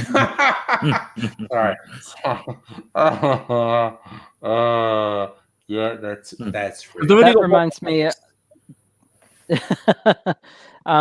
There's a similar one with Spock, and it's just all the same picture of Spock. Yeah. Oh, this is funny. Yeah.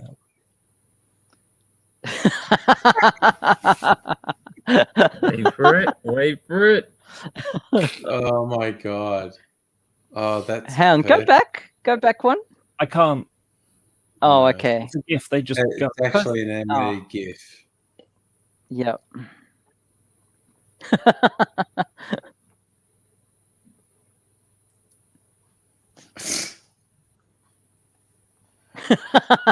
Oh fuck.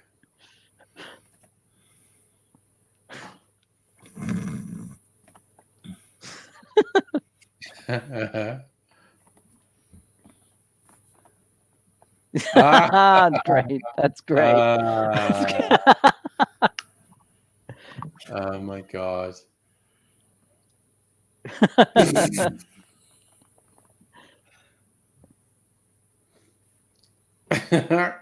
Sorry, I think I'll probably be amused by this for an hour or two. It's not that much fun.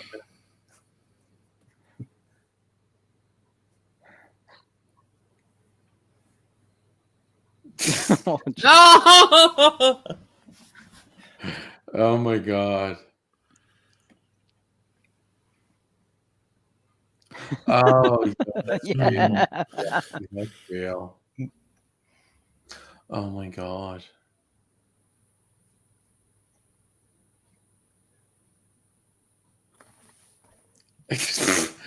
Sorry.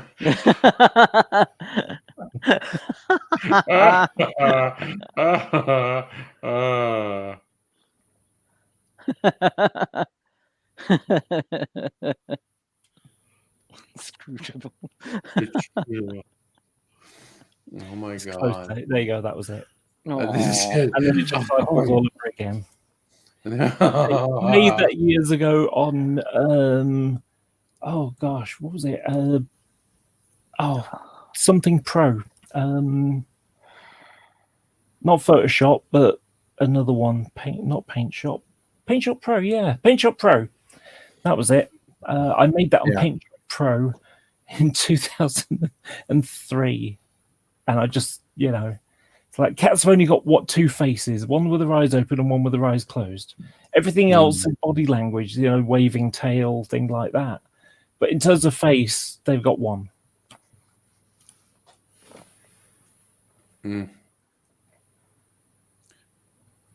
Oh, sorry, I just kind of checked Twitter to see if I had any messages, and there's general stuff going back and forth. But there's this infographic that some people have shared that someone made in 2019. So before we knew for sure any pandemic was coming, and it said, "How prepared are countries for a pandemic?" And bizarrely, it had America as being super prepared and Africa as being super unprepared. And what we've seen in the last year is America has completely failed to manage coronavirus, and Africa has actually done really quite well. So it's like a bullshit infographic that is completely wrong. It did have Australia as very prepared and like, okay, yes, we managed it. We did quite well. But it had this thing of America being really prepared, and it's like, yeah, no.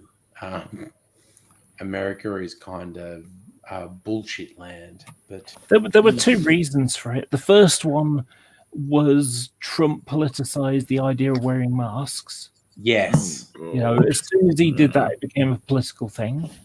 So basically, I'm pretty sure if you he wore a was mask, just riding a wave of anti-mask sentiment because in the US they have this big, the land of freedom and personal freedoms is a thing. And if Trump had said masks are good and on his website marketed red "Make America Great Again" masks, they'd all be wearing masks. He would have literally made millions of dollars.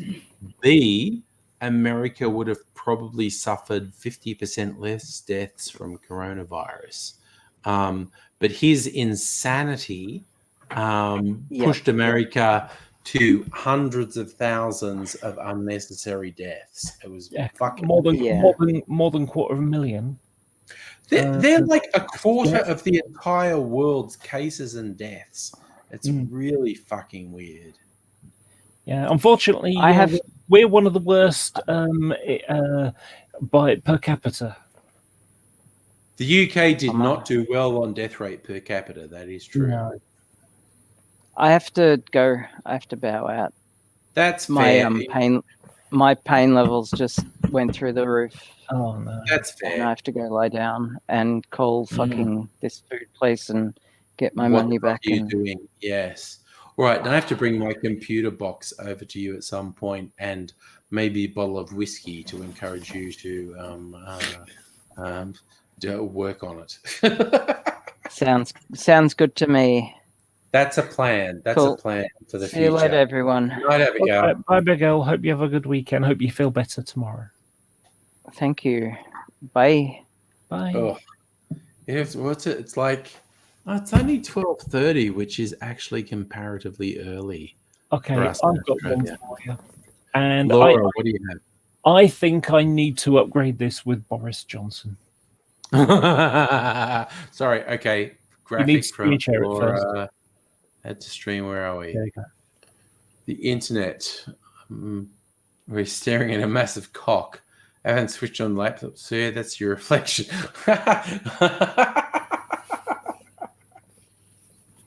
Oh my God. I don't know. I turn that screen share off too early. Street sign for you. You'll like it. All right. What's this one? Blondie ran about one way or another. I'm gonna find you. Gonna get you. One way or another. Gonna find you. Gonna get you. Man, that is. You know, it's funny. I've seriously had too many drinks, but that's okay. It's funny you were talking about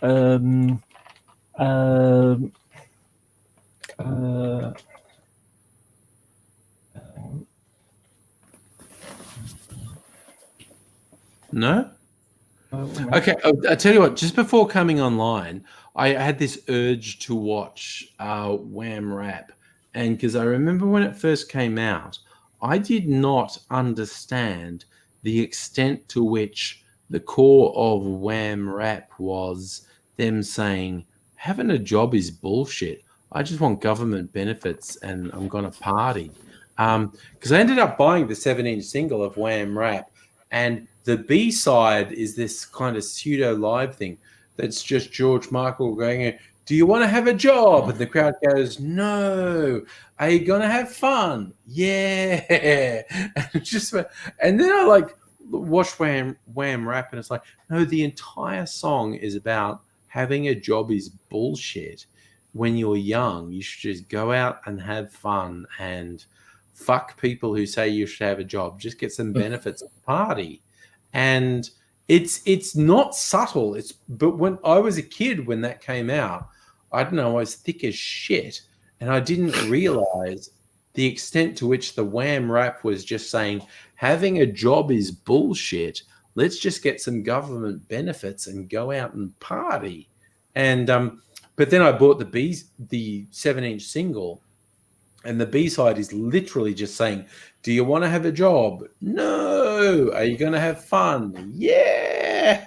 And I was like, oh, yeah, no, it's actually incredibly obvious. This whole song is saying having a job is bullshit. I'm young. I'm just going to go out and have a good time.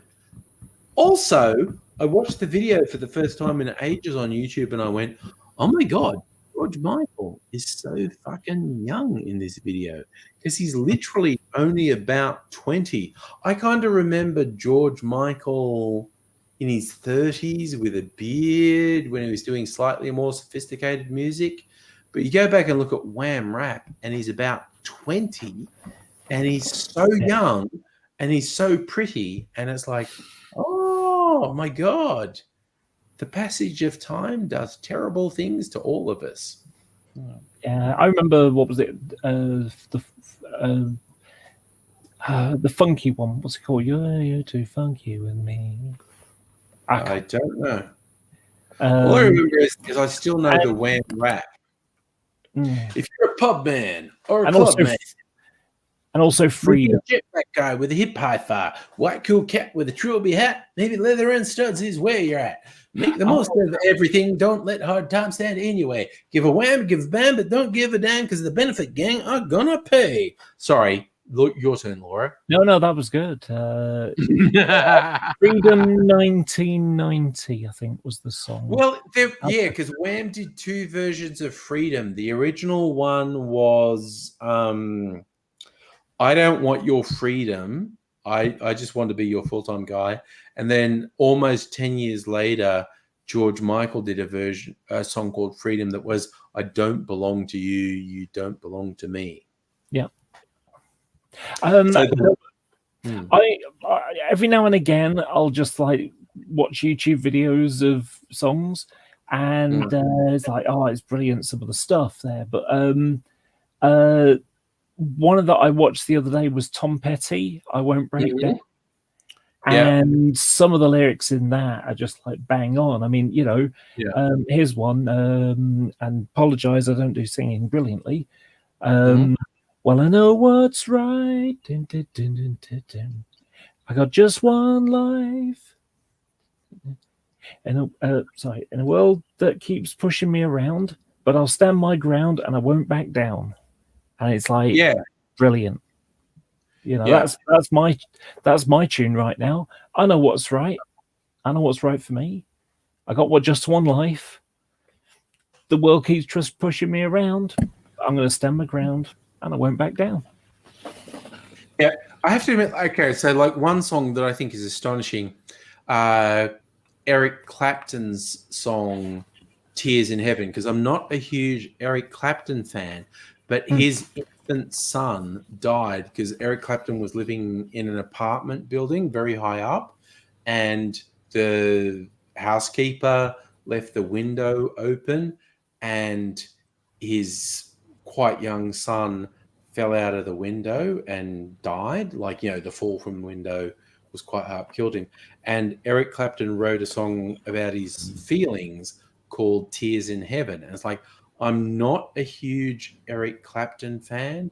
And you think like, oh, a musician writing an emotive song about their child dying is going to be cheesy and shit.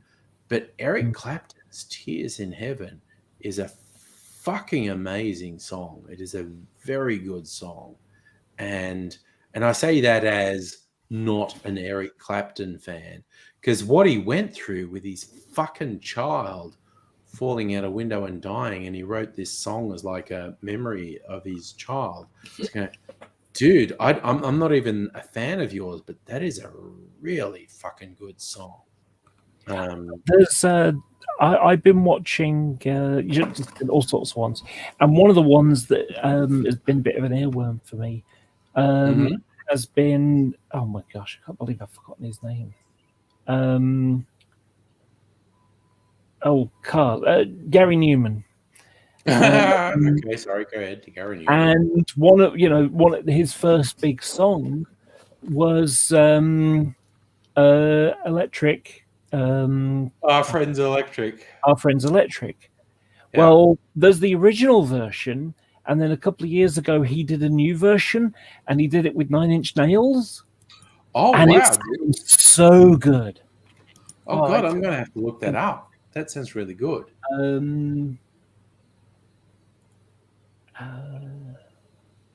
No, because I'm a bit of a fan of 9 Inch Nails, quite honestly. And of course, it's humorous that one of them, I think it's the most recent Pixar film that didn't get released in cinemas because of COVID, went straight to Disney Plus.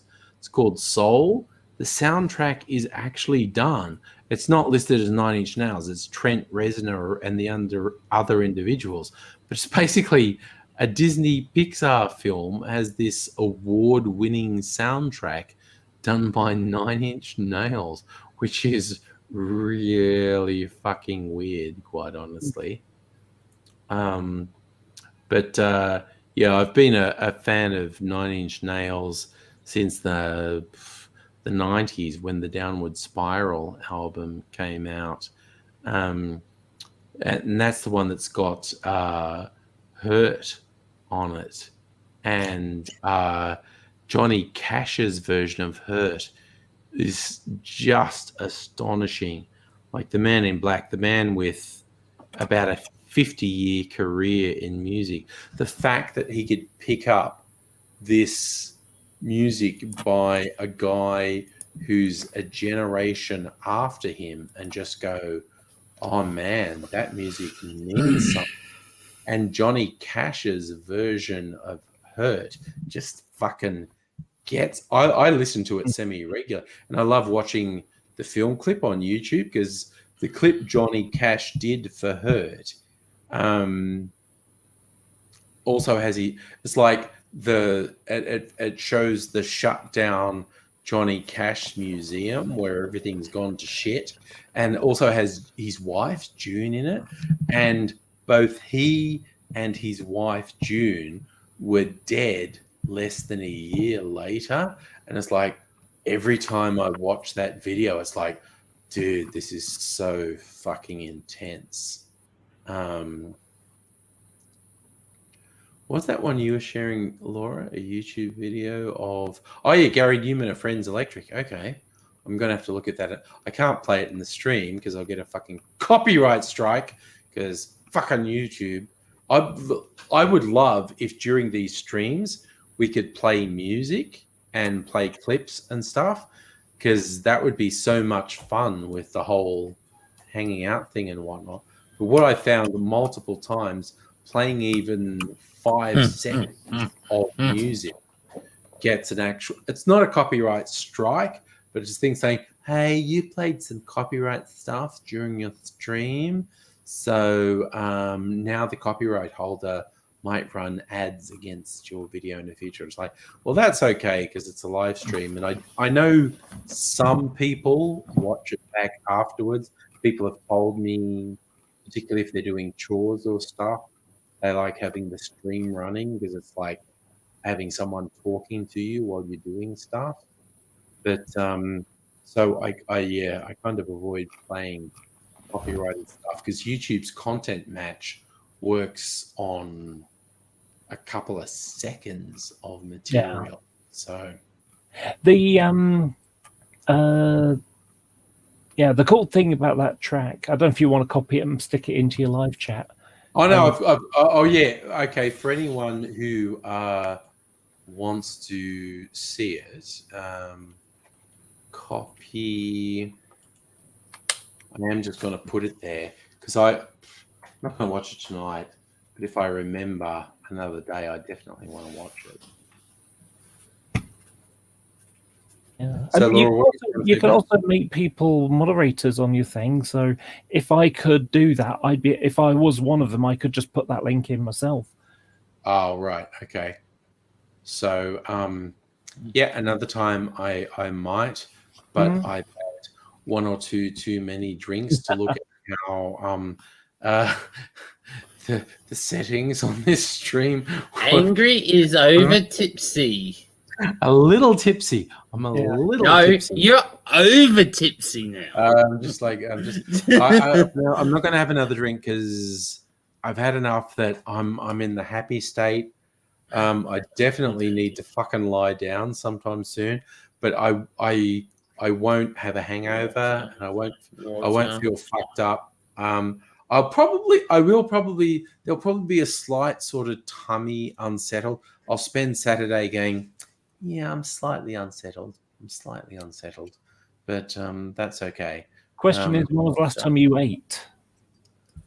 I had, because I'm doing the meal replacement stuff, I had a shake so you get the powder and you add it to water and you get a little thing and zuzz it up. And because I think that's not enough, I put a banana and some frozen raspberries in it and some ice and zuzzed it all up. And I actually had a really nice sort of thick beverage for dinner. It was like a chocolate banana berry smoothie. And it was actually pretty good. And that was, oh my God, it's 12:30 now. I had that at about 6:30. So I have not consumed anything apart from alcohol for 6 hours. Oh, shit. Told ya. He's over tipsy. He's now giggling. Over tipsy. I've got the giggles. This is where things kind of go a bit rough in Britain, because what happened was when Labour was still in power, I think Blair was still around.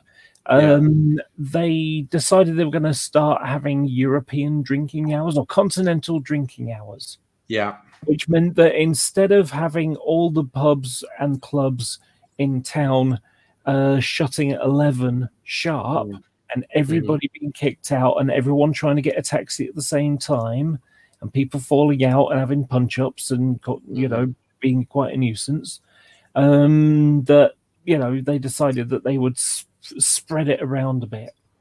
Well, unfortunately, the continental drinking hours system is you kind of have something to eat and drink. You have a drink with your meal.